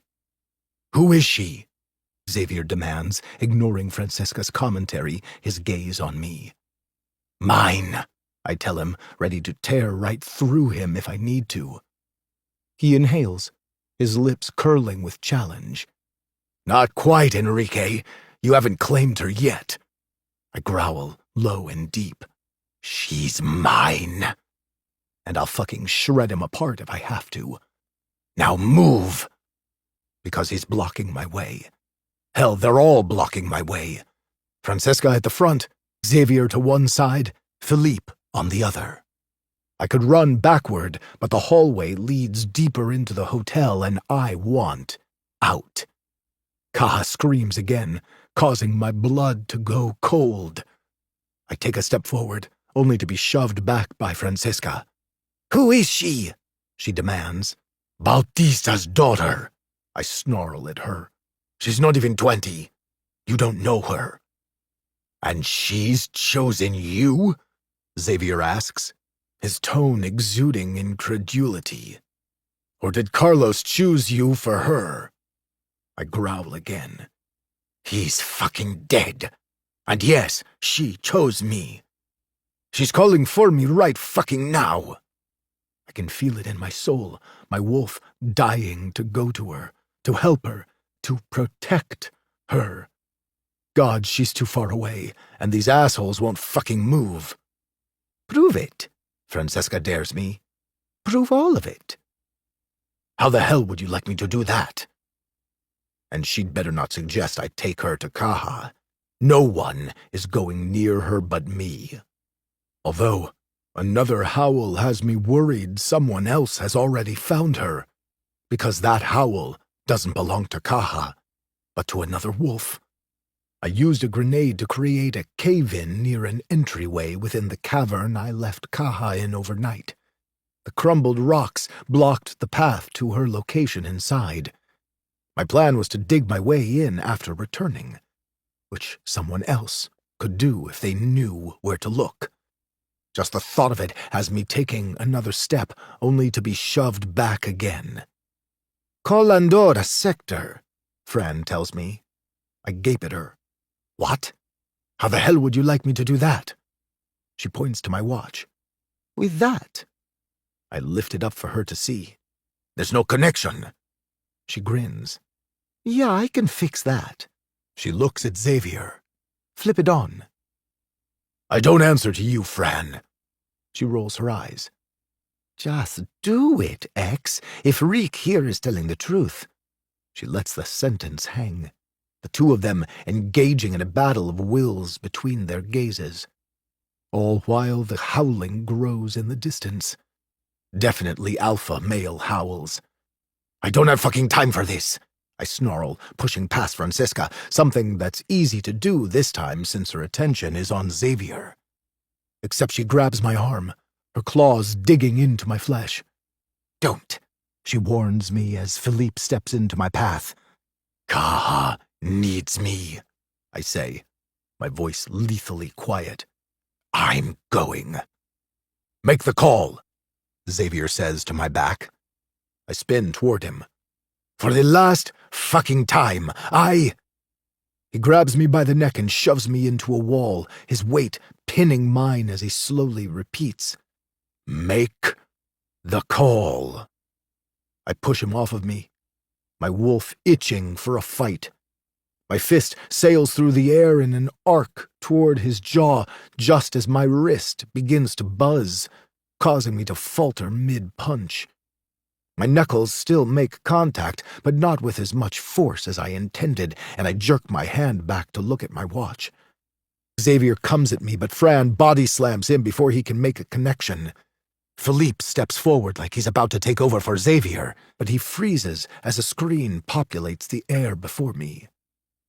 "Where the hell are you?" Ander demands before I can speak. "I've been trying to reach you for hours." Yeah.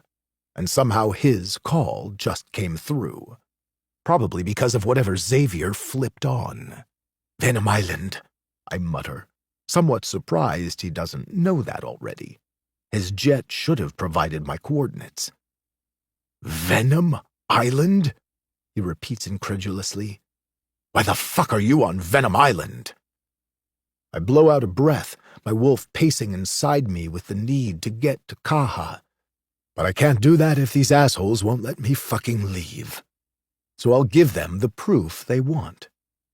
But to do that, I have to answer Anders' question. hell had some sort of magical episode on the flight and created a freak storm.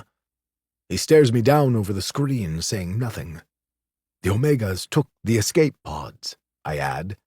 I don't know where any of them are except for Kaha. Kaha's with you?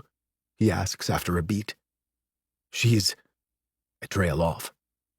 She's on the island. He frowns. I don't like the way that sounds, Enrique. Trust me when I say I don't either, I growl, wincing as I hear her howl in the distance. Can you track the escape pods to see where they landed? His jaw flexes on the screen. No. Everything went dark when you crossed into Exiled Sector. I don't know if it's the storm you mentioned or something with the island barriers, but we lost sight of everything and everyone several hours ago. Fuck. I breathe, my heart pounding in my chest. I was relying on Anders' fancy technology to be able to save the others. But if he can't even track them... We also only have jurisdiction in Venom Island, he goes on. So if they landed anywhere else, which it sounds like they have, we would require outside assistance. But without coordinates... You have no idea where to start, Xavier interjects as he steps up beside me, his knuckles brushing the blood from his busted lip. Anders' gaze widens, recognition flashing in his features. Xavier? The alpha in question notches his chin upward. Been a long time, Kane. No shit. What the hell is going on there? A whole hell of a lot, Xavier tells him. Anders studies him, frowning. Things look to be a bit rough there, Xavier. He grins in response, his tongue touching the wound I created before he replies. Enrique was just auditioning for a position in the Venom Island hierarchy. I grunt. I want no such position. Too bad, Rick. You have one hell of a punch, Francesca murmurs. She comes to stand beside Xavier. I think you have your proof, X. Let Rick go to his Omega. Xavier narrows his gaze. We're not done talking. A chorus of howls punctuates his statement, causing my jaw to clench. I don't fucking care if you're done or not, I tell Xavier, taking off my watch and handing it to him. Chat for as long as you like. I have an Omega to hunt. Enrique, Ander calls after me as I push through the crowd to retrieve my bags. Elias is already on his way. Good, I say. I look forward to seeing him. Assuming I survive whatever's waiting for me near Kaha's cave. How's he gonna get through the barrier? Xavier asks. I'm barely listening as Ander softly says, I think you and I have a lot to talk about, Xavier. I think we do too, he replies. Starting with the Omegas you've supposedly rescued because I have a bunch of alphas on this island with missing mates. I walk by as Ander nods in response. Francesca falls into step beside me, announcing, I'm going with Rick. Meet you at the base in an hour, X. I don't need you to come with me, nor do I want her to accompany me. Oh, yeah, you do, she drawls. Because those howls? They're from the rogues, and you're going to need some help taking them out. I start jogging as soon as I hit the doorway. I did just fine last night. Yeah, with the broken mutts on night shift, she says. Those idiots get spooked by their own shadows. The rogues, however, have their wits about them. They're feral, deadly, and very hard to kill. I glance at her. And am I supposed to believe that you're going to help me? She shrugs. What other choice do you have? Maybe I'll throw you into that hole with the mutts, I say. She smiles. Try and I'll take you right down there with me, Rick. I shake my head and take off at a sprint toward the place where Kaha is hiding. Francesca is right. I don't have a choice but to let her follow. That doesn't mean I'll rely on her help, though. It's been far too long since last I saw her, and I'm not naive enough to trust her, history or not. But I am glad Xavier and Philippe are distracted by Ander. The fewer alphas I have to deal with, the better. My senses sharpen as we run, my wolf listening for Kaha. She hasn't screamed recently. Her last howl maybe 10 or 15 minutes ago at best. Too long, I think. It's been too long. I don't like that she's silent. I also don't like the masculine howls growling louder with every step. They've definitely found Kaha. The question is, have they reached her? A triumphant howl echoes in the daylight, the sound an ominous response to my query. I run faster, my pulse pounding in my ears. If I don't make it in time, I'm going to rip everyone apart on this fucking island, I vow, including Xavier, Philippe, and Francesca. Is there a reason we're not shifting? Fran calls as she keeps pace right behind me. I ignore her. She'll find out soon enough. I don't slow until we close in on the waterfall. It's about 100 yards ahead and swarmed with snarling wolves. I don't think, I act, taking a knee and dropping my packs to the ground. Finally, Francesca mutters as she rips off her shirt and starts unfastening her pants, then freezes when I pull 2 guns from my pack. Holy shit, she breathes. This is why I didn't shift, I tell her, and open fire on the rogues by the falls. I hit 3 right in the head before they realize what's happening. Then 2 dart under the water to hide, while 4 others scramble up the steep incline. I take all 4 out in a few seconds, then check my ammunition. Between last night's antics and this new situation, I'm running low, and I only have 1 magazine left in the bag. I pocket it, grab 2 knives, and start toward the waterfall to handle the other wolves. Why the hell did you let us corner you if you had all this on you? Francesca hisses. I wouldn't say I let the 3 of you do anything, I mutter back at her. And at close range, you would have stopped me before I had a chance to grab the gun from my pack. It also would have given away my advantage. A wolf growls from the top of the falls, drawing my focus upward. I aim, pull the trigger, and watch his body fall off the cliff. Jesus, I forgot how good a shot you are, she says, sounding a little breathy. Still think I needed help? I ask her as we walk toward the waterfall and the cavern behind it. And as cocky as ever, too, she muses. Not cocky, just determined. I press my back to the wall near the water, my senses searching for the rogues on the other side of the falls. Only a sharp scream distracts me from everything and everyone else. My Omega. I run toward the sound, my heart in my throat. If they touch her, if they knot her, if they claim her, I'll never forgive myself. Rick! Francesca shouts, but I'm too locked in on Kaha to really hear her. I'm running, sprinting, solely focused. One goal in. Sharp teeth clamp around my neck as claws take me to the ground, my world flipped upside down. A broken snarl rattles my chest, my windpipe crushed by a set of heavy jaws. The gun in my hand almost slips, but muscle memory clicks into place as I point and pull the trigger. The beast yowls in response, releasing my neck, and I quickly add a bullet to his head. A second rogue lunges for me, and my movements are slow, but I manage to send a bullet into his shoulder. Then a big black wolf tackles him to the ground. Francesca! Her teeth clamp into his throat and rip it clean off of him in one yank. In the next instant, she does the same to a furious gray wolf. One pounce, a single bite, and his neck is twisted at an awkward angle. Good fucking thing she wasn't the one who caught me unawares, I think dizzily, my throat still wounded. I can't breathe, but I can hear my Omega crying for me. She's nearby. So close, Enrique, she sang, her voice catching on a sob. You came back. Of course I came back, I think at her. You're mine.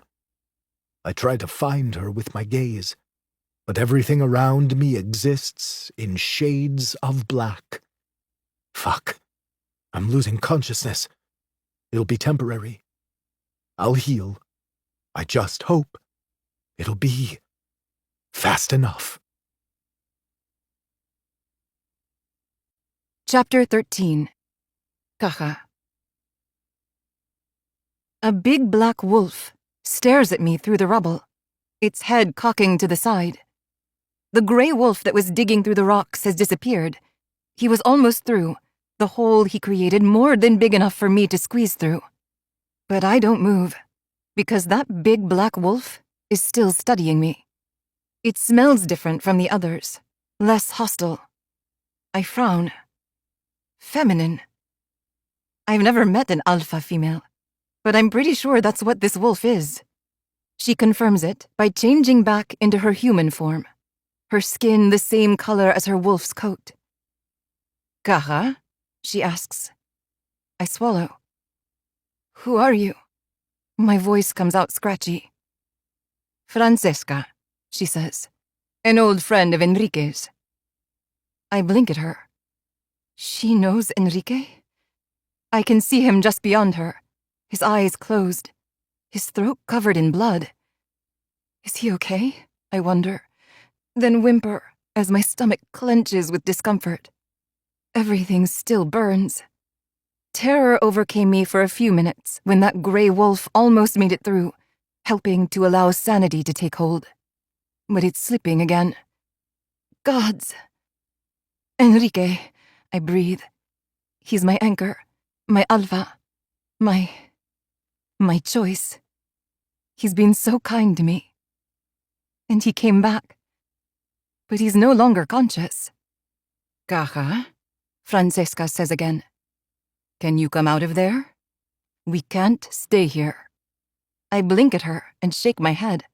I'm not leaving this lagoon. Not until Enrique is... Not until he tells me to. Please, she presses. Enrique is going to wake up any minute, but he'll need you ready to run. Can you shift? I shake my head. There's no way I can let my wolf out right now. Not in this state. Not when everything is so hot. The second I leave the water, I'll be on fire again. It's okay. I hear Enrique grate out, his voice scratchy. Fran, won't hurt you, tesoro. I perk up at his nickname for me, my wolf practically sighing inside. He'll be good as new in a minute, Francesca adds. He just made the mistake of forgetting how to be a wolf. Enrique makes a strangled sound that I think might be a grunt. I'm not sure where he found this alpha or how well they know each other, but Francesca seems rather fond of him. A little too fond.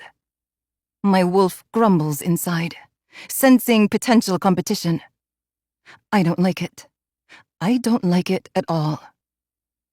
Did you just growl at me, little wolf? Francesca asks, sounding amused. I narrow my gaze, not at all appreciating her condescending tone. You did, she says with a laugh. That's cute. I snarl. It is not fucking cute. She chuckles again. Chill, little wolf. I have a lock, not a knot. I don't think that's why she's growling. A new voice muses from nearby. Your competition, thereby a different kind of threat. Francesca snorts. Trust me, there's no competition. Enrique is positively enamored with this one. Fucking went through the waterfall without even checking for potential threats, all because he heard her scream. I was super impressed with his skills, until that moment. A face appears in the hole, the owner of it male, and very much an alpha. Hi, sweetheart, he says to me, making me flinch away from him. Don't worry, Omega. I'm happily mated. I just came by to give you all a ride. X sent you? Francesca asks. I told him we'd meet him at the compound in an hour. The Alpha shrugs. He said you might need a lift back to the compound. Francesca grins. He's always worrying about me. It's his job. The male drawls.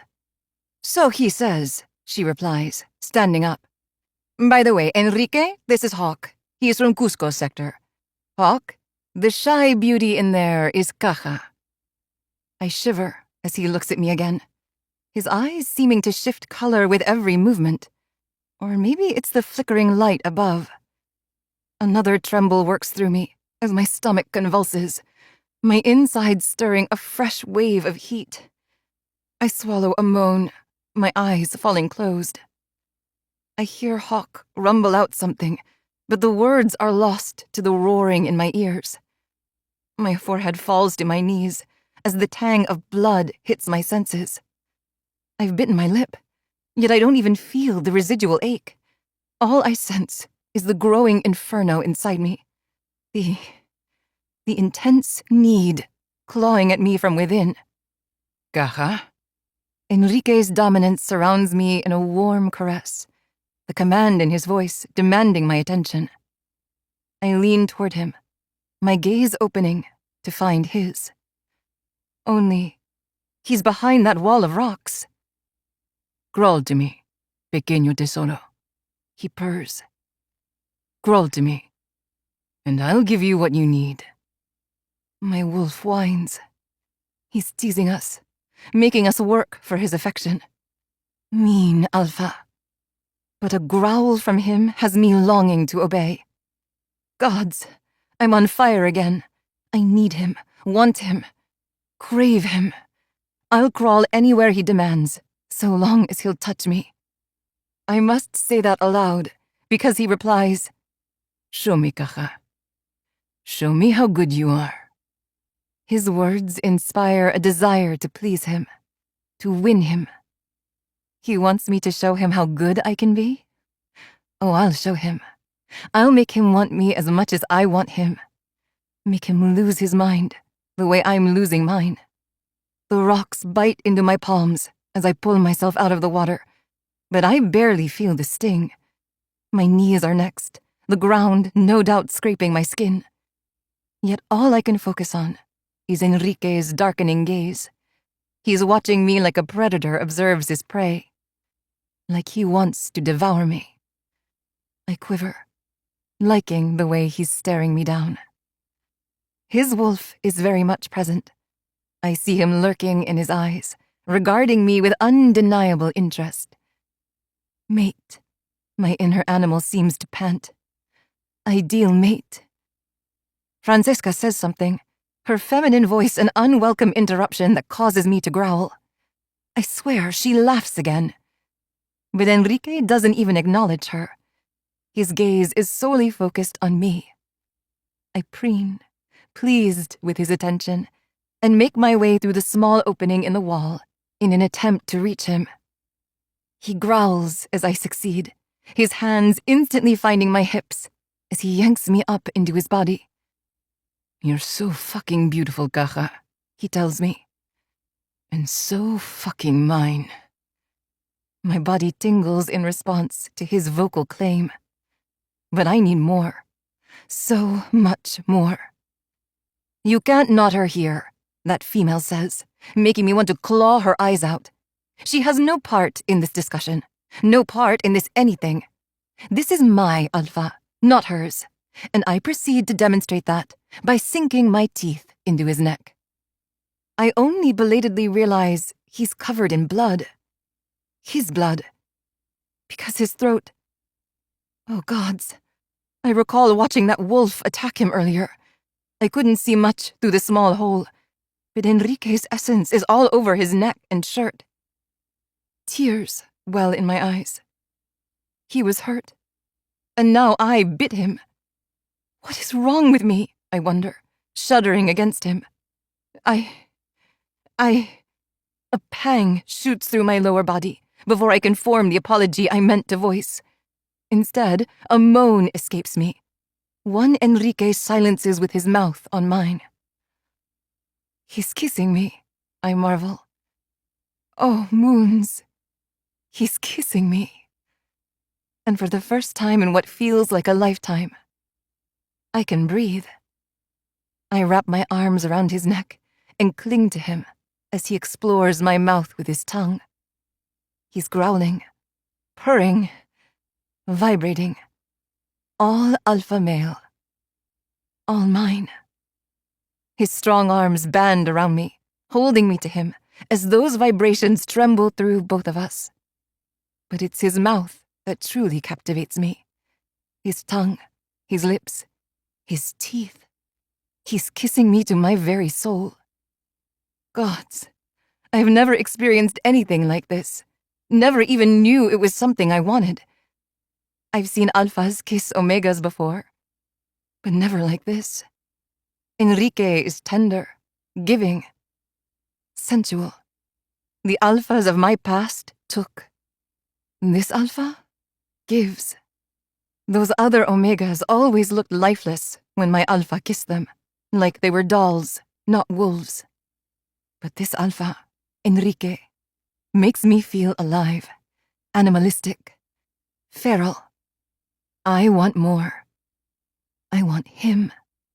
And I tell him that by squeezing my legs around his hips. I have no idea when he lifted me or how I found myself wrapped around him, but I don't care. All that matters is his touch, his mouth, his skilled tongue. His purr intensifies as he moves his lips away from mine to press a series of kisses to my cheek all the way up to my ear. "You're being such a good girl for me," he whispers. "Just hold on a little more, okay?" I blink, confused by what he means. Then my eyes widen at the change in scenery. We're no longer in the cave. The vibrations I felt, they must have been from him carrying me out of the cave, because we're outside and the waterfall is nowhere to be seen. How? My throat works as I try to figure out where we are and what we're doing. "How far away is the compound?" he asks, his mouth still by my ear. I frown. What compound? 15 minutes, a male replies. Hawk, my memory supplies. "You'll need to mark her before we arrive," the female adds, making me growl inside. "Otherwise, you'll start a riot among the unmated alphas. We might be mostly civilized on our side of the island, but your Omega is a beacon for chaos right now." My growl rumbles through my chest. I'll show you chaotic, I think, ready to challenge the female. Because how dare she speak to my male, my alpha, my mate? Shh. Enrique hushes me, pressing a kiss to my raging pulse. "You're the only one I want, tesoro." I rub myself against him, causing his hands to tighten on my hips. "Keep doing that, and I'm going to knot you in the back of this car," he tells me. Car, I think, my eyes having fallen closed again. I open them once more and take in the massive vehicle beside us. It's a 4x4 like my brothers used to drive out in the country. Just seeing it sends a chill down my spine. But that chill is quickly replaced by heat as Enrique climbs up into the back while holding me against him with one arm wrapped around my lower back. So much strength, I marvel, sighing inside. An ideal alpha.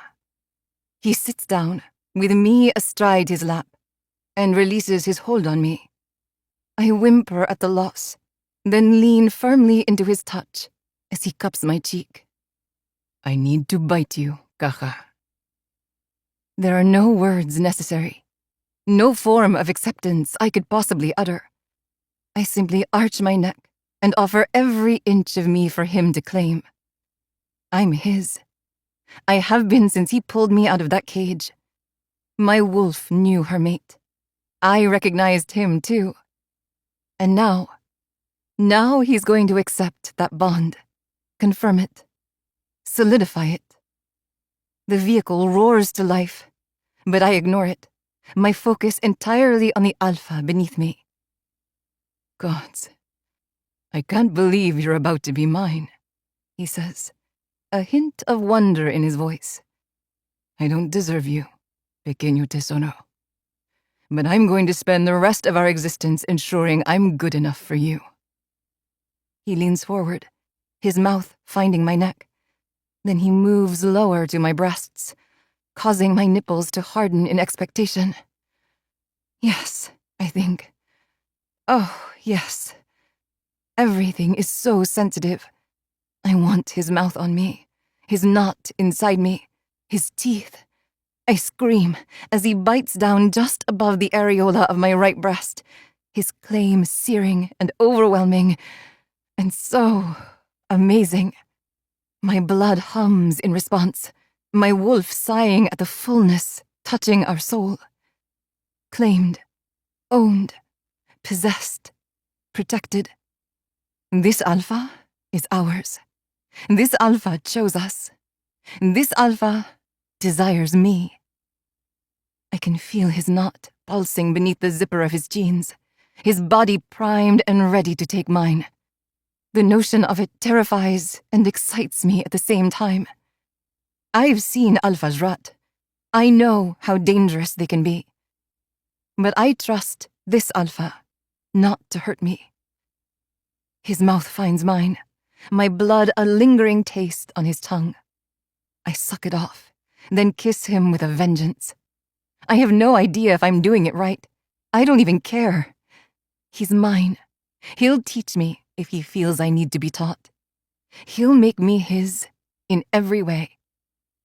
His palm leaves my cheek, going to my nape as he deepens our kiss. I press myself more firmly against him, needing more, demanding it. His opposite hand travels between us, making me shudder with that strange mix of excitement and fear. But rather than free himself from his jeans, he cups me between my thighs. I jolt as his finger enters me, the sensation so foreign, yet so good that I can't hold back my moan. Someone curses from behind me. I ignore them, too focused on my alpha to care about anything or anyone else. My sensitive bundle of nerves throbs against his palm, eliciting a cry from me. It's not enough, yet it feels so good. Fuck, tesoro. Enrique breathes against my mouth. You're killing me. I'm not sure what he means, and he doesn't give me a chance to ask, because he's kissing me again, his grip on my nape harsh and demanding. I arch into his touch between my legs, seeking more, seeking him, seeking bliss. It's instinctual, my body just seeming to know how to move while my inner wolf drives my desires. I don't fully understand what I'm searching for, what my animal craves, but I'm moving, chasing the sensation, feeling it building. Gods, whatever it is, it's intense. It's right there. So close. Enrique must sense it too, because his movements change, a second finger slipping inside me to join the first. I pant, his touch making me feel so full, yet not nearly full enough. He gently bites down on my lower lip, then licks away the pain, before kissing a path to my ear. I'm going to knot you for days once we're alone, he tells me. Fill you with my seed. Take you in every fucking way possible. Gods, that sounds like a threat and a promise at the same time. I know what he's saying, that he's going to rut me. I know from watching others that it's going to hurt. But right now, I don't care. I want him to take me, just like he said. I want him inside me, filling me to completion. A whimper leaves me, and that female from the front says something. I can't understand her, but Enrique rumbles in response. Then his palm covers my mouth. Focus on me, tesoro, he murmurs. Focus on my touch, my mouth, my teeth. I'm not sure what he means until I feel him nip my pulse. Then he clamps down, claiming me again. And my world falls apart. It detonates, shudders, leaving me writhing and screaming in his lap. Only his hand muffles the sounds. Every part of me burns and shakes, the euphoric sensation ripping through my very being. An orgasm, I realize. My first time. I thought I experienced bliss when I finally touched myself in the water. But this is so much more. It's insanity, pure ecstasy. And it leaves me quivering on top of Enrique, my body begging for more. More of what? I don't know. Him. His knot. His seed. Gods, this is all foreign, yet incredibly intrinsic. I want to mate him. I want him to breed me. Rut me. Please, I beg against his palm. Soon, he promises, his fingers working me into a frenzy once more. He's added another digit. I don't know when it happened, but I feel it down there, stretching me, completing me, taunting me. I combust again, my back bowing, as he keeps his palm firmly over my mouth. It's maddening. It's rhapsodic. It's blinding. Everything is dark, then light, then dark again. I feel limp, replete, while still strung tight. It's the most bizarre of combinations. Then we start moving. Did I pass out, I wonder, confused as I open my eyes once more. We're outside again, then inside, surrounded by metallic structures. A building. And suddenly inside a steel box. It whirs upward, causing my stomach to clench. Then a masculine voice explains something about codes. Enrique rumbles a response, his words a blur in my head. Am I dying? I wonder, my eyelashes fluttering. Drugged? No. It's my heat. I can't really focus. I know Enrique is carrying me. I feel him, smell him, know him. But there are so many foreign scents filling my nose now. Linen, food. Is that coffee? A cloud suddenly engulfs my being, and Enrique is hovering over me, his dark eyes reminding me of a starless night. Still with me, tesoro? He asks, making my lips curl upward. I like that name, I tell him groggily, my voice sounding distant to my ears. He smiles down at me. I like it too. It's fitting, because you truly are a treasure, Caja. My treasure. And I'm about to worship every fucking inch of you. Chapter 14. Enrique. Caja resembles a goddess against the bed, her dark hair splayed out across satin sheets. When Xavier mentioned a compound, I pictured some place with wired fences and a run-down interior. I couldn't have been more wrong. This place is more like Andorra Sector, with all its metallic siding and glass windows. It even has a dome over it. Helps keep the rogues and mindless ones out, Francesca explained as we entered 10 minutes ago. And it helps us maintain the climate inside. How? I ask, the word encompassing a myriad of questions. How is this possible? How are you controlling the climate? How do you have a dome? How do you have all these supplies? Dragons are not only excellent traders, but they're also exceptionally resourceful, was her response, followed by, and the various hotels left a lot of useful materials behind, too. There wasn't time to ask for clarifications, but I fully intended to question it all later, after I helped my Omega. She had passed out after a series of intense orgasms, her head falling to my shoulder. I carried her into a building. One, Francesca explained, was usually used to house their dragon shifter visitors. And now I have Caja right where I want her. Naked, needy, and sprawled out on the bed. Her swollen lips part as I kiss her jaw, then work my way down her throat to her breasts. I lave the mark I made on her right tit, my wolf purring with pleasure inside. My female, my Omega, mine. It's all happened so fast, yet feels like over a century in the making. I've been alone for so long, satisfying my needs through meaningless embraces with alpha females and a handful of willing Omegas. This all feels like the distant past now. Kaha is my present, my future, my life.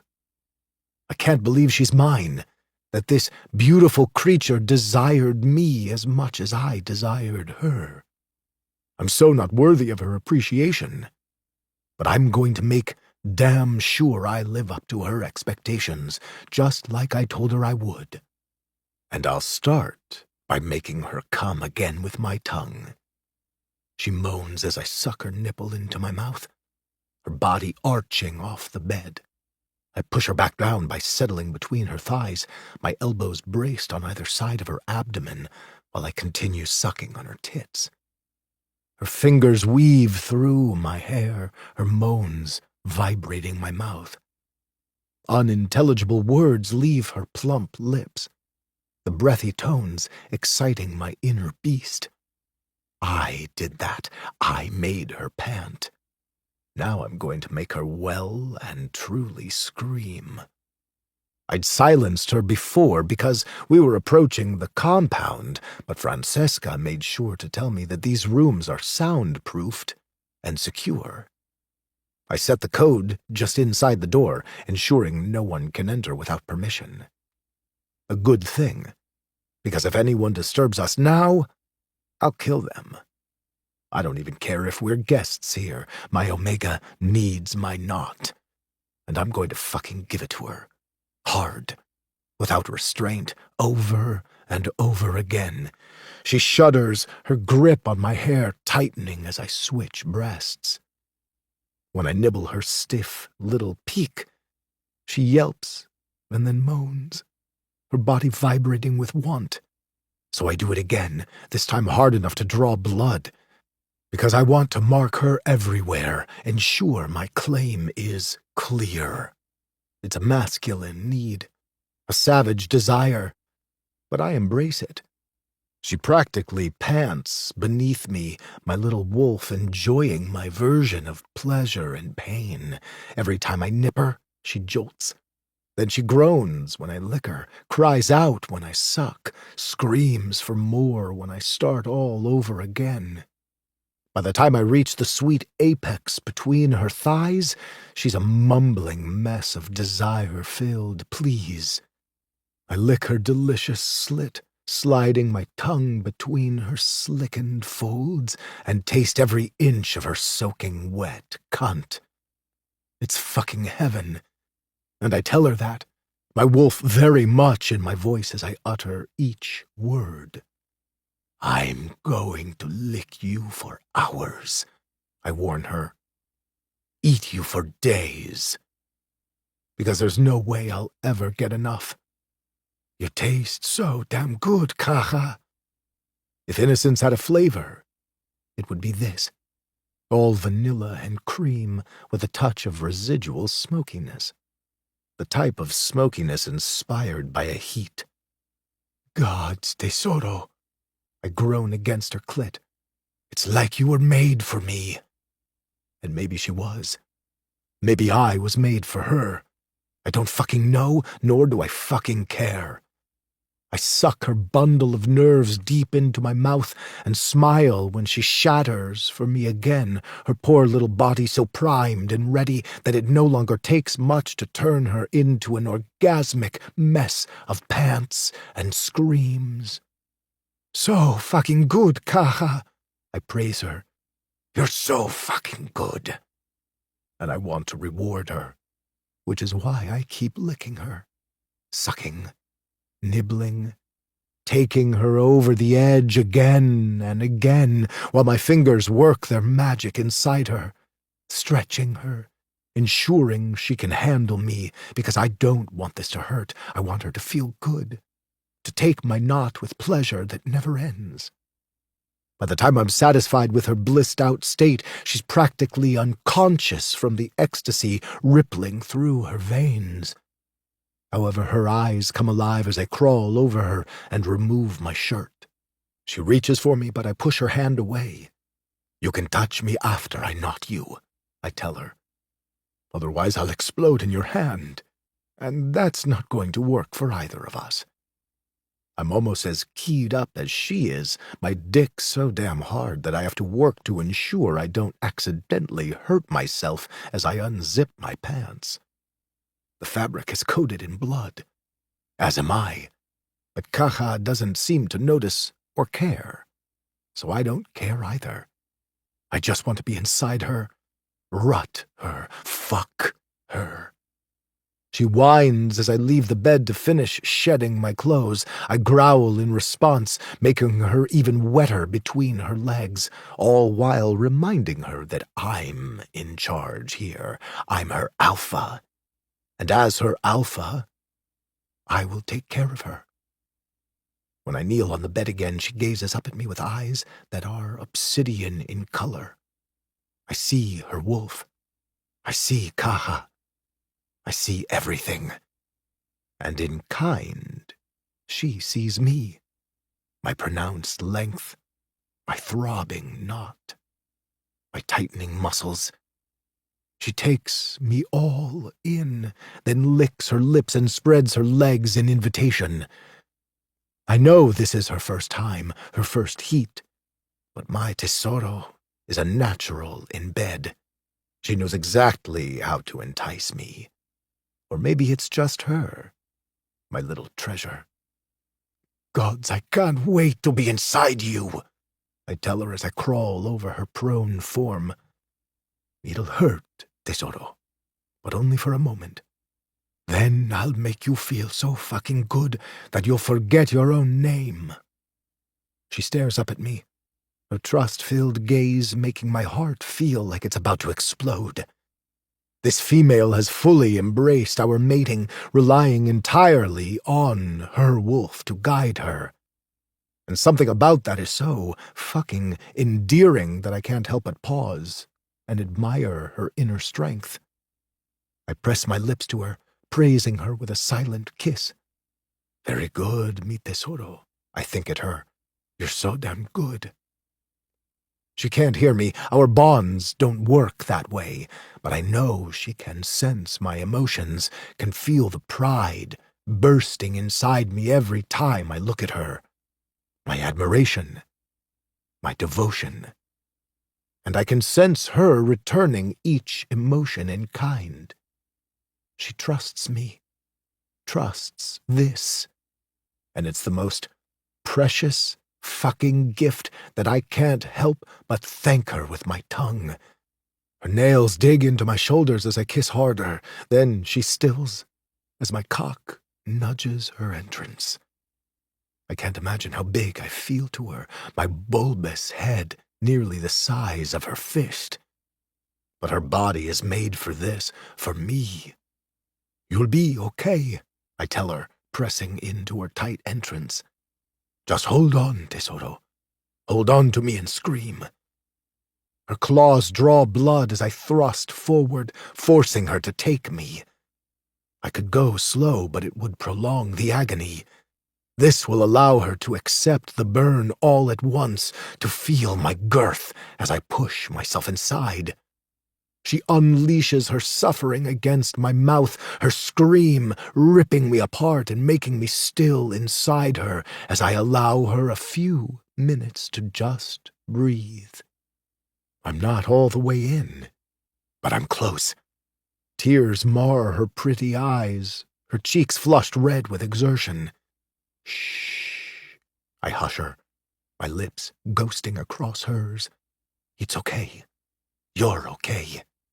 She whimpers in response, the sound clawing at my heart. "I'm sorry, tesoro," I murmur. "I know it hurts." She quivers, her eyes squeezing closed. But at the same time, her insides clench around me. She freezes, then does it again, her pussy gripping me like a vice and nearly drawing a growl from my chest, because fuck, that feels good. She's already so damn tight that I'm struggling not to burst, but now she's massaging my head with her inner muscles, taking me that much closer to the edge. I reach down to massage my knot, my base nowhere near her entrance since I'm not all the way inside her yet. The sensation of my hand makes my muscles tense, but it allows me to stave off the heat mounting in my veins. It's been so fucking long since I experienced an Omega's sweet heat, and the first time I've ever embraced my mate. I'm fucking boiling inside, ready to explode just with that knowledge alone. The sensation only darkens as she intimately tightens around me again, her little body fucking torturing mine. Kaha, I groan, my forehead going to her neck. Gods, tell me I can move. Please tell me to move. Because I need to fuck her. To show her how much her body can take. To shove us both into a state of oblivion. She lifts her hips, taking more of me into her. My fist brushes her clit, causing her to jolt. Then she pumps up her lower half again and moans as my hand comes in contact with her sensitive bud once more. I release my knot and move my thumb to her little bundle of nerves, stroking her as she welcomes even more of me into the sweet heaven between her thighs. Fuck, you feel so good, I praise. So damn good, Kaha. I'm not going to be able to control myself for much longer. Because she's fucking killing me here. Her little body begins to move in earnest, sliding up and down my shaft, taking me as deep as she can from her position beneath me. When she begins to whimper, I slide a little bit forward and growl when her pussy lips kiss the top of my knot. Tesoro, tell me to move. Tell me to fucking move. She grips my shoulders even tighter as she wraps her legs around my hips. Take me, Alpha, she says, her voice clear, her eyes even clearer. Because my Kaha is still here. She's not fully gone to her heat. Not yet. But she will be the moment my knot embeds inside her. Keeping my thumb on her clit, I use my opposite hand to grab her hip, then I angle her where I want her. This is going to be hard and fast, Tesoro, but I promise I'll make it up to you. I don't give her a chance to respond before forcing the rest of my length into her sweet little cunt. She arches and moans, her thighs tensing around me. Then she screams as I begin to really move, pounding her into the mattress, claiming her with my body and ensuring she knows exactly who is fucking her. My name leaves her pretty lips, then I silence her with my tongue and dominate her mouth. Mine, mine, mine. Every inch of me is staking ownership over every inch of her, just as her soul is possessing my spirit, mind, and heart. I belong to her, and now she's going to belong to me. Every scream, every orgasmic shudder, every moan. I want it all. I want her. And I show her that with my hips, my cock, my tongue. She's panting, crying, growling, and clawing. I'm going to be a bloody fucking mess, and I don't care, because I'll be her mess, and she'll be mine. My balls tighten, my knot threatening to burst. It feels so damn good, so fucking right. No one has ever made me this lightheaded with lust, this infatuated with a single look. Kaha is a goddess. My goddess. And I'm going to worship her at her altar for the rest of my fucking existence. I bury my face in her neck and clamp down around her pulse, marking her again, biting her again, ensuring she knows that everyone fucking knows she's mine. This female, this Omega, this beautiful fucking wolf. She stops breathing as my knot shoots out of me, her body freezing against mine, then tumbling into a fit of convulsing paradise as we both fall apart in unison. Heat blasts through me, over me, into me. Ripples of pleasure, quakes of intense sensation, a union defined by our joined passion. It's so fucking good, feels so fucking amazing, and it doesn't stop. I growl, my muscles tight as my seed continues to flow into her womb. There are ways to prevent pregnancy among our kind, but I don't have access to any of those tools right now. Nor do I want them, because I want her carrying our child. I want this future. I want her. And when I pull back to stare at my Omega, I can tell she wants it too. My Kaha is still there, blinking in and out of her euphoric state. You're mine, I tell her gruffly. My mate, my Omega, mine. She exhales, her shoulders seeming to lose a weight I didn't even realize she was carrying. Thank you, she breathes, her eyes falling closed as she pushes up against me once more. Thank you, Enrique. I brush my lips against hers. No, tesoro. Thank you. Because she's the treasure here, the gift, the one deserving of my gratitude, not the other way around. But as her eyes open once more, I realize my Kaha is no longer with me. She's fully succumbed to her heat now, leaving a needy Omega behind. My wolf hums inside, pleased, because he knows exactly what we're going to do now. We're going to satisfy our little mate until neither of us can walk. Then we're going to do it all over again, and again, until her heat subsides. And once more, when my Kaha finally wakes. Chapter 15. Kaha. My Alpha's knot pulses, filling me with his seed, claiming me, branding me, sating me. I bury my face in his neck as he rolls us to our sides, his chest against my back, all while keeping us glued together below. I'm so full, his cock hard and connected to my insides. I squeeze around him, my inner walls spasming from my ongoing climax. It just keeps going, and going, and going. I start to whine, or I try to anyway. My throat is hoarse from screaming. So much screaming. Shh, he hushes me. I need a few more minutes, tesoro. I shiver, that nickname doing something to me every time he whispers it. His palm glides down from my hip to my mound, his fingers gently stroking my clit and sending me over the edge into another cataclysmic downward spiral. He kisses my neck, holding me while I squirm, his cock still securing us below. Gods, I feel like he's been inside me for days. And he probably has been. I have no concept of time, just heat, sex, come. Oh, I love it when he comes. It's like he's owning me inside and out.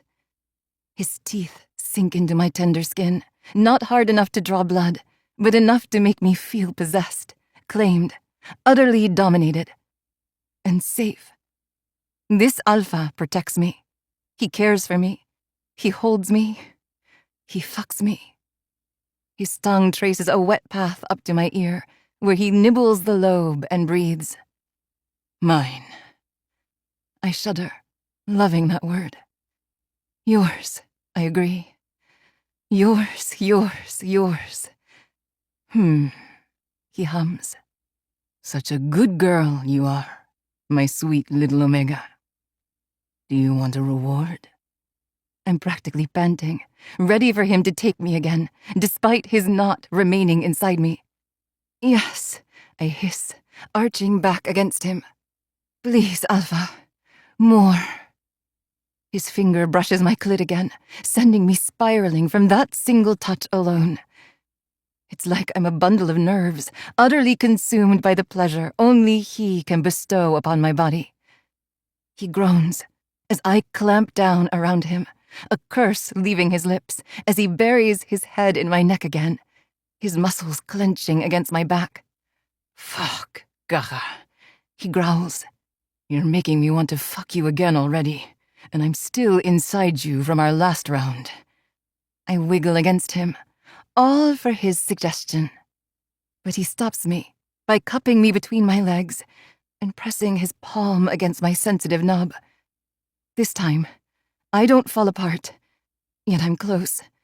So close. No, he growls, holding me as his knot starts to release me.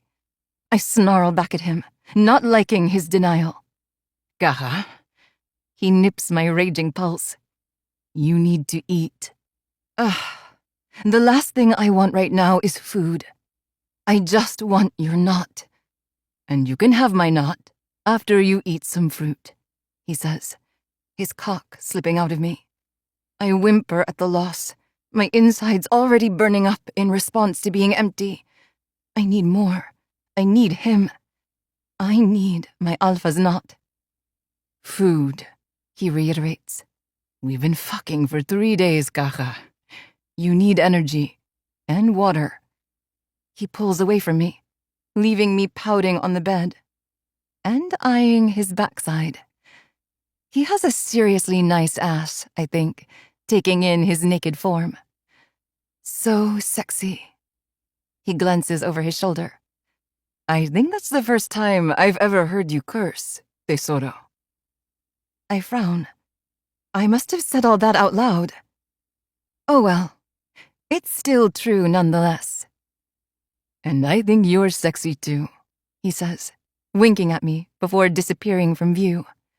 I start to crawl after him, only to pause near the edge of the bed and frown down at the sheets. They're uneven.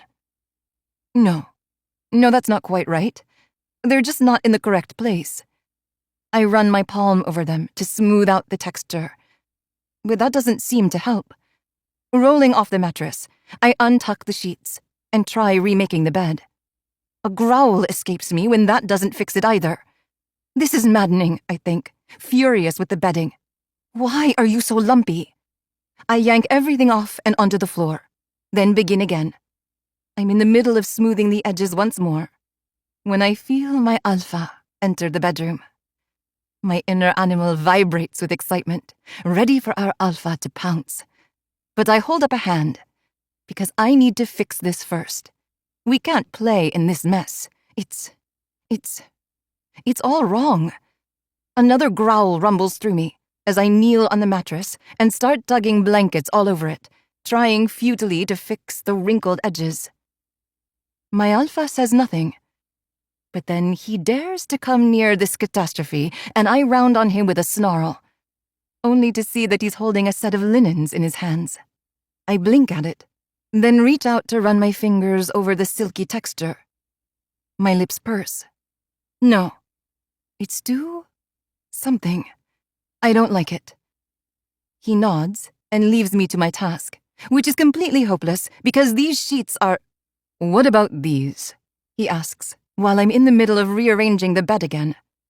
I pause and slowly face him, uncertain of what he's holding. But when I see the black linen, my heart skips a beat. It reminds me of his eyes. I step closer and gently stroke the fabric. It's not as silky as the last batch. It's soft, like air, cottony, with a subtle woodsy scent that reminds me of my Alpha. Did he purposely brush these against his chest, his neck, his groin, all of the above? If I could purr, I would. Because yes, very much yes, I like these. My alpha rumbles with approval when I accept his offering. I revel in that sound while I strip off the bad bedding and replace it with the pleasing set. The edges are perfect. No wrinkles, no unnecessary lumps. It's heavenly. But it's still missing something. Tapping my chin, I search the room and walk over to grab a few pillows. Some of them are good. Some are not. My alpha brings me others to test. I select 2 more, adding them to the headboard, then climb into my nest and fluff the remaining sheets into place. Pleased, I sigh and relax into the linen, only for a pang in my lower belly to cause me to curl into a ball. You need to eat, my alpha reminds me. No, I need a knot, I think, growling. Food, Caja, he says, holding out something sickly sweet, a berry of some kind. I turn my nose up at it, then find my nape caught in his palm. I growl at him. He growls back, which only has my thighs tingling with want. If you eat, I'll reward you, he promises me in that silky voice of his. My wolf stills at the prospect, causing my mouth to open. He places the fruit on my tongue, and I swallow without chewing. He must notice because he grunts. I don't care. I reach for his hard cock, but he pushes my hands away. You have to eat more than a strawberry, Caja, he says. I pout. However, I open my mouth again and swallow as he brings more items to my lips. He keeps the bite small, probably because I'm not using my teeth. Maybe it's petulant, but all I want to do is lick him, nibble on him, suck him. My gaze travels back down to his impressive length and the hint of pre-cum on the tip. I lean forward without thinking and take the offering in my mouth, earning me a groan from my alpha. His palm is still on my nape, but he doesn't pull me away, just lets me taste him. Gods, you're addictive, he tells me, his head falling back as I take him deep into my mouth. He's been teaching me what he likes, telling me how to swirl my tongue and when to use my teeth. I enjoy doing this to him, watching him lose control, coaxing his beast out to play. Fuck, tesoro, he groans, his grip tightening. I want to take your ass today and lay my claim to every inch of you. But I need to prepare you. I shiver, not sure what that means, but I like the sound of him claiming me, marking me, branding me as his. He's mine, too. I remind him of that by releasing his cock and leaning down to nuzzle his knot before gently biting down. My alpha. He growls. I growl back. And suddenly, I'm straddling his face while his hand guides me back down to his cock. Keep pleasuring me, he demands, but don't make me come. That sounds like a challenge. I like challenges, especially sexual ones issued by my alpha. I eagerly take him back into my mouth, my tongue doing that thing he likes along the underside of his shaft. But he doesn't curse like he usually does. Instead, he seals his lips around my clit and growls. My legs shake as a fresh wave of wetness, slick, dampens my thighs and his face. He groans, lapping me up and sliding his fingers through my arousal. Except he doesn't enter me. Instead, he brings the slippery essence to my backside and fingers me there. I jolt, realizing what he meant about claiming every inch of me. He intends to knot me there. Only, I can't take a knot that way. Can I? His palm on my nape squeezes, reminding me without words that I have a job to do. One I've been failing because his opposite hand is distracting me below, as is his mouth. God's his mouth. Caja, he says, a warning in his voice. Suck my cock, tesoro. I groan, his demand stirring a fresh wave of need, heating my insides and warming my thighs. He licks me deep, then growls against my clit again. I scream in response, the sensation so incredible that I can barely balance on my knees over his face. His dick pulses against my cheek, reminding me of his own rising desires. Taking him into my mouth again, I suck as hard as I can, only to choke as he shoves my head down to swallow more of him. Pre-cum taunts my senses, forcing my throat to work around him as I try to take every ounce of him in me, all while he pumps fingers in and out of me below. Is he using 3 now? 4? Gods, I'm losing track of time, of space, of sensation. All I can do is feel him, suck him, taste him, relish his touch. He nibbles my sensitive knob, shooting me into oblivion without warning and causing me to scream around his dick. Then I'm screaming into the air, and suddenly my sounds are muffled by a pillow and my alpha is behind me, his hardness pressing into my rump while his hand remains against my nape, holding me down. Oh gods. Oh gods. I can feel him stretching me. It hurts. It burns. But it's different. I wince as he thrusts inside me, forcing me to take every inch, just like he said I would. Then I moan as his hand reaches around to strum my sensitive knob. I'm already coming again, my body so pent up and ready for him that it's like I'm completely under his command. And I probably am. I'm his, owned, possessed, unequivocally claimed. My heart races in my chest, my legs unsteady, but he holds me to him by cupping my sex, his thumbs circling my clit over and over again. I'm crying from coming so hard, crying from being without his knot, crying from the overwhelming pressure building behind me, all while he's thrusting, taking, using me completely. And I wouldn't have it any other way. My alpha is taking care of me, protecting me, giving me pleasure.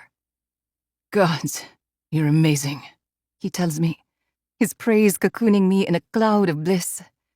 You're taking me so well, tesoro. And you look so good like this, with my cock in your ass, your body sweaty, and heaving with the effort of our fucking. He drives home in a harsh movement that has me bouncing beneath him, my lips parting on a moan, just as he sends me over the cliff again with a single stroke. I don't know how he's doing this. He's magical. Or maybe we're magical together. I don't care.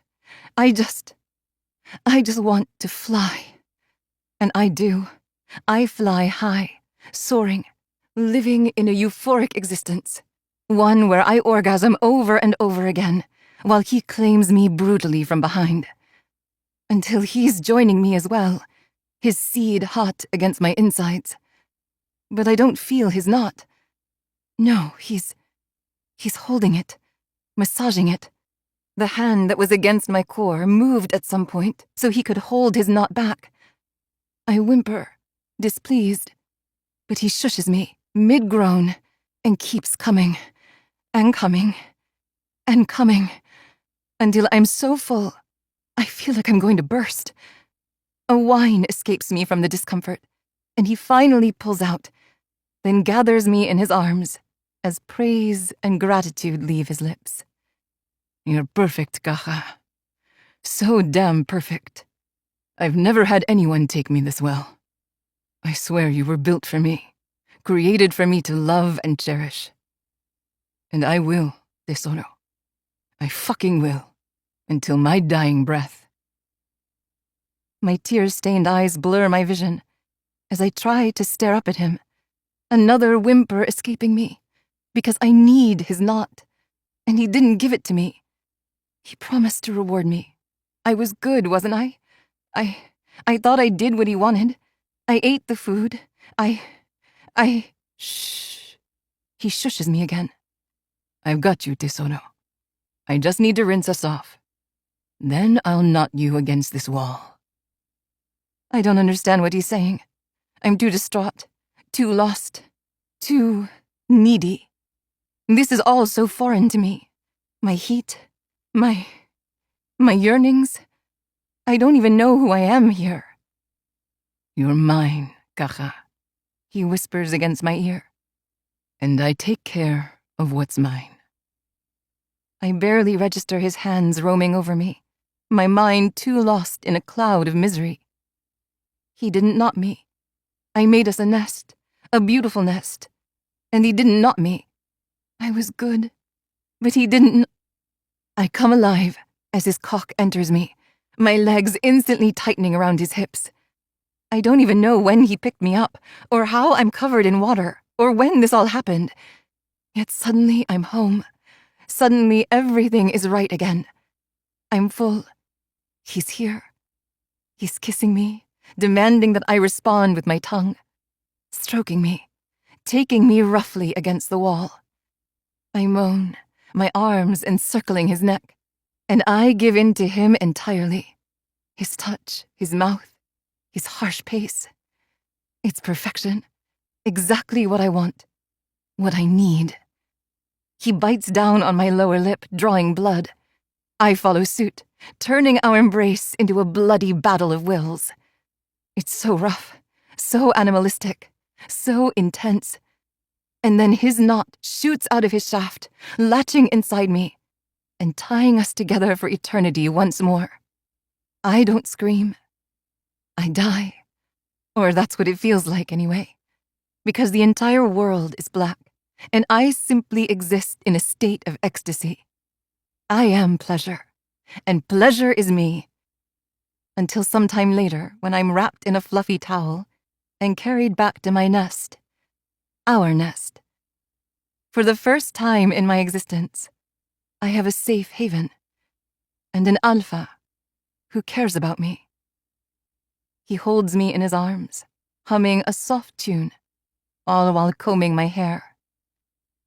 I don't know who sent you to me, Caja, but I'm going to thank fate every day for this gift. For you. He kisses my forehead. Now sleep, Tesoro. I works you hard, and you need your rest. I'll knot you again when you wake.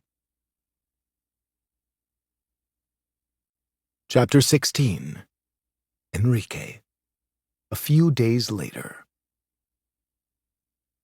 I run my fingers through Caja's damp hair, watching her as she sleeps. She doesn't seem to like pillows. Instead, she's using my chest, which is fine by me. If I have it my way, I'll have one hand on her for the rest of our lives. I fucking love petting her, stroking her, just feeling her. I purr for her, telling her with my body how content I am with our mating. It's been a week of non-stop sex. Oh, I've made her eat, but the only way to truly satisfy my hungry omega was with my cum. Down her throat, in her pussy, her ass. Gods, I'm hard again just thinking about it. I've taken her little body in every way imaginable, and I want to do it all over again. But she's starting to stir, her estrus subsiding. I noticed it last night when she fell into a deep slumber after sucking my cock like it was her favorite dessert. She's learned so much in such a short amount of time. Calling her a natural feels a little cliché. She's an omega. Of course she's a fucking natural. But she really is an excellent little student. I slide my fingers from her hair to her nape, then massage the tight muscles there. She's worked hard this week. Been so damn good for me. I have no doubt in my mind that the fates created her just for me to find. And in the nick of time, too. I close my eyes as I force thoughts of Carlos to leave my mind. I don't want to entertain the what would have happened line of thinking. It doesn't matter. She's here with me. She's mine. And we're safe. The latter became clear to me the first time the phone rang, asking me what provisions I required for me and Caja. This was in addition to the suite having been fully stocked upon our arrival, as though the caretakers for the building knew we would be arriving at any moment. Maybe they did. I haven't left to speak with Xavier or Francesca yet, but I did hear Elias's arrival 6 days ago. As I haven't heard the sound of a leaving jet, I assume he's still here, waiting to speak with me. My focus has been on Kaha, and Kaha alone. Today that'll have to change, at least for a few minutes while I meet with the others. If Kaha is feeling up to it, I'll bring her with me, but I'll understand if she needs rest. She's creating a life inside her, one I can sense, even now. A pup, I marvel, pleased. I've never entertained the notion of a family before, having always feared accidentally bringing an Omega life into Bariloche sector. As an Alpha, I can only breed with an Omega. And as an Alpha-Omega pair, we can only create one of 2 offsprings, Alphas or Omegas. The former would have been a lot of work in Bariloche sector, primarily because I would have had to teach the Alpha how to play the game without actually enjoying the game. And the latter would have required me and my mate to run, because there's no chance in hell I would allow Carlos to touch my Omega offspring. Fortunately, that's no longer a concern. I can embrace this life, embrace Kaha, embrace us. My lips curl. A family, I say aloud. We've created a family, Kaha. She murmurs in response on the vestiges of awareness. I run my thumb along her nape, then return my effort to massaging the muscles there. She's going to be sore all over for the next few days, but I'll enjoy kissing away every bruise, laving away all the hurt, and begging for her forgiveness with my mouth against her clit. Maybe I'll wake her that way, I muse, gently pulling her off my chest and rolling her to the bed. She started making a nest last night, her parental instincts kicking in as some part of her registered that she's going to be a mother. I wonder if she's ever had a nest before. A true nest. Given her tentative nature last night, I suspect not. Will this nest satisfy her, or will she want something different? I'll ask her when she's fully awake. To help her along, I kiss her neck, then continue down to her pretty tits. She moans as I lave her nipples, then hisses when I kiss the mark on her right breast. She's practically panting when I reach her navel, then comes alive on a scream when I take her swollen clit between my teeth and nibble. Using my palm on her belly, I push her back down and suck her clit deep into my mouth to roll it with my tongue. She shouts my name, confirming she's finally surfaced from her estrus. Then she growls as I flatten my tongue against her abused nub. A fresh wave of slick pours out of her, telling me she's more than ready for another session. But this one, I want to be gentle, loving, tender. A way to thank her for everything she's given me, for being my mate, for being mine. I crawl back up her body, pressing kisses along the way, and settle my cock against her soaking wet core. Good morning, Tesoro. I purr to her as I angle myself to meet her entrance.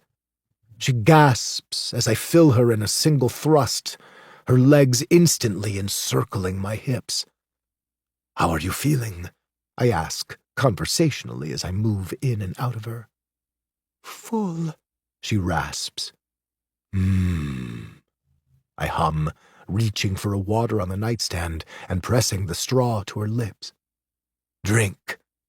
She sputters instead, a moan clawing its way out of her throat as I continue to move.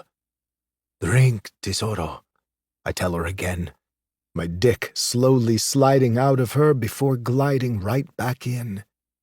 She makes a choked sound, One I really enjoy because it reminds me of the first time she sucked my cock. She was a little too vigorous then, but it felt fucking phenomenal.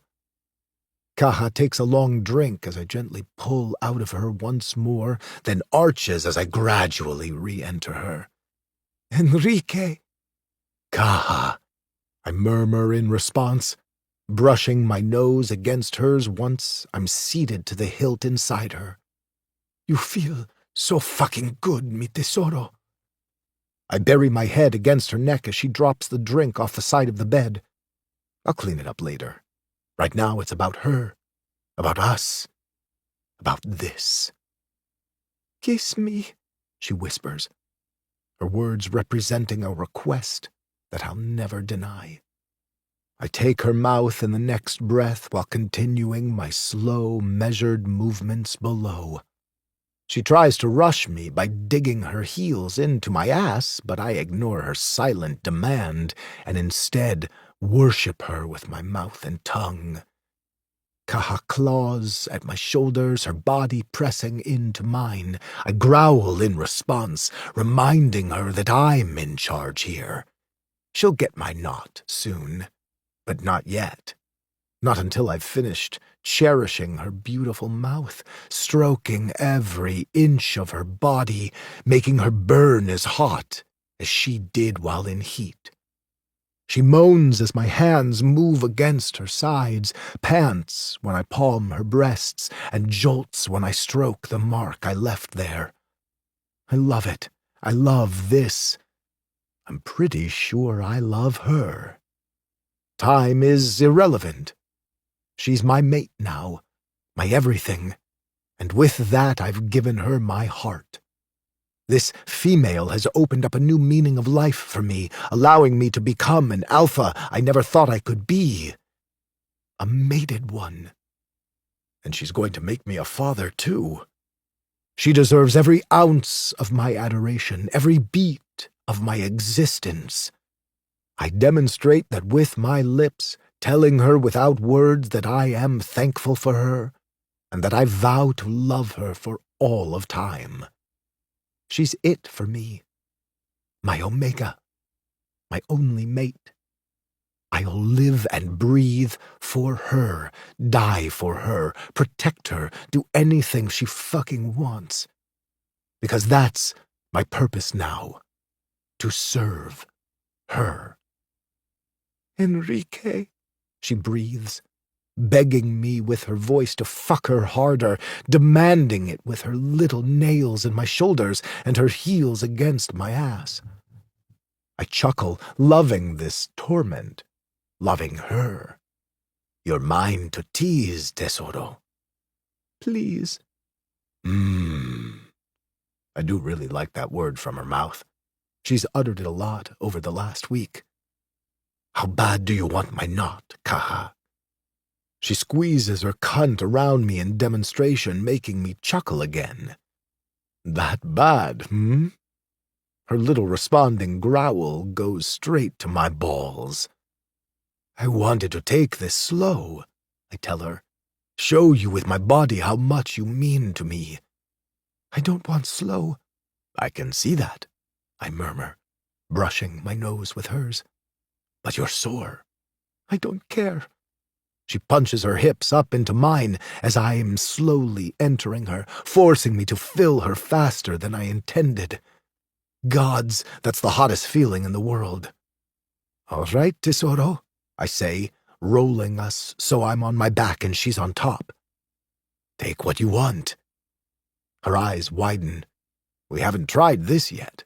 I've taken her from behind several times, missionary style, against a wall in the shower, bent over the bed. But not with her on top. Not like this. Ride me, Kaha, I say. She presses her palms to my chest to sit up. Then she begins to move. And fuck if that's not the hottest sight I've ever seen. Her tits bouncing with her movements, her body taking. I watch as my cock disappears and reappears with every shift of her hips, her little body barely able to take me in this position. Her knees skim the mattress rather than rest on it, her smaller form just too tiny for this to be as impactful as she truly wants. I can see that strain in her features, her frustration over her inability to ride me effectively. I let her try for a few more minutes, selfishly indulging in the sight of her. Then I flip her once more and drive forward until she's a screaming, writhing mess beneath me. She's going to have some fresh bruises on her hips, but her reactions tell me she doesn't care. So I keep going, drilling her hard, taking her to that place I know she's addicted to after a week of fucking. She screams my name over and over, her nails scraping down my back as I plow into her, driving her over that precipice into pain-induced pleasure, and forcing her to stay there with my knot. Her body convulses with mine, my bulb attached to her within, holding us together in this orgasmic existence. Her face is wet with tears, but her lips are pulled up in rapture. I cup her cheek and kiss her, holding her to me while my seed fills her to completion. My knot never seems to want to let go, but it eventually begins to subside, and only then does her bliss start to wane, the pain settling in. She winces, then trembles as another euphoric quake overtakes her being. I press my lips to hers once more, kissing her through the process until she's quietly crying beneath me. "I'm sorry, Tesoro," I whisper. "I know it hurts." She shakes her head. "It doesn't." I frown. "Then why are you crying?" "Because I can," she tells me. "Because I'm finally safe enough to cry." I hug her to me, her words breaking my heart as her sobs punch me in the gut. My poor little treasure, so strong for so long. I can't even imagine the agony she's kept hidden inside. But I'm going to spend eternity making it right, showing her how a real Alpha treats his Omega, worshipping her, cherishing her, loving her. "You're mine now," I murmur, my hand on the back of her head as I cradle her against me. "No one will ever hurt you again, little treasure. No one." Chapter 17. Caja. I feel raw, exposed, vulnerable, abused, and so satisfied that I can barely think straight. It's an exotic combination of sensations, ones that leave me clinging to Enrique for hours on end. Even now, I'm gripping his hand like it's a lifeline. And I suppose it is. We're in a foreign land, filled with strange scents and unfamiliar faces. Several of those faces are turned our way now, as we exit the building. Enrique stands tall, his alpha strength on full display. I try to feign a similar confidence at his side, but instead rely on my ability to mask emotions instead. Except, with Enrique, I don't feel like I have to hide. He broke through some sort of wall inside me, freeing me into the world for the first time, making me experience life, embrace my existence, just feel. He squeezes my hand, causing me to glance up at him. It's okay, Caja. No one will touch you. I know, I tell him honestly, because he'll protect me. I'm certain of it. I can feel his need to guard me, his desire to keep me calm, his promise to never leave my side. All those emotions whirl in our bond like a kiss to my senses. Just as I'm sure he can feel my unease, my concern with our surroundings, my faith in him to keep me safe. He's my anchor now. My alpha. My mate. A loud whistle sounds from ahead as a familiar face appears in the crowd. Elias. I blink in surprise, having not expected to see him here. Looks like you waited to knot her on the ground, Elias says, by way of greeting. Good job, Rick. Enrique grunts. You have a strange obsession with my knot, Elias. Elias considers him for a moment. No, that doesn't work. I'll stick with Enrique. Then I'll stick with Elias. He nods. Good. Anyway, I'm glad to see you both have finally surfaced. It's been a long fucking week, and I'm missing my mate back home. Enrique dips his chin in understanding, his hand squeezing mine. I don't think I could survive that long away from Caja. I smile inside, because I don't think I would survive that long without him either. I would have gone back earlier, had I realized how long the cycle would be, Elias says, palming the back of his neck. But at least I've learned a lot since being here. It seems Xavier has been grooming his alphas for an attack on Bariloche's sector in an effort to save their omegas. But we beat us to the punch, a dominant voice says, as a large alpha with intimidating features parts through the crowd. Now we just have to figure out how to bring those omegas home. Elias nods. We're working on that. It'll be a slow reintroduction. A few alphas are going to come back with us to Andorra sector to start that process. You mean with you? Xavier interjects. Enrique still has a choice to make. Enrique frowns. What choice? Xavier here has it in his head that you're going to stay here as his second in command, Elias explains, as he folds his arms over his wide chest. I told him there's no way you're going to do that when you can have access to my toys in Andorra sector. But he insists on giving you the choice. Enrique's frown deepens as he glances at Xavier. Second in command? The big man shrugs. It's an open position.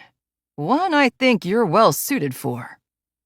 What about Fran and Philippe? He snorts. They insist on being my pack enforcers, and neither of them is interested in leadership. Yet you assume I am? From what I've seen, yeah. You're a natural. Enrique just stares at him. You've barely seen anything from me. I just got here. Yeah, and you're already challenging my decisions and choices. So, he waves a hand.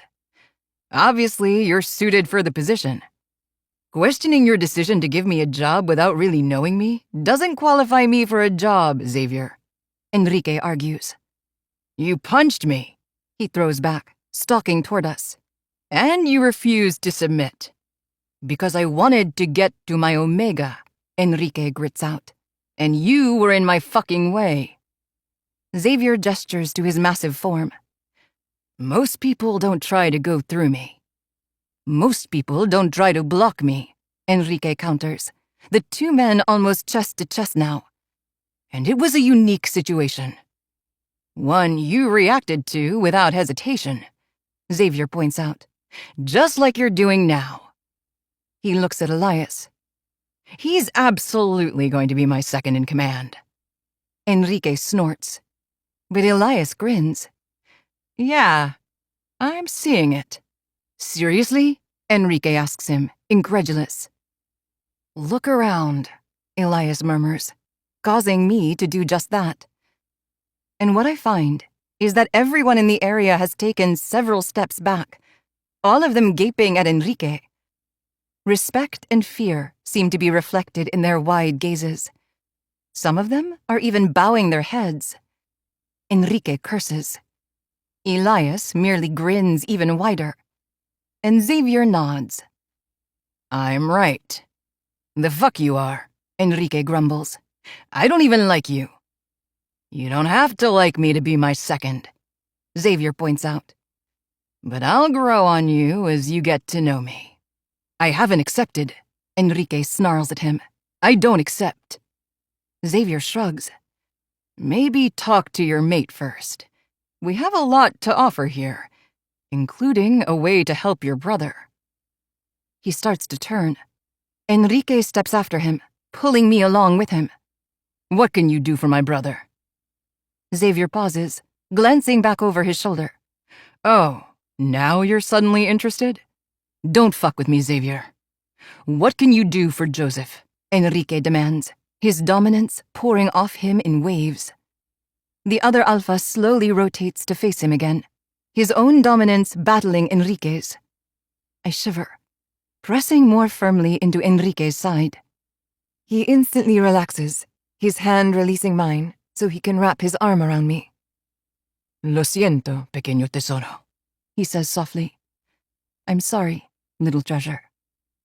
Estoy bien, I reply, telling him I'm okay. Xavier glances between us, then folds his arms over his chest in a manner similar to Elias's. Only Xavier doesn't appear nearly as amused as the other alpha. You may have noticed Philippe's lucid state, Xavier says. Yes? Enrique simply dips his chin in response, but I feel the tension trailing along his arm. Well, we've developed methods here on the island to help undo Carlos's mindfucks, Xavier tells Enrique.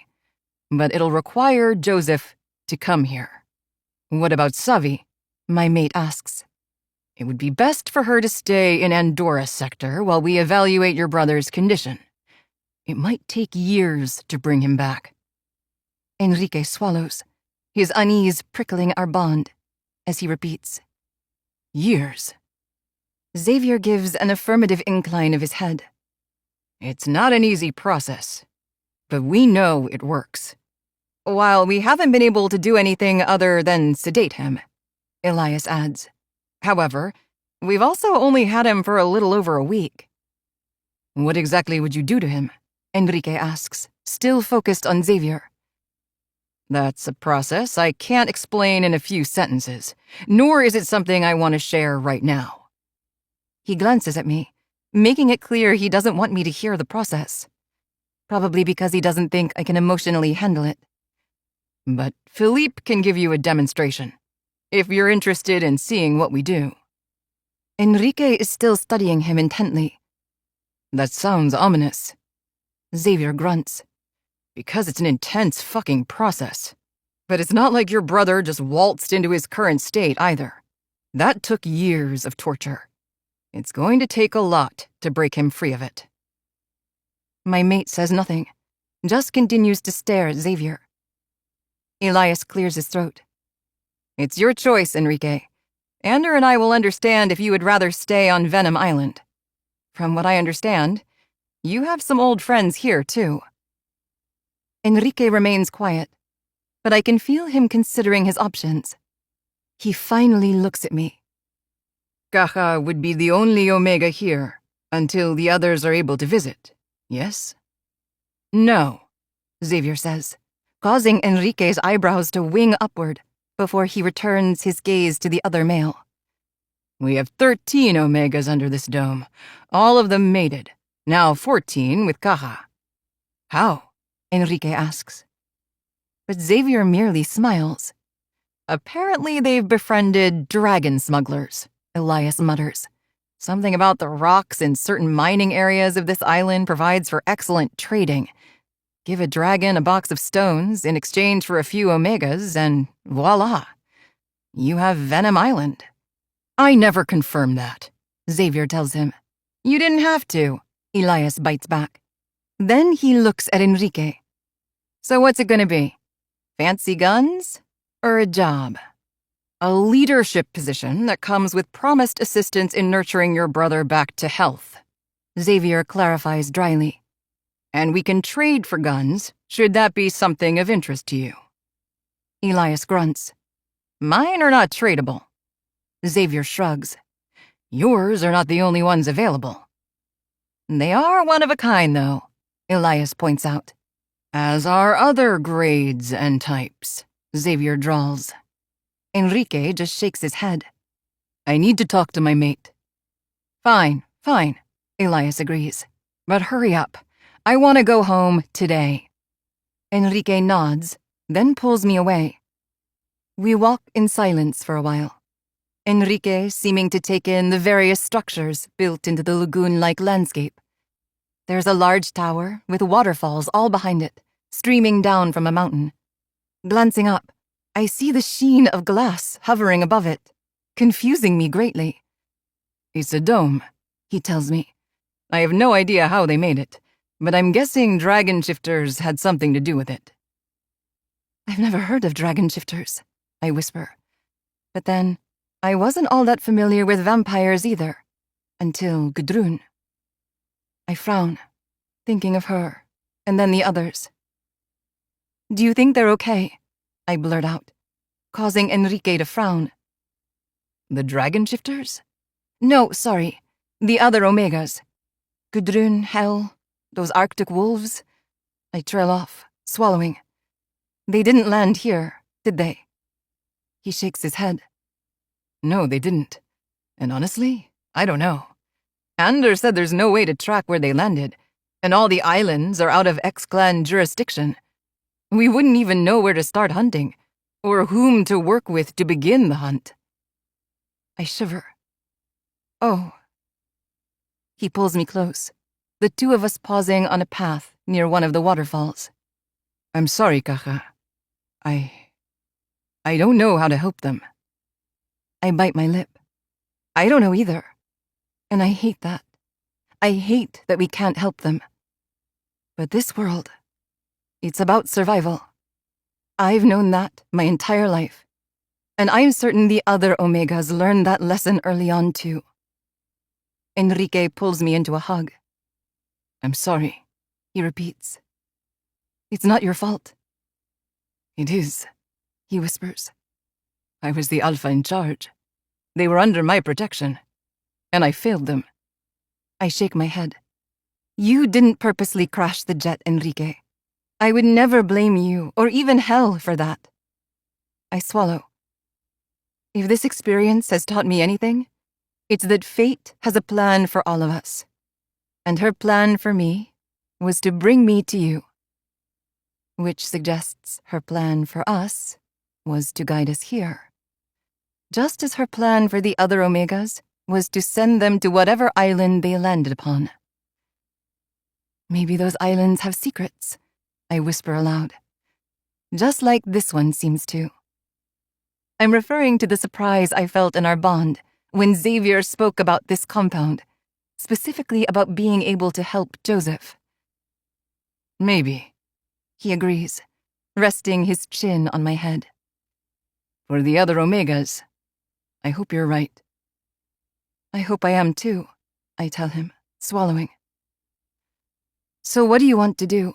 I ask, curious about his thoughts. I think it's pretty obvious that we should stay, but he doesn't seem very keen on remaining here with Xavier.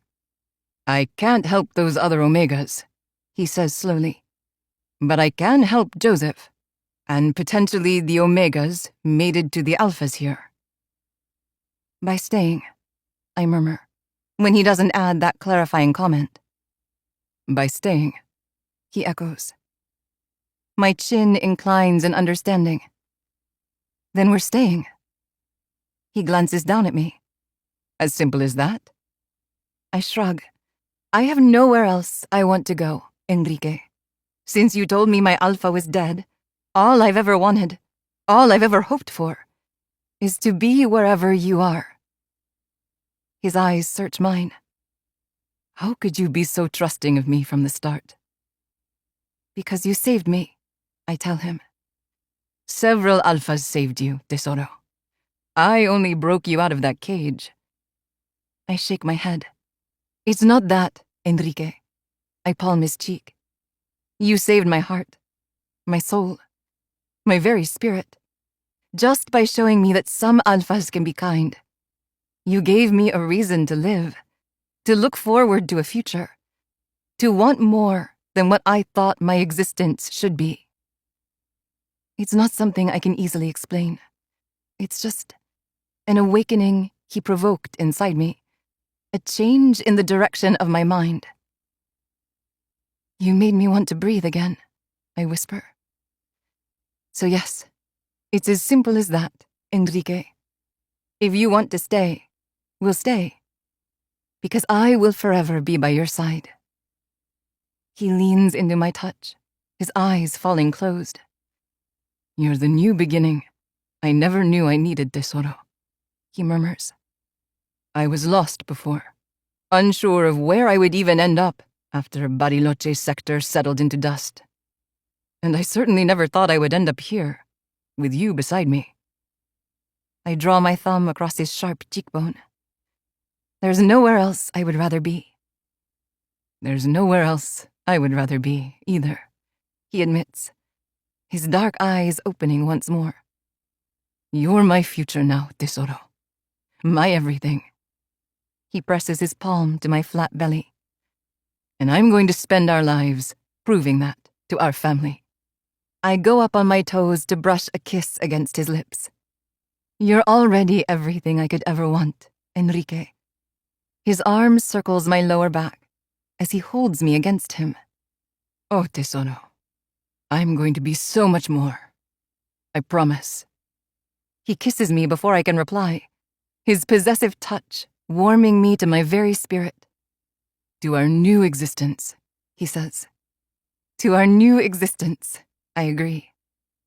A new life, a new purpose, an unexpected, happily ever after. Chapter 18. Enrique. Kaha and I watch as Elias's jet prepares for takeoff, the roar of the engine springing to life. We're not the only ones standing out here observing the takeoff. Nervous energy taunts my senses, the wolves clearly doubtful about this working. It's not the glass barricade that has them concerned. The jet landed and took off just outside of it. But the barrier that forces all the X-Clan inhabitants to remain here. The dragons are not affected by it, Xavier explained a bit ago. But we are. Because it's a barrier meant to keep X-Clan wolves inside, all the islands have their own methods.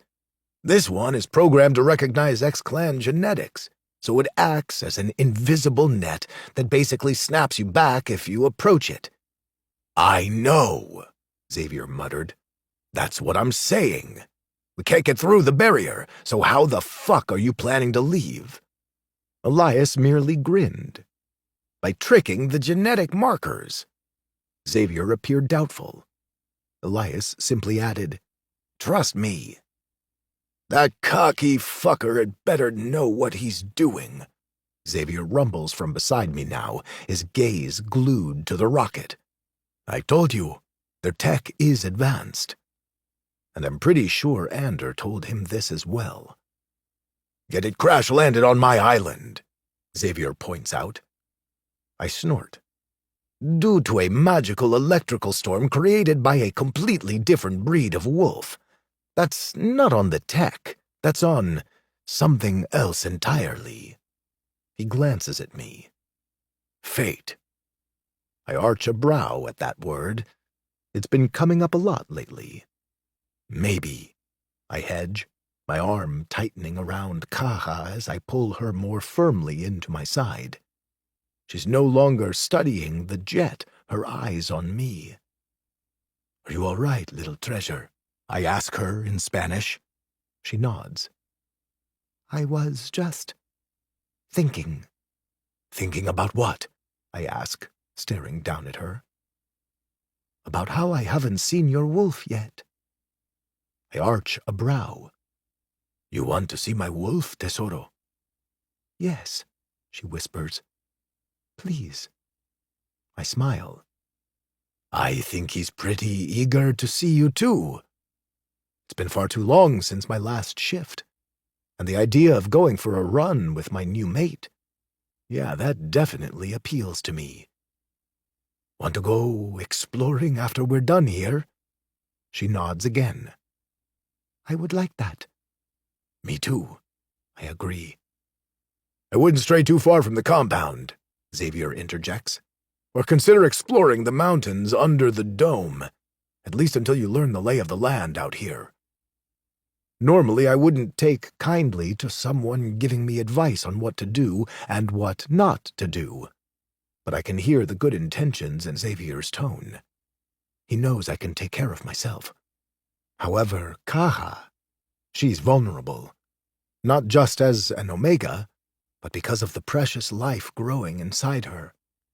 As wolves, everyone can smell that she's pregnant. It doesn't matter what stage she's in. Her pheromones are already changing. I think we'll stay in the dome for now, I tell him. It's more than big enough to accommodate a long run. Plus, there were some pretty waterfalls that I know caught my mate's eye. Maybe we can trot out there and find another lagoon. Or a cave. Because I really want to knot my Omega against the rocks. It was something I looked forward to when I left her in that cavern, and I never had a chance to carry out the fantasy. So we'll create a new one. The jet rumbles, a countdown likely initiating over the speaker system inside. We're all too far away to hear it even with our wolf ears. But the clearance is needed, the jet's power requiring a safe distance. Xavier is tense, just like everyone else.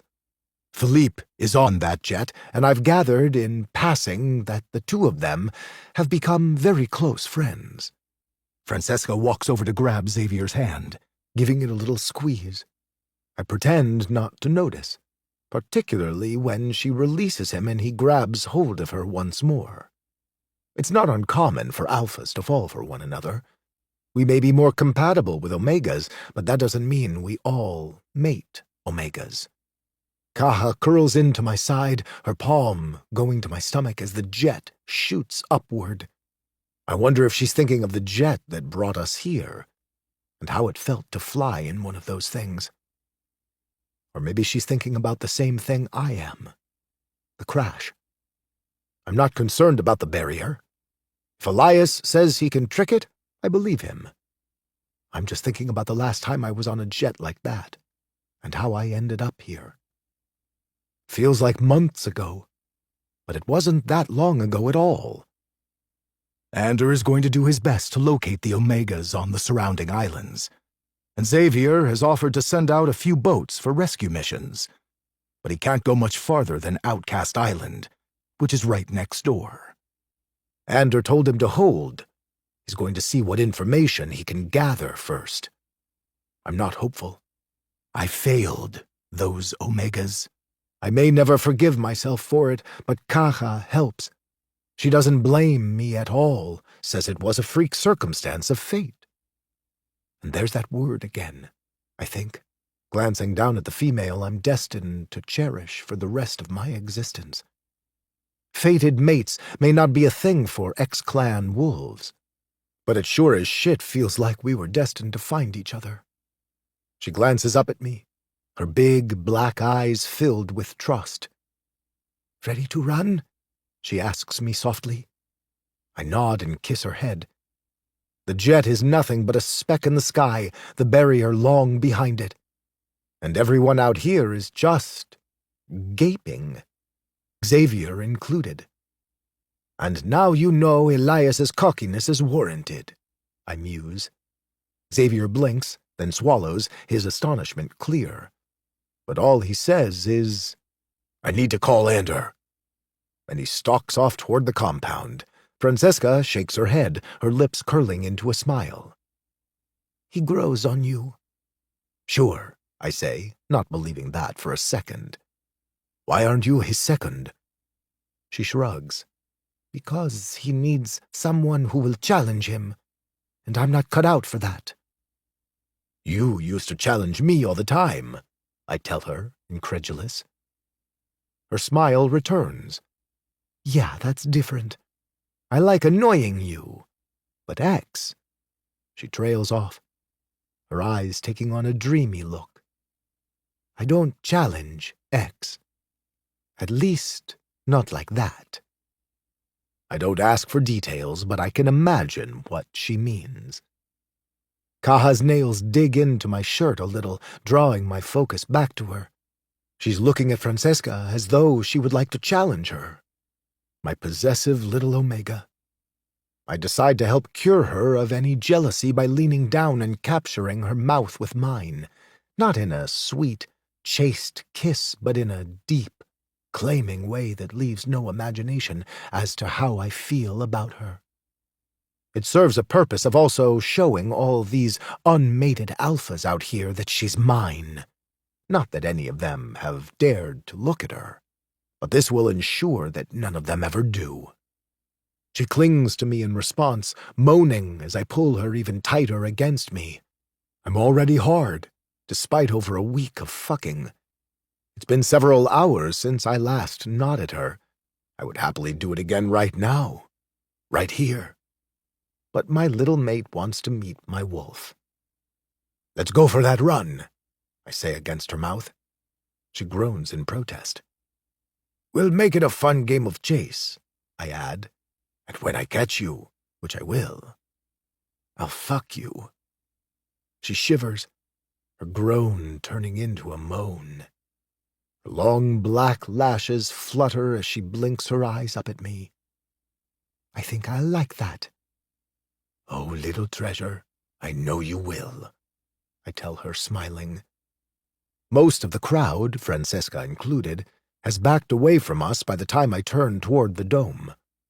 And it doesn't take us long once we're inside to find a safe place to disrobe for our run.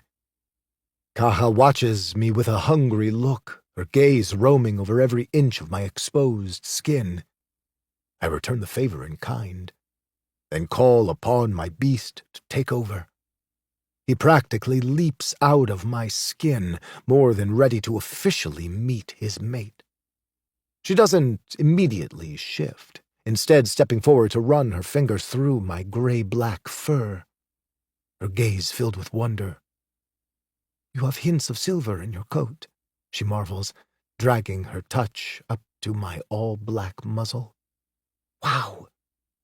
Her touch goes to my black-tipped ears, then down my head, to cup my cheek. You're a very handsome wolf. My beast makes a sound that I swear translates to, I know, then leans against her hand and closes his eyes. We stand like that for a long moment, her thumb tracing little circles into my fur. Then she eventually lets go and allows her own animal to come out to play. My wolf growls in approval, very pleased with our little mate's sleek black coat and lithe form. And he shows his pleasure by stalking over and giving her a playful nip on the neck. It's a domineering move, but also one that vows protection. She's ours, and we are hers, forever and always. Let's run, I think, my wolf grunting in agreement. But before we can start running, our little mate takes off into the wilderness, making a beeline straight for the waterfall. My beast's tongue lolls out of the side of his mouth, his gaze sharp and focused, as he gives our treasure a head start. Once she reaches the tree line, we take off, and the chase to eternity begins. Epilogue. Kaha. A little over 3 years later. What did I tell you about climbing on the counter? I say, hands on my hips, as I stare down a feisty little omega pup. A pup that yips indignantly in response. Listen to your mother, little hellion, Enrique murmurs as he enters the kitchen. Hell, our little hellion, leaps off the counter in response and runs up to put her paws all over Enrique before shifting back into human form.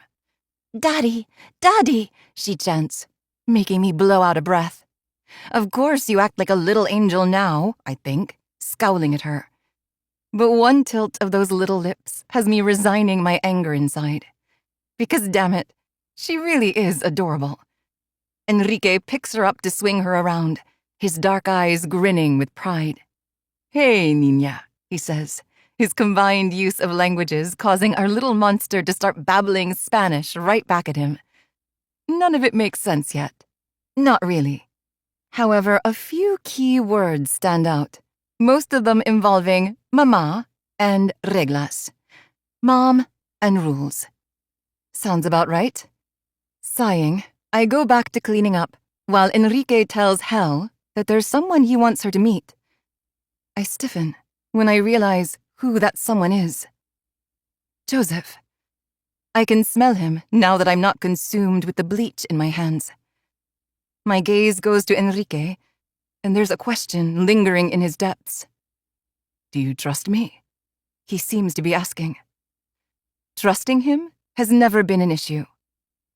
But Joseph is an unknown. Enrique has worked hard with him over the better part of the last 3 years, only allowing me to visit a handful of times on recent occasions. And none of those occasions were favorable.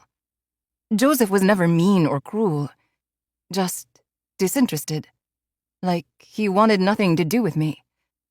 He wouldn't even look at me. But if Enrique thinks this is the next best step, then I trust his judgment, because I know what this means to him, and I know how important Hel is in his life. He would never endanger her or me. So I nod. He gives me a small smile and cocks his head toward the living area. Swallowing, I follow him and stand by the couches. They're framed by windows that overlook the waterfalls behind our building. One Enrique chose for us when Xavier gave us the option of where to live on Venom Island. While we've been here for over 3 years, sometimes it still feels new. Now is one of those times. Maybe because I'm constantly afraid this little bubble of utopia Enrique and I have built together is always at risk of being popped. But as his brother enters our home, I feel my shoulders relax, because he's smiling. I don't think I've ever seen Joseph smile. You must be Hel, he says to our little one. She doesn't respond, instead clinging to her dad like he's her anchor in life. I understand, because I see him as mine too. He runs a calming hand down her back. This is your Uncle Joseph, Enrique murmurs. Do you recognize his scent? It's kind of like mine. He also looks like you, I think. They may be fraternal twins, but they have the same dark hair and matching irises. Only Joseph's eyes have a haunted gleam to them that I suspect will never go away. Hel tilts her head back to sniff the air, her little nose scrunching. Why? She asks. Why does he smell like me? Enrique rephrases, ensuring he understands what she is inquiring about. Yeah, she says. Why? Because he's my twin brother, he explains. You know how Daddy keeps saying he wants Mommy to give you a sister or a brother? I narrow my gaze and make sure he can feel my response to that via our bond. His lips twitch, but he doesn't otherwise acknowledge the absolutely not vibrating within me in response to more children. Not yet, anyway. Hel is a handful. Plus, I don't know that my heart can take having another. I love Hel and Enrique so much that I'm not sure there's room for more. But Enrique is convinced there is. Fortunately, he's not pressuring me. He's just making sure I know he's very open to creating more pups. And lots of nodding. Yeah, Hel murmurs, answering Enrique's question. But Mama says no. That she does, little Hellion. That she does, he muses, winking at me over his shoulder. Mama isn't changing her mind either, I reply.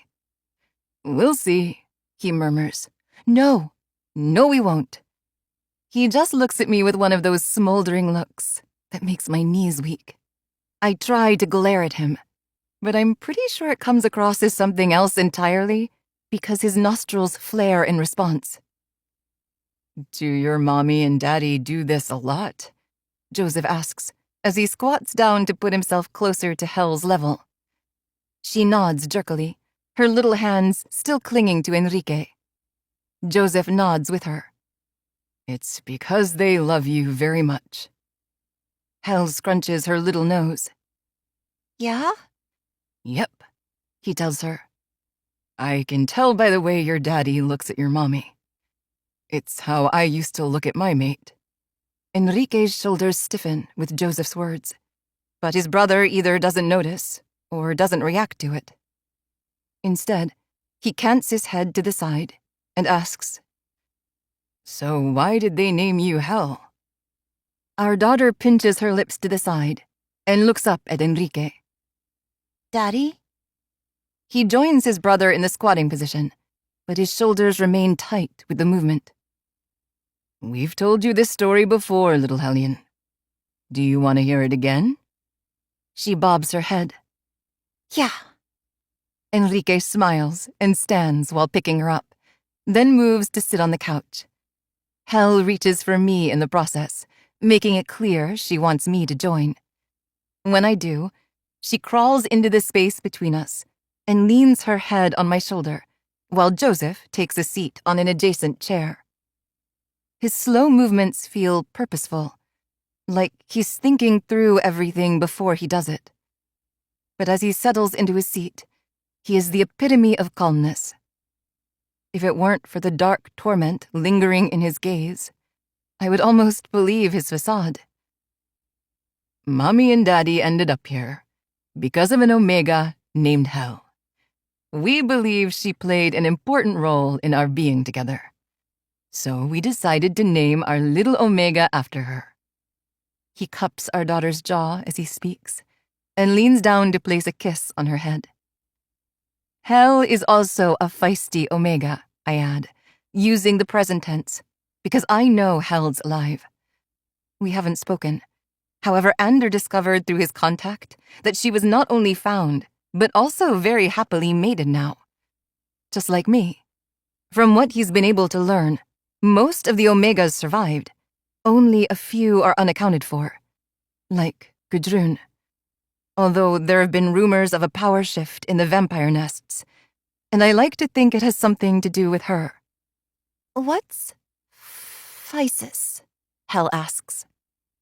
Feisty, I repeat gently. It means she's strong.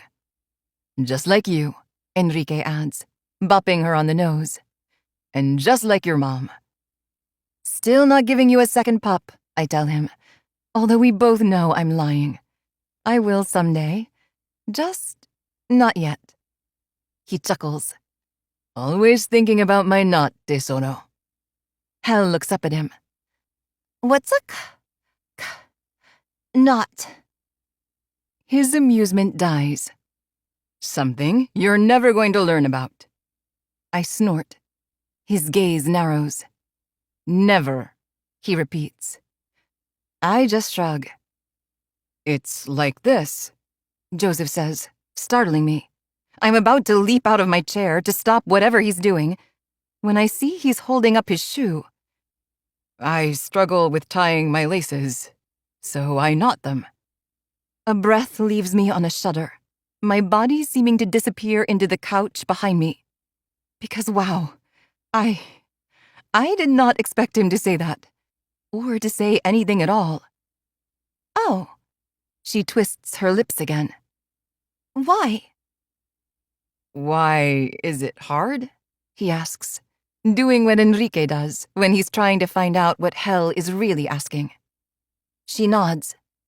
Yeah, why? Because my hands shake a lot these days, he tells her softly, his words breaking my heart. Why? She asks. Because they do, he replies, shrugging. Sometimes things happen that we can't explain. Oh. She considers that for a moment, then follows up with her favorite question.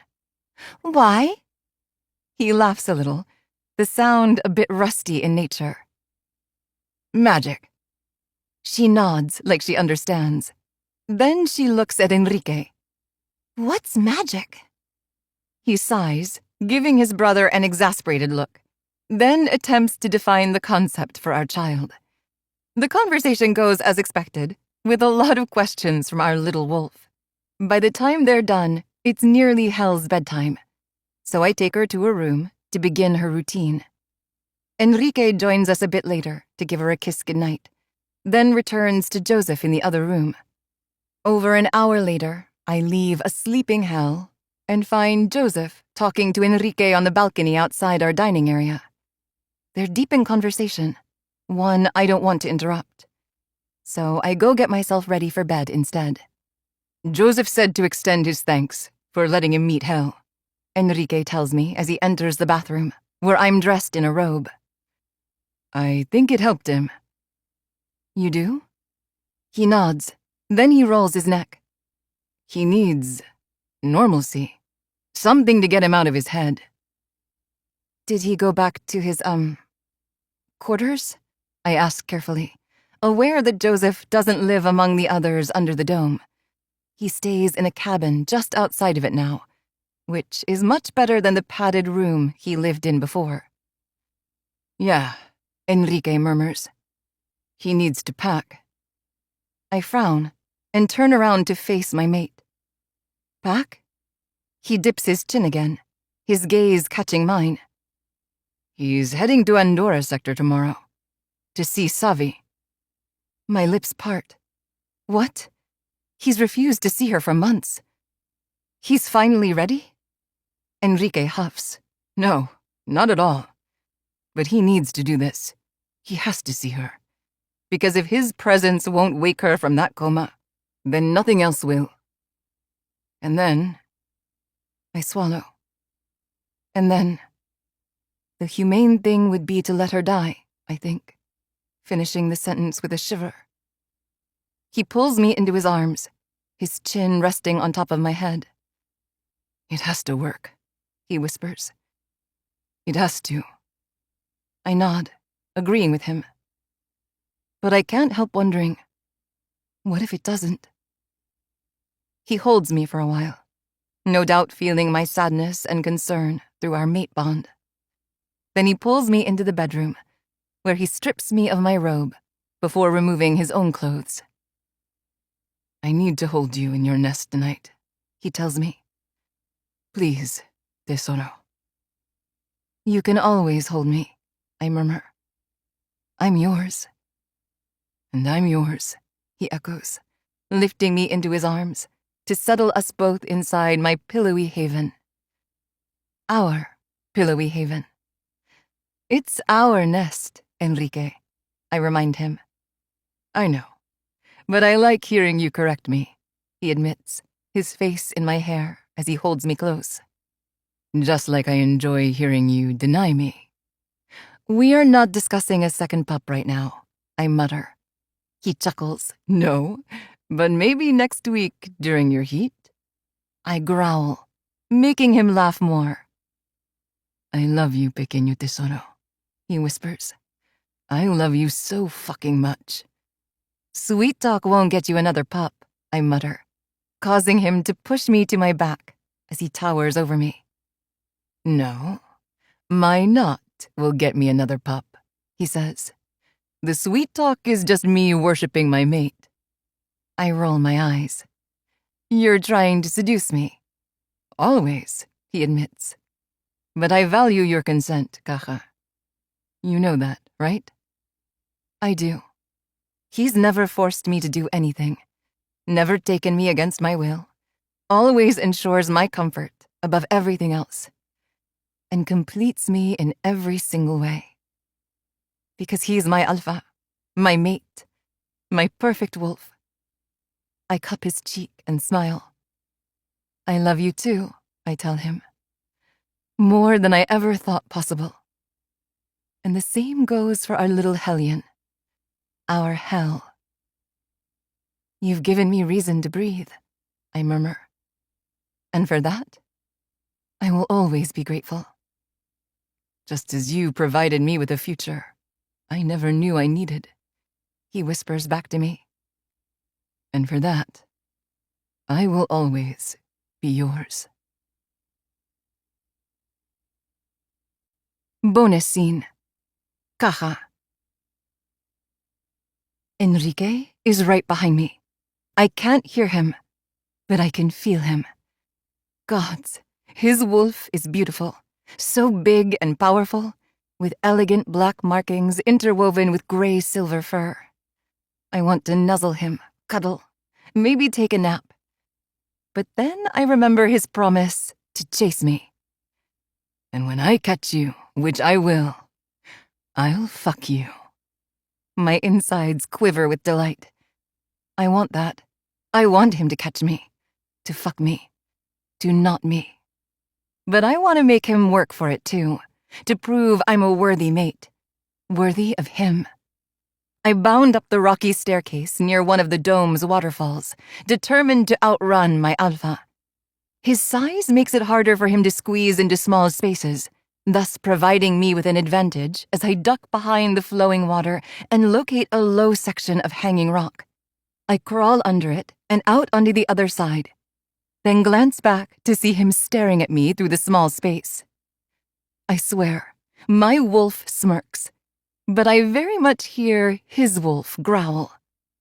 He'll have to find another way around to catch me. I take off again, careful not to slip on the slick stone surface, and trot along the underside of the waterfall to a ledge that seems to frame the mountain. I'm not that far up, maybe 15 or 20 feet, but it's enough that he can't reach me up here. Something he definitely makes me aware of as he bounds back down to the ground and notices me up on the cliff-like edge. Another snarl leaves him, this one underlined in caution. Be careful, he's telling me. Not that I need the warning. I'm very aware of the precious life inside me, as is my wolf. We won't do anything to harm ourselves or our unborn pup. But my wolf and I will play this game of chase with my mate. My animal quickly darts along the thin path toward another waterfall, then pauses to look for Enrique again. Only, he's not there. I frown inside as my animal creeps behind the new waterfall to evaluate the stones beneath it. Except we find a beautiful lagoon instead, one that reminds me of the cavern I hid in before on the island. It's warm and cozy with splashes of light illuminating the greens and blues of the water and surrounding wildlife. Wow, I marvel, as my wolf creeps forward to tentatively touch the water. It's warm, and a huge weight tackles me from the side, knocking me into the lagoon and causing me to shriek inside. I'm about to shift to regain access to my arms when I realize the water isn't deep at all here, maybe a few inches. My wolf stands and shakes out her coat, only to freeze as massive jaws lock around our nape. Enrique. He's the source of the weight. He didn't hit us hard, just pushed us into the water. And now he's hovering over us in triumph with his big snout locked around my neck. My animal submits instantly, leaning into him and letting him know that she's his in every way. I'm not sure how he snuck up on us or where he even came from, but both my wolf and I approve, because it's exciting how powerful he is, how quiet and strong, a brilliant hunter, the perfect protector. And he's mine, I marvel. All mine. He gradually releases me, then bumps his nuzzle against mine. My wolf responds in kind before lying down and rolling onto her back on a nearby rock, outside of the water. He wanders over to investigate, his nose trailing along her exposed throat before nipping at her mouth. I smile inside, liking the way our wolves are playing. But there's an underlying current of heat in my veins that makes me want to shift. My alpha must feel it too, because he growls, and in the next moment, we're both turning into our human forms. He grabs my throat, his mouth on mine in an instant, his body covering mine over the rock. There are no words, just nips and licks, and a whole hell of a lot of tongue. He caught me. Now he's going to fuck me. And I am very okay with this. He palms my breast, his opposite hand still around my throat, as he devours my mouth. It's all heat and passion and sensual intention. I tremble beneath him, caught up in his touch, his dominance, his everything. Because this is my life now. I'm his. For always. No more dark future. No more horrid fates. All I see is light. All I see is Enrique. His teeth sink into my lower lip, not hard enough to draw blood, just hard enough to bruise. Then he's kissing a path to my ear before I can retaliate. I'm going to knot you right here, Caja. And then I'm going to drag you under that waterfall and fuck you again while the water pours down around us. I shiver, those wicked intentions stirring a myriad of visions in my mind. Yes, the idea of him knotting me everywhere and anywhere appeals to me. I just want him inside me, claiming me as his in the most intrinsic of ways. He parts my legs and notches his head at my entrance, not bothering with any foreplay. Because it's not needed. That chase was foreplay enough. And his kiss. I don't need anything else. Just him. Always him. He slams into me, forcing me to take him to the hilt without warning. My back bows off the rock, only for him to shove me back down, as he adopts a pace that should hurt, but doesn't. It feels good. Amazing. Perfect. His palm around my throat slides to my nape as he kisses me again, his opposite hand going to my hip to hold me where he wants me. Gods, this male is powerful. I love feeling his strength against me, his muscles flexing with each savage thrust. It's erotic. It's euphoric. It's... I scream as his knot explodes into me without warning, his climax forcing me right over the edge with him into a rapturous oblivion that steals my breath, my sight, my life. I swear, I've just died, only to be brought back again by a spasm that ripples through my entire body. Yet he's still moving, subtly flexing his hips as he fucks me with his knot. Enrique, I groan, my insides burning with his seed and the sting of his moving bulb. Too much, I pant. Too much. You can take it, Tesoro, he tells me, kissing me softly. Just relax and let me please you. It's hard to obey that request. Or is it a command? But I try. He lifts me off the rock, causing my legs to tighten around him automatically, as well as my insides. A sharp cry leaves me as his knot goes deeper. And suddenly, I'm seeing stars. The bright kind, the hot kind, the orgasmic kind. Enrique rumbles against me, his growl stirring a fresh wave of need inside me despite my current state of pleasure. I don't know how he's doing this, and I don't ask questions. I just let him lead.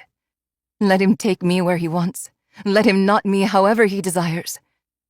The sound of rushing water reaches my ears, and suddenly it's pouring down all around us, drowning me in a sea of warmth. Enrique steps down into a lagoon with the sun glistening overhead. Then he braces against another rock.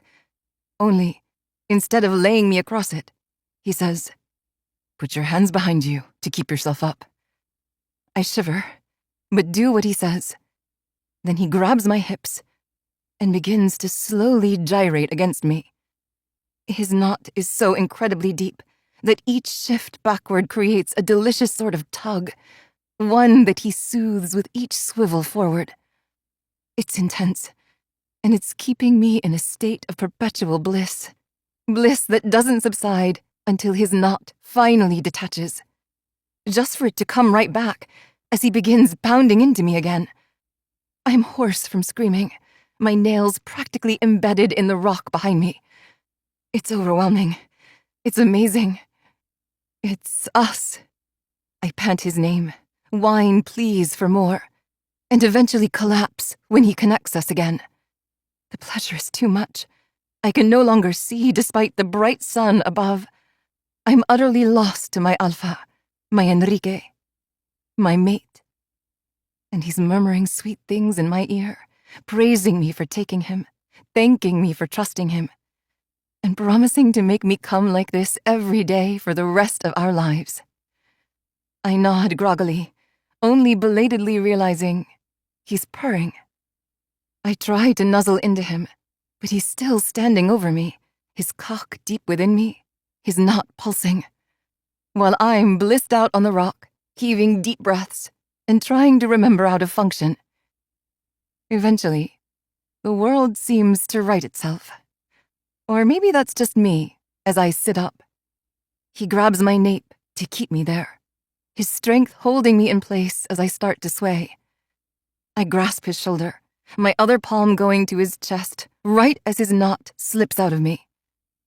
A lazy smile tugs at my lips, the kind that's born of exhaustion and repletion. A new kind of smile I never knew I was capable of displaying, or even embracing. But here it is. Here we are. And there's nowhere else I would rather be. I glance down at his pronounced manhood, noting that my mate is already hard, just as I'm already wet. So there's really only one thing to say. A demand that I breathe on a hoarse exhale. Again.